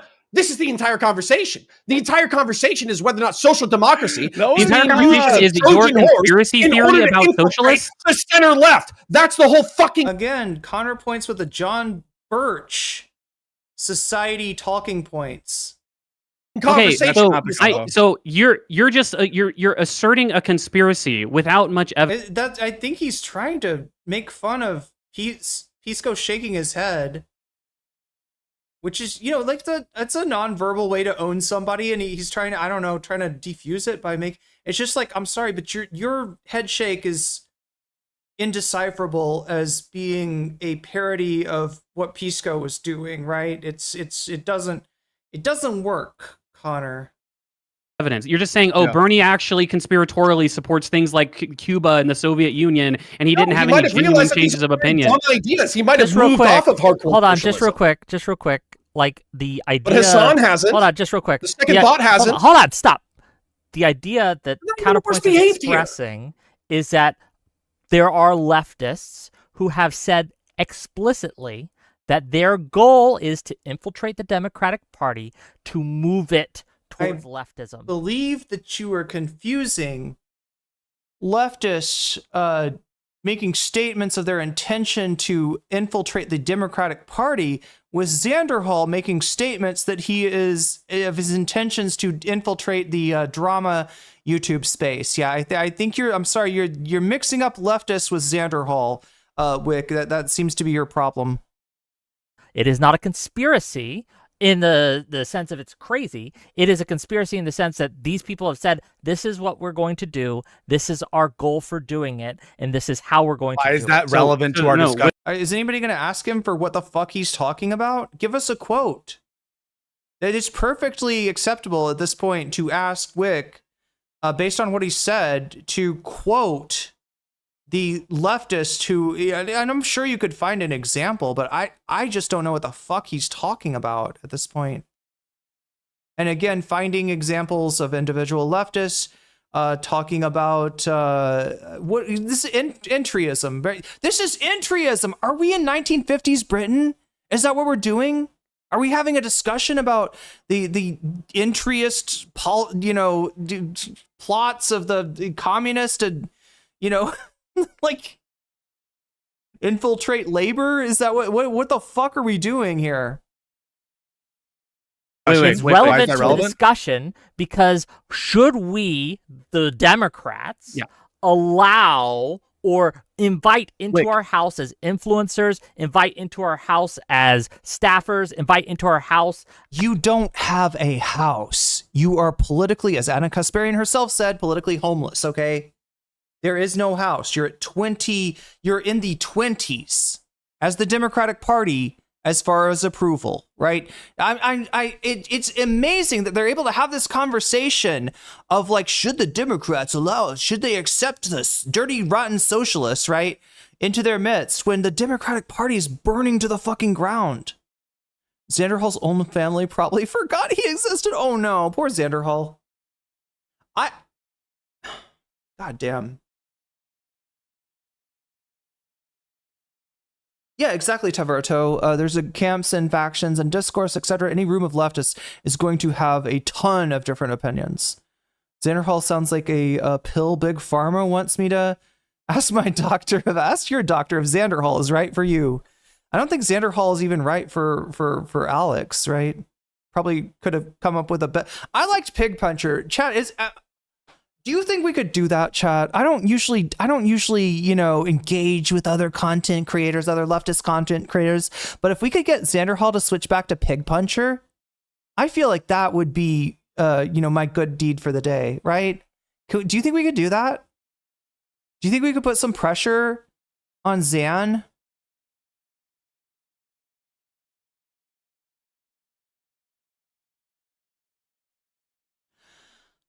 Oh my God, chat. As people we will engage with or collaborate with in a friendly way. Should we be doing that? I remember Pig Puncher too. Yeah, he was cool. What happened to Pig Puncher? Bring back the moose? Wait, what's the moose? When we know that this is their goal. I'll answer the question directly. So Please. it's only it's only quote unquote a problem insofar as it's aggregately true of the 10% of the Democratic Party base that's actually engaged in that process. Now I understand that that's, that we don't have a poll that says how many of you are engaged in this kind of like Manchurian Candidate fucking like conspiracy, whatever the fuck like Connor's describing. I feel like we could sell that, rebrand or what would it call? Like he'd be a revert. Do you think we could make Xander Hall a revert? Wait, is that the word for it? Get him to revert?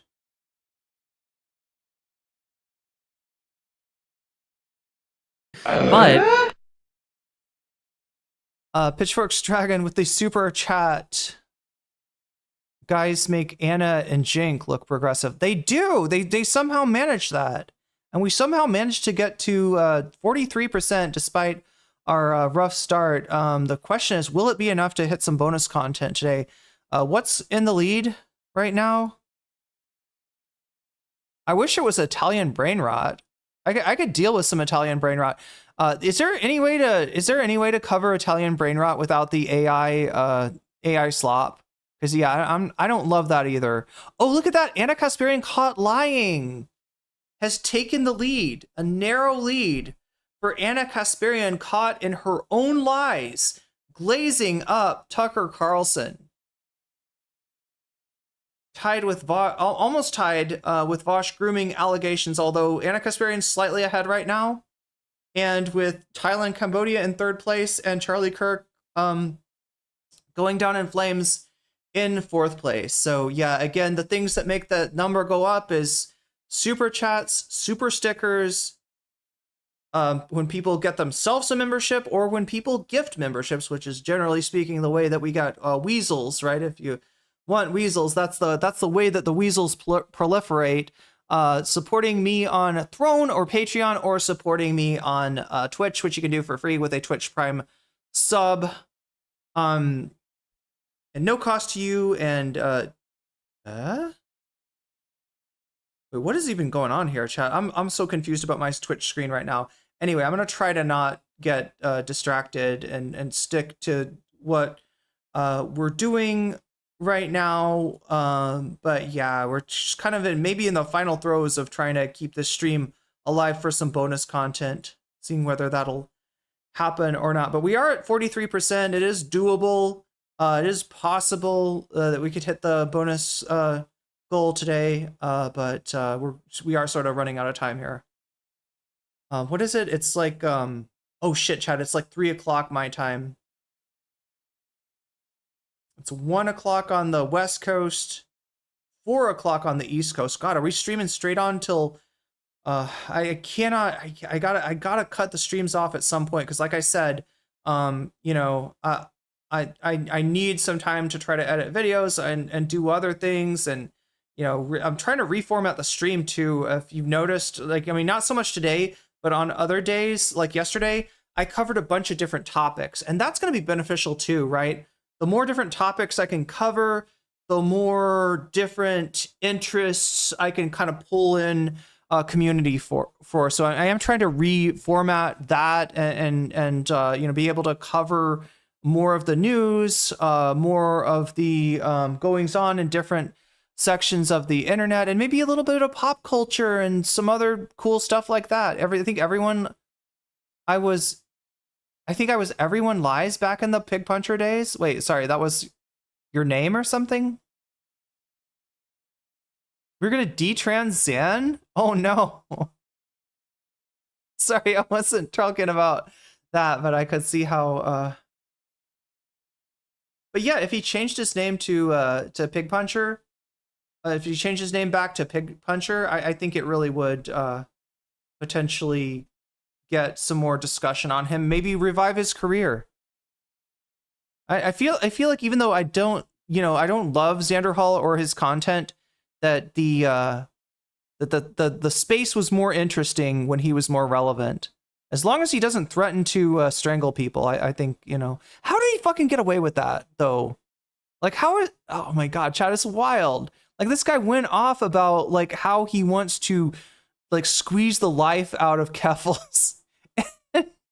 And somehow people are like, no, he's an all right dude. He's okay. I would say that generally speaking, when I look at the actions of democratic socialists who win elections, when I look at the actions of democratic socialists and the platforms of them, they don't seem to be secret tankies. Now, I would agree that there are certain people, like people reference Hassan, like Hassan has said, oh, like I want liberals. Well, okay, yeah. Oh, people reference other left-wing alternative media influencers. Oh, sure, okay, like whatever.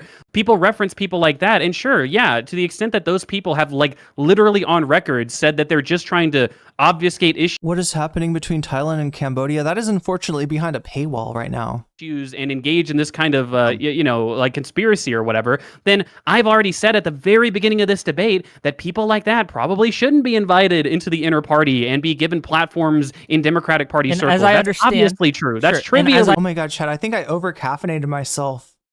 I was trying to wake my ass up because I felt myself lagging. I don't know what I need to. Do I need to eat? Is that what I need? Is that what I'm missing?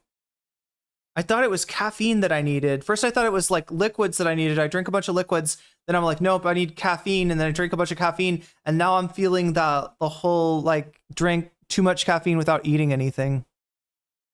I understand the disagreement here is that, and again, they can correct me if I'm wrong, but Destiny and Counterpoints think that you are allowing this to happen. Like you say, hang on a second. But they're saying no. That The disagreement is all semantic bullshit. Connor, is China a communist country or a socialist country?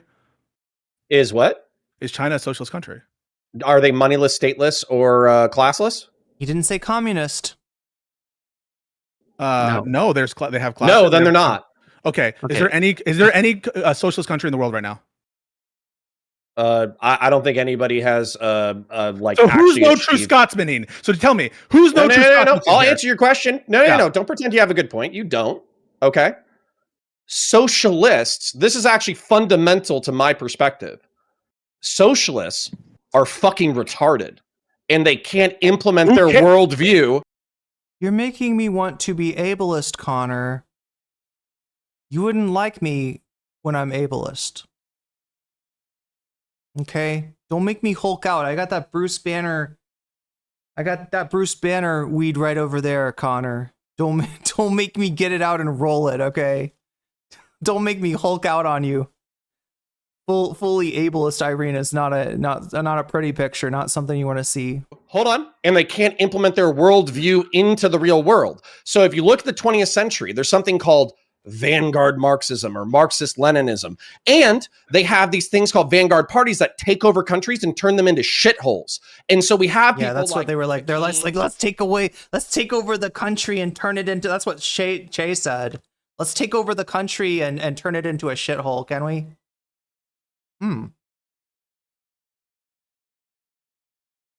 What am I eating? A persimmon. Wow, they do have some fruits that I recognize. I bet Connor would like me better if I was ableist, probably. He would get into it. He would get turned on by me, you know, calling him slurs. We should make up specific slurs just for Connor points. Wouldn't that be nice, chat? If we could have a slur for a person instead of a group, that would be sick. Second Thought, Hassan Piker, the Vanguard, who tried to sweep this history away. No, I'm telling you the truth. The Vanguard. This is the embarrassing part. All right. And look.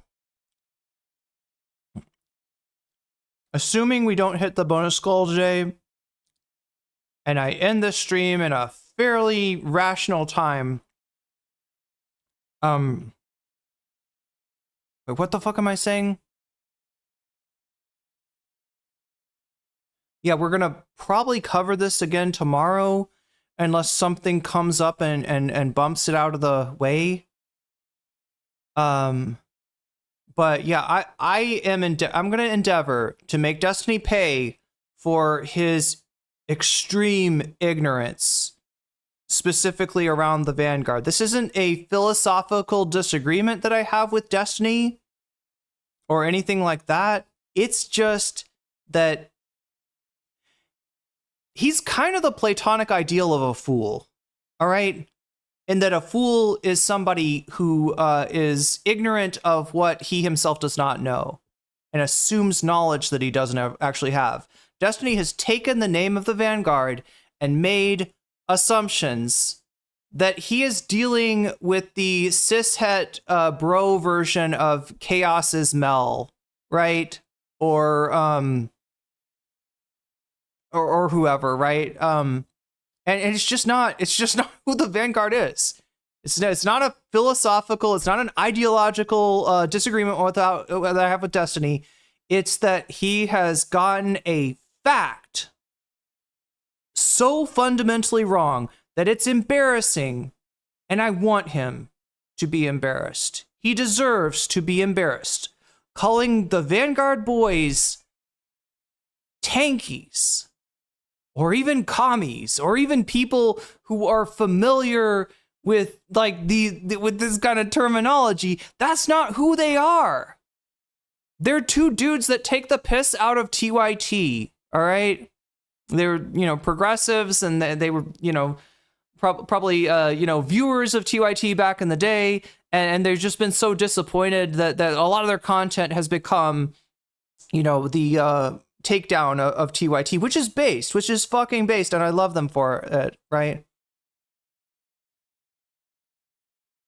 But yeah, this should be embarrassing. This should be for Destiny to keep on trying to, and he keeps on trying to do that, like the Vanguard, like Marxist Leninist, like the Vanguard, ultra tankies, like the Vanguard. Is that right, Destiny? You're a fucking disgrace.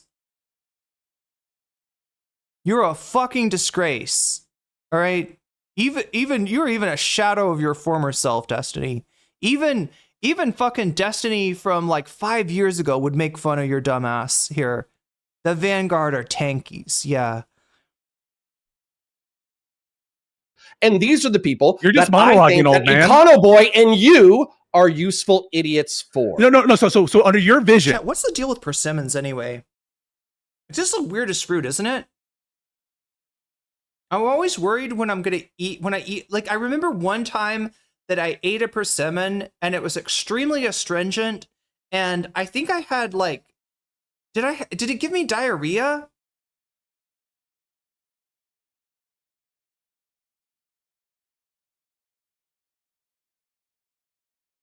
I don't know. Something bad happened to my digestive system.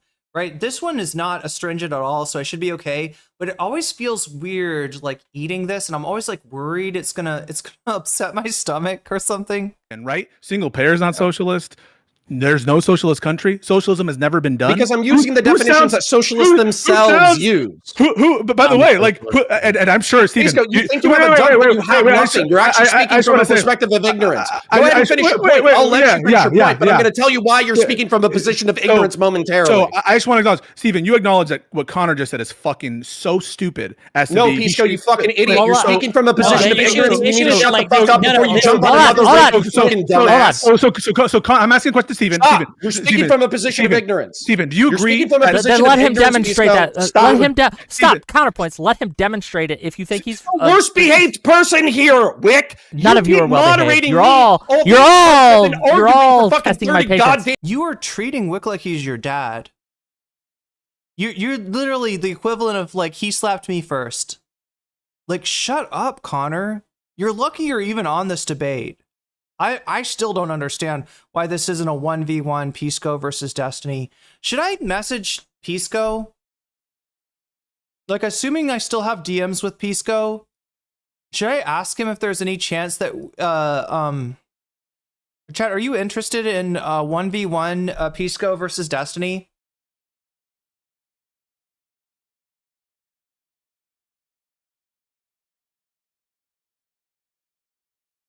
Do you want me to message Pisco and ask him what the odds are of us getting a 1v1 versus between him and Destiny?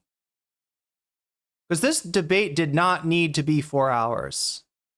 It did not need Connor points, and although I don't have anything against a Connor boy, it didn't really need a Connor boy either.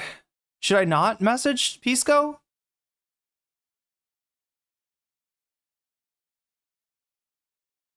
I kind of need a 1v1. Anybody else feeling that? I boycott Destiny.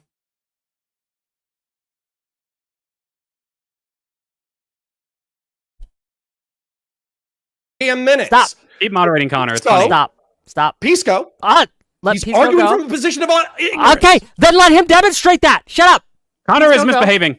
Pisco go. So and then I have a question you for can Stephen. ask Stephen, do you? Pisco. Connor is crashing out is what he's doing, really. I don't know. I feel like that. I feel like I'm overusing that word.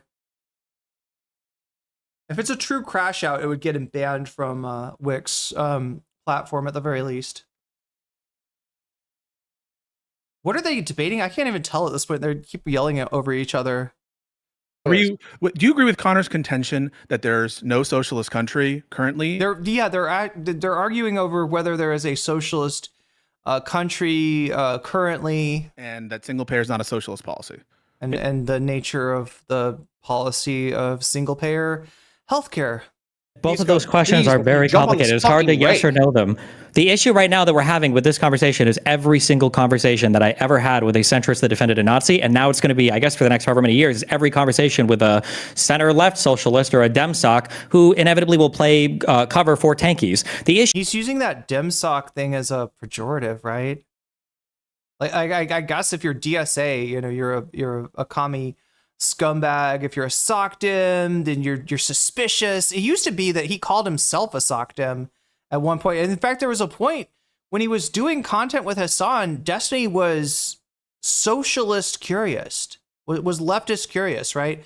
You know, until he decided that he could get more traction, you know, trying to burn Hassan than listening to him. issue is that you guys have come here to defend the proposition that socialists are AOC, Bernie Sanders, and Mamdani. Okay, AOC is not even currently endorsed by the largest socialist movement in the United States. Bernie Sanders causes major contention over his endorsement. All of these people run as Democrats, and you're going to pretend like this is the main voice of the socialist movement in the United States, and you're going to say it, and you're going to say it by talking about policies that they're using to appeal to didn't hear an answer. Didn't hear an answer to my question. Can I finish my thing? I can't finish. Let him You're going finish. to say that these represent socialists. Hold on, stop. Let Destiny finish. Is Destiny trying to Joseph Joestar? Did you say your next words are, you know, yada yada yada, and then Pisco's like says yada yada yada, and he's like, oh, nani? Go ahead, shit. You're going to say that these appeal to socialists in the United States because they're doing things that are popular amongst literally all center-left people, and then you're going to say that's an example for why we should try harder to appeal to leftists, when my question earlier is, let's look at the media apparatus. The entire left-wing media apparatus constantly attacks and shits on Democrats, and then you guys, like watching Pisco stumble through, not knowing 50 different terms related to what Hassan talks about on his stream, and play cover for him over and over and over again, whether it's the ridiculous TSA story, or whether it's his ridiculous political beliefs that where Pisco pretends not to know what any of these things are, or not to know what, well, re-education camp, isn't that like getting your GED, LOL, right? That's the issue that people have when they look at it and go, okay, every time you come to argue with us about defending socialists, you talk about AOC and Bernie Sanders. But then when you look at the media environment, they're talking about... The problem with Destiny is he can't think of the concept of re-education outside of the phrase. Like, Destiny hears the word re-education and he completes the thought camp, right? That's a huge problem. Because after rewatching the clip, and I think Pisco is going to talk about this in a second, we'll probably call it there unless somehow we hit the bonus goal in the next like 15 minutes. We'll probably call it there. But yeah, Pisco is going to point out that the Destiny's description of Hassan's beliefs about re-education, it's not. He specifically asked about, you mean like a re-education camp? And he's like, no. He means like re-education as an alternative to, yeah, like to using, you know, the carceral state as a way to combat, you know, like capitalist subterfuge in a hypothetical socialist government, like, you know, hundreds of years from now. It's really not what Joseph Joestar, your next line will be, yeah, this is what Destiny just did to Pisco, right?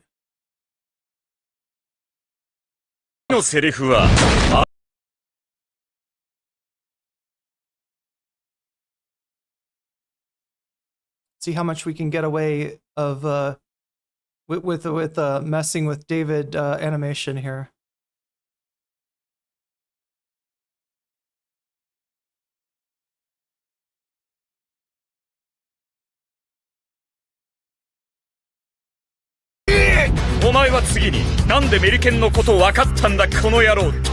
Next you'll say, how'd you know about the brass knuckles, asshole? How'd you know about the brass knuckles, asshole? Nani?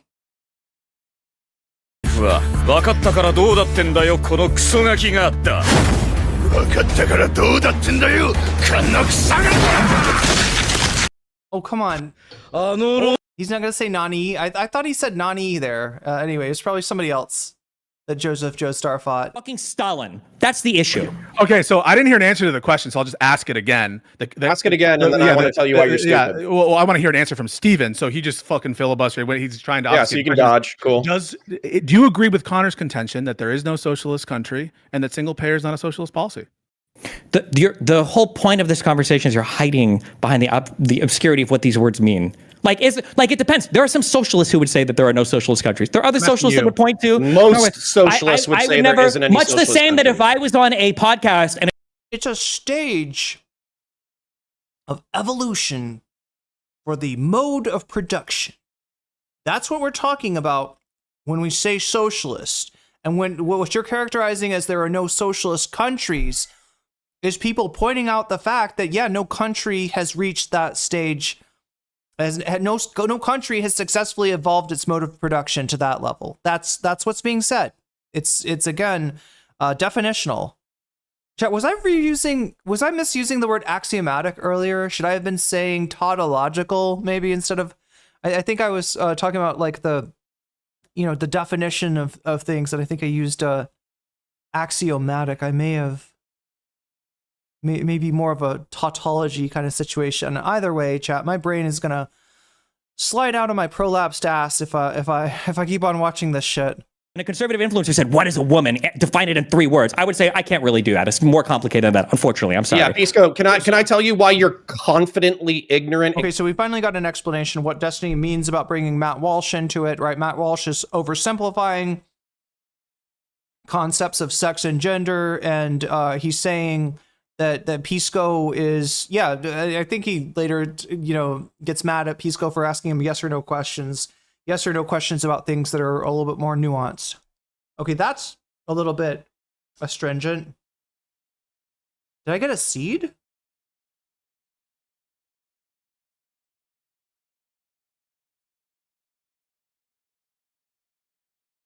What's the difference between re-education and denazification? In terms of I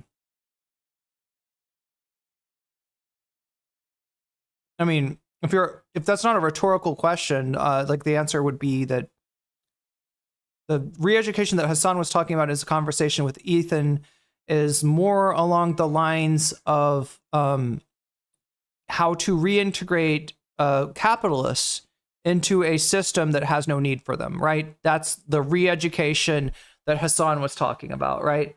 Whereas, denazification is less about capitalism, which the United States did not oppose, and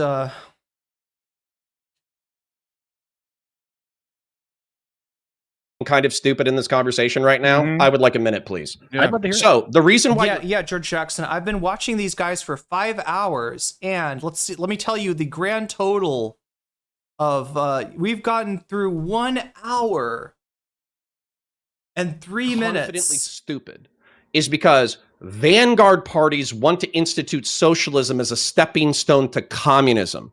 But in the early 20th century, Mao Zedong took over China and then he totally fucked it up. He tried to do a command economy where he guaranteed food, water, and shelter, and he tried to do a massive industrialization in the middle of the 20th century. He was so stupid and so wrong that he caused the death of millions, if not tens of millions of people. And so what happened was through the 60s and 70s, they said, hey, Mao, this is kind of a bad idea. Maybe we should maybe we should do some state capitalism first. That way we can do this. And you know what? Talk about oversimplification. What he did? He culturally purged and killed the people that did that until he eventually died. And that's how we got Deng. Oh, wait. No, I'm sorry. My timeline's fucked. And then Deng Xiaoping. There we go. We got the Dingus Gambit, chat. We got the Dingus Gambit. All right, we got to celebrate. We got to the Dingus Gambit. I didn't know we'd get this far in the debate. God damn, there's like we're less than 1/3 of the way. Dingus Gambit. Yeah, we're less than 1/3 of the way through this thing. Dingus Gambit. We got the Dingus Gambit. Who knew? Yeah, China's doing so bad. I wouldn't want to be in their shoes. I wouldn't want to be in China's shoes. It's the same thing. You're talking about a pre-industrial. In China, you are talking about like an agricultural economy, and it's steps forward towards industrialization. Which, yeah, you know, what is a Dingus Gambit? It's something Hassan said in his conversation with. He was trying to explain socialism to Ethan at some point, and when he's talking about the pivot that Connor is oversimplifying here, he refers to it as a Dingus Gambit, right? Of implementing elements of a free market system into Chinese communism, and some would say that it stopped being a socialist system at that point, right? But yeah, Dingus Gambit is what he said, and It's funny because it sounds like he's saying Dingus Gambit, right? You think of Dr. Steve Brule there. Intentionally instituted state capitalism. Yeah, exactly what I was saying, Random 3PO. In fairness, China did a massive amount of industrialization, as did the USSR. Yeah, you want to talk about the deaths, dude? You want to talk about the industrialization of the United States and Europe? And some of the deaths called, what did they call those? Satanic mills, chat. You remember the satanic mills? I sound like Trump, don't I? Satanic mills, they call them. Satanic mills. Do you remember the satanic mills of Barack Hussein Obama and those satanic mills? Which is where you have a free market, hybridized command economy. And by the way, this is mentioned by socialists as a stepping stone to socialism. So you saying what I said is fucking stupid, you don't know dick about history, and you're overly confident for a topic you don't know shit about. So jump on another rake, you fucking dumbass. Let me explain. Step on a rake, you dumbass. It's not jump on a, that's not the phrase. That's not the, you can't think fast enough, can you, Connor? This is why you always sucked as a debate, bro. This is why you're beta as fuck. You think you're Sigma, but you're just another beta. And nobody cares, Connor. Nobody's ever gonna care. Go back to your fucking Warcraft painting, model painting, right? At least people like that shit. And how Connor is completely wrong about what he just said. Okay? Oh, suck it. Get him. Get him. A dick, Econo boy. Let Econo boy go ahead. Go. Here, mute Connor and let him put his Theracane back up his ass, and let's hear what Econo boy has to say. Econo boy. I don't know what I did. Let me explain how we're not sweeping for the 20th century socialists. Please do. So, yeah, let me explain, dumb fuck, okay? Because you're completely wrong about your characterization of socialism. He said jump on a rake. I'm sorry. He's never going to live that one down. Okay, and the history of socialism during that same exact time period. Okay, so, Connor, would you say that there were other socialists on the planet engaged in socialist advocacy at the same time as Mao? Absolutely. Okay, so your characterization that Maoism and that the people who followed Mao and the socialist models after that were in reaction to Mao is necessarily wrong because there were concurrent socialist movements to Mao. You understand that, right? Actually, hold on. I can name half a dozen. Can you name half a dozen? Dumb fuck! Can you answer that question? What's your question? The question is, since there were concurrent socialist movements to Mao, it is necessarily... Would jumping on a rake hurt more than just stepping on it? I don't know. I think Connor's trying to figure out a way to claim that he accidentally put the, you know, to when he gets to the hospital, he wants to be able to claim that I don't know how this happened, but somehow the rake ended up my ass. I jumped on a rake and it ended up, you know, just the weirdest thing. It just, you know, perfectly aligned to, you know, to go up my ass, and now I can't get it out. Not true that socialist movements that came after were just in response to the Maoist model of socialism. Okay, I'm going to be a dick because I'm going to answer the question, but I'm going to be a dick about it. Yeah, there were concurrent movements, and a majority of them were Marxist-Leninist. They were Pol Pot. Oh my God, he thinks Pol Pot. Connor, I'm going to say this to you in the least ableist way that I can. All right? Pol Pot did not know dick about Marxist-Leninism. Pol Pot studied Marxist-Leninism, I believe, in France, and he did not understand the basics of it. Like, there's no... whatever he did in Cambodia that he called communism is just like it's something else, right? It's like if you try to apply the idea of a workers' revolution, but your definition of worker does not include taxi drivers, not to mention doctors and, you know, yeah, Pol Pot, I mean, they did call themselves communists, you know, because communism had a good, you know, positive associations for a lot of people in Southeast Asia at the time, not so much in Thailand, but definitely in Vietnam, Laos, and Cambodia, right? Oh, yeah. Not to forget their Pol Pot's eventual alliance with the United States. Wow. Just please, Connor, I beg you, read something about Pol Pot. Watch a documentary. Just educate yourself a little bit. I've got a book. Chad, I feel like I've got a book about I feel like I've got a book right back there about Pol Pot in Cambodia. If he would just read something, I would be so much more happy. They were fucking Soviet Union. So if they're all fucking Marxist-Leninists and Maoism is an iteration of Marxist-Leninism, and if they share similar issues like authoritarianism, centrally planned economies, and dystopian fucking Orwellian nightmare states, then why the fuck do I give a shit about your different? Please, Econo Boy, set him straight. This is the one time that I really want somebody other than Pisco or Destiny to enter into this discourse here. You're wrong about your empirical claim. The Social Democratic Party of Australia, the Labour Party of the UK, the Social Democratic Party of Germany, every single one of the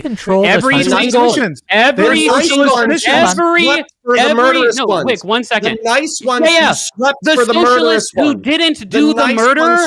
Not to mention that Pol Pot never would have gotten into power if Henry Kissinger had not decided to expand the war into Cambodia and Laos. Right? That was U.S. foreign policy that empowered Pol Pot in the first place. And yeah, read about him, right? He is, again, I'm trying not to be ableist here, but let's just say that he didn't get the theory. He did not grasp the theory that he studied in France. Also socialist, Connor. Socialist? Are they? Is Clement Attlee a socialist? Hold on. Just because I don't know. Hold on. Stop. I have a question. Stop. Fucking. Jihadists aren't the same thing as Muslims. Stop. What you're saying, it's a question Connor. for you. If you shut up, I could ask the question. Econoboy, those the ones you just Clement mentioned Attlee, in Australia, Germany, Australia, did they have control of the government? Yep. Nope. Yes. Clement Attlee had control. Wait, Clement Attlee had a massive. Were they able to institute a socialist utopia? Yes, but I don't know. I honestly don't know. Socialist. So this is Connor's position. You're only socialist if you're able to institute a communist utopia. No. Hold on. I want to hear the answer. Can I ask an easy? Hey, everybody else has been screaming. I'm going to scream too. You're retarded if you're the moderator, Connor. The government and the society might save you from yourself. So you might be an inefficacious socialist. Okay, so wait, can I ask a simple question that maybe this is like I feel like this is what this whole thing is coming down to, okay? If you were to take 100 people, have them read theory, study history, and then look in a room, okay, and you would read theory? Destiny, what theory are you talking about? What theory have you read? What does he mean? What does he mean? What does Destiny think reading theory is, right? This is a guy, chat, need I remind you, who had to be educated on the basics of Hegel by none other than Infrared Hawes. He invited Hawes on for a debate. The debate veered into, Hegelian territory, and because Destiny was so fucking completely ignorant, had no fucking clue whatsoever, he got a lesson in Hegelian dialectics from Hawes, right? Which is not you're worried about tankies. Hawes is a little worse than a tanky, right? If you don't like, and this is true about Destiny, you don't like communists and you don't like, fascists, right? Hawes is both, or let's just say he's a fascist in communist clothing, right? More to the point, right? And he's so much better read than Destiny. Say what you will about Hawes, that guy actually has read some theory. I don't know if Destiny knows what the fuck people are talking about when they say theory. We'll say Hassan Piker and then AOC in a room, and you would ask them, which one is more of a socialist? What do you think all of those people would say? I don't know, because they would I can't even believe. Then this conversation is hopeless. He didn't just lose a debate to Hawes, Biva. He like, I don't know, what would you call it? He disqualified himself, right? He sat down and he shut up and he got dog walked by Hawes. He allowed a fucking fascist to attempt to teach his community about, you know, Hegel, right? They got their only understanding of Hegel filtered through a Duganite, right? They got the Dugan reading of Hegel, basically. So irresponsible of somebody that says that he's against, you know, against communism and against fascism, right? To just like, oh my God, chat. I don't know how much longer I can go on. No, I can't, chat. We gotta leave this for another day. We're at 43% out of 100. I was hoping that we might get a little bit further, or maybe even get some bonus content, because I think I have interesting stuff. I don't know. Maybe it's not interesting to other people, right? As far as options to listen to. So like I said, chat, when we don't hit the bonus goal, Bosch grooming allegations, Anna Kasparian caught lying, Thailand Cambodia conflict, it is all academic, right? As far as what won, I guess Bosch grooming allegations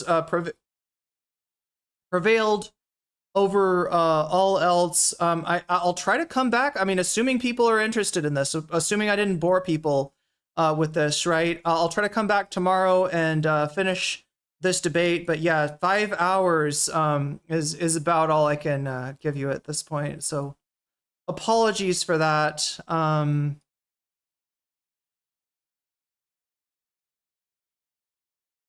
Let's before we end it though. Before we end it all together,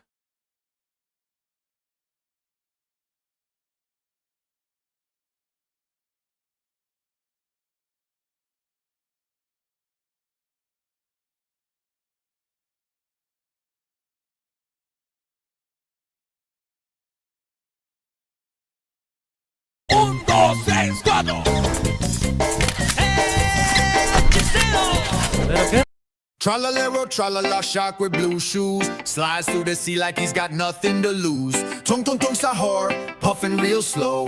Wooden and smooth, got that silent glow. Bombardino, crocodilo, engines roar. Jet crocs snapping through the ocean floor.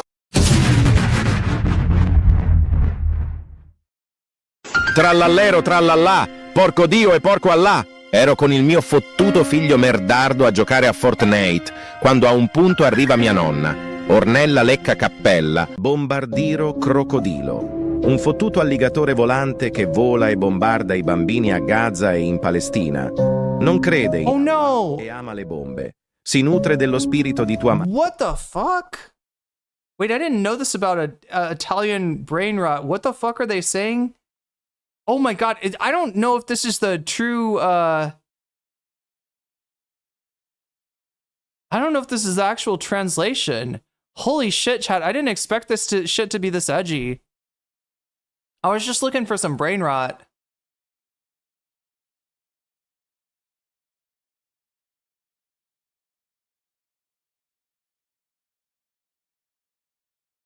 Well, it's fucking cursed AI, What the fuck is up with the Bombardino Crocodino?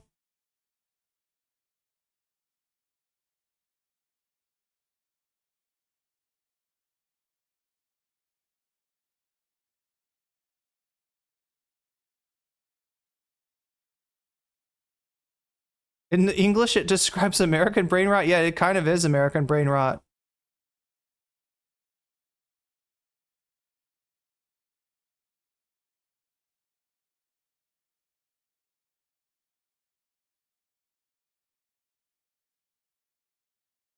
Chat, here comes the rain again.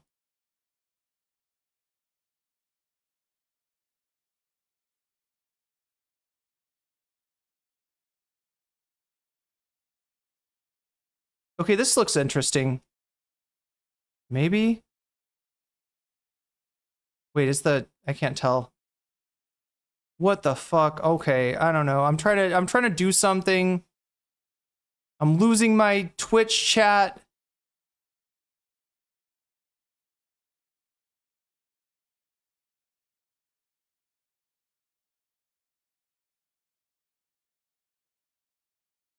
Right before I try to see, this is the reason you got to do the no look raid. You gotta not even say that the stream is ending, not even say anything, just like fucking raid them in. Raid them right in.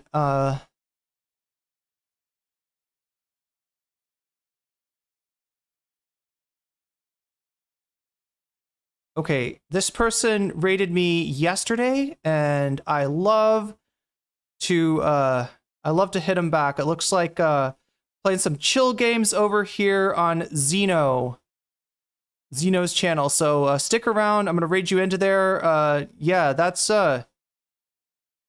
why even watch this at all? George Jackson, you're acting like I knew you're acting like I know more about Italian brain rot than I actually do. Holy shit. I did not know that. I'm going to have to look into this. Like, what the fuck was that? Yeah, act like I'm not as surprised as you there. Anyway, yeah, have some fucking faith. Anyway, we're raiding into Zeno, and I'm going to end the stream after that. Okay. We'll come back again tomorrow. We'll try it. Maybe I'll have some better stuff for you on the bonus content option, and maybe we'll hit the bonus goal. Who knows, chat? And maybe someday I'll get to the point where I don't have to stream my entire life away and not have any time to edit stuff. But chat, that's whisper of a dream. Come back tomorrow. Bring a friend. We'll finish the Destiny debate hopefully then, and I will talk to you later. We're raiding into, oh my god, only 24 people stuck around. Oh wow. Well, Zeno, I would have liked to hit you with a bigger raid, but unfortunately I showed my cards and people left. People were like, oh, as you're entering the stream, I'm gonna like, right. No, fucking stick around for the raid. God damn it. God fucking damn it. You were talking about the Destiny debate. Yeah, I don't know. I didn't actually see, chat. Like, I was trying, so I switched to Italian brain rot, and I was trying to set up the raid in the background, so I didn't even see what it said, but I heard the, Italian word, I assume, for Palestine, and in the context of bombardino crocodino, like the bomber crocodile, that cannot be good. I didn't even see what that is. I didn't even see what they were actually saying, but that cannot be. If they're making a fucking joke about Palestine, I'm so not here for that. Anyway, you're rated into Zeno's chat. Looks like they are playing some chill games, listening to some music that maybe copyright, may not be copyrighted, but yeah, always thanks for the raid. Hey, you are welcome. All right, I'm letting Zeno know that they are welcome. And with that, chat, I will bid you adieu. Thank you, mods, for keeping everybody safe. Thank you, Thumb Gang, for liking the stream to put the content out to more and more people. Thank you, everybody, the Blue Sky Gang, for hanging out in the thread, starting a conversation, bringing the stream to more people that way. And thank you to my Patreon. Holy shit, I forgot the Patreon. I'm supposed to give you a shout out twice every stream, not just once every stream. So let me do that now. Patreon. Thank you, my Patreon. Technically, I should be doing this before we raid out, but I kind of fucked up this time, didn't I? Come on. There we go. All right. Shouts out to Oral Ellipsis, to Temporal Insanity, to Steven Sayers, to Funky Monkey, to Sarah, to Nadia Yvette, to Moe Noip, to Jules K. Thank you to Izzy Mandius. Thank you to Infallible Foul. Thank you to Hot Ham Radio. Thank you to Good for Gabby. Thank you to Emily French. Thank you to Direful. Thank you to Buffy Geek. Thank you to Big Al, who I almost read as Big AI, but I'm sure it's Big Al. Thank you to Animus. Thank you to Zara, and a fancy thank you to Zarax, to Rachel K, to Crystal Saphira, and to Omega Star. That is my Patreon. Thank you so much for supporting me there. And see you around tomorrow. Same bat time, same bat channel. Maybe a little bit earlier, hopefully a little bit earlier, so that we actually have more time to get through the debate. Anyway, I've been nocommentchick, and I will see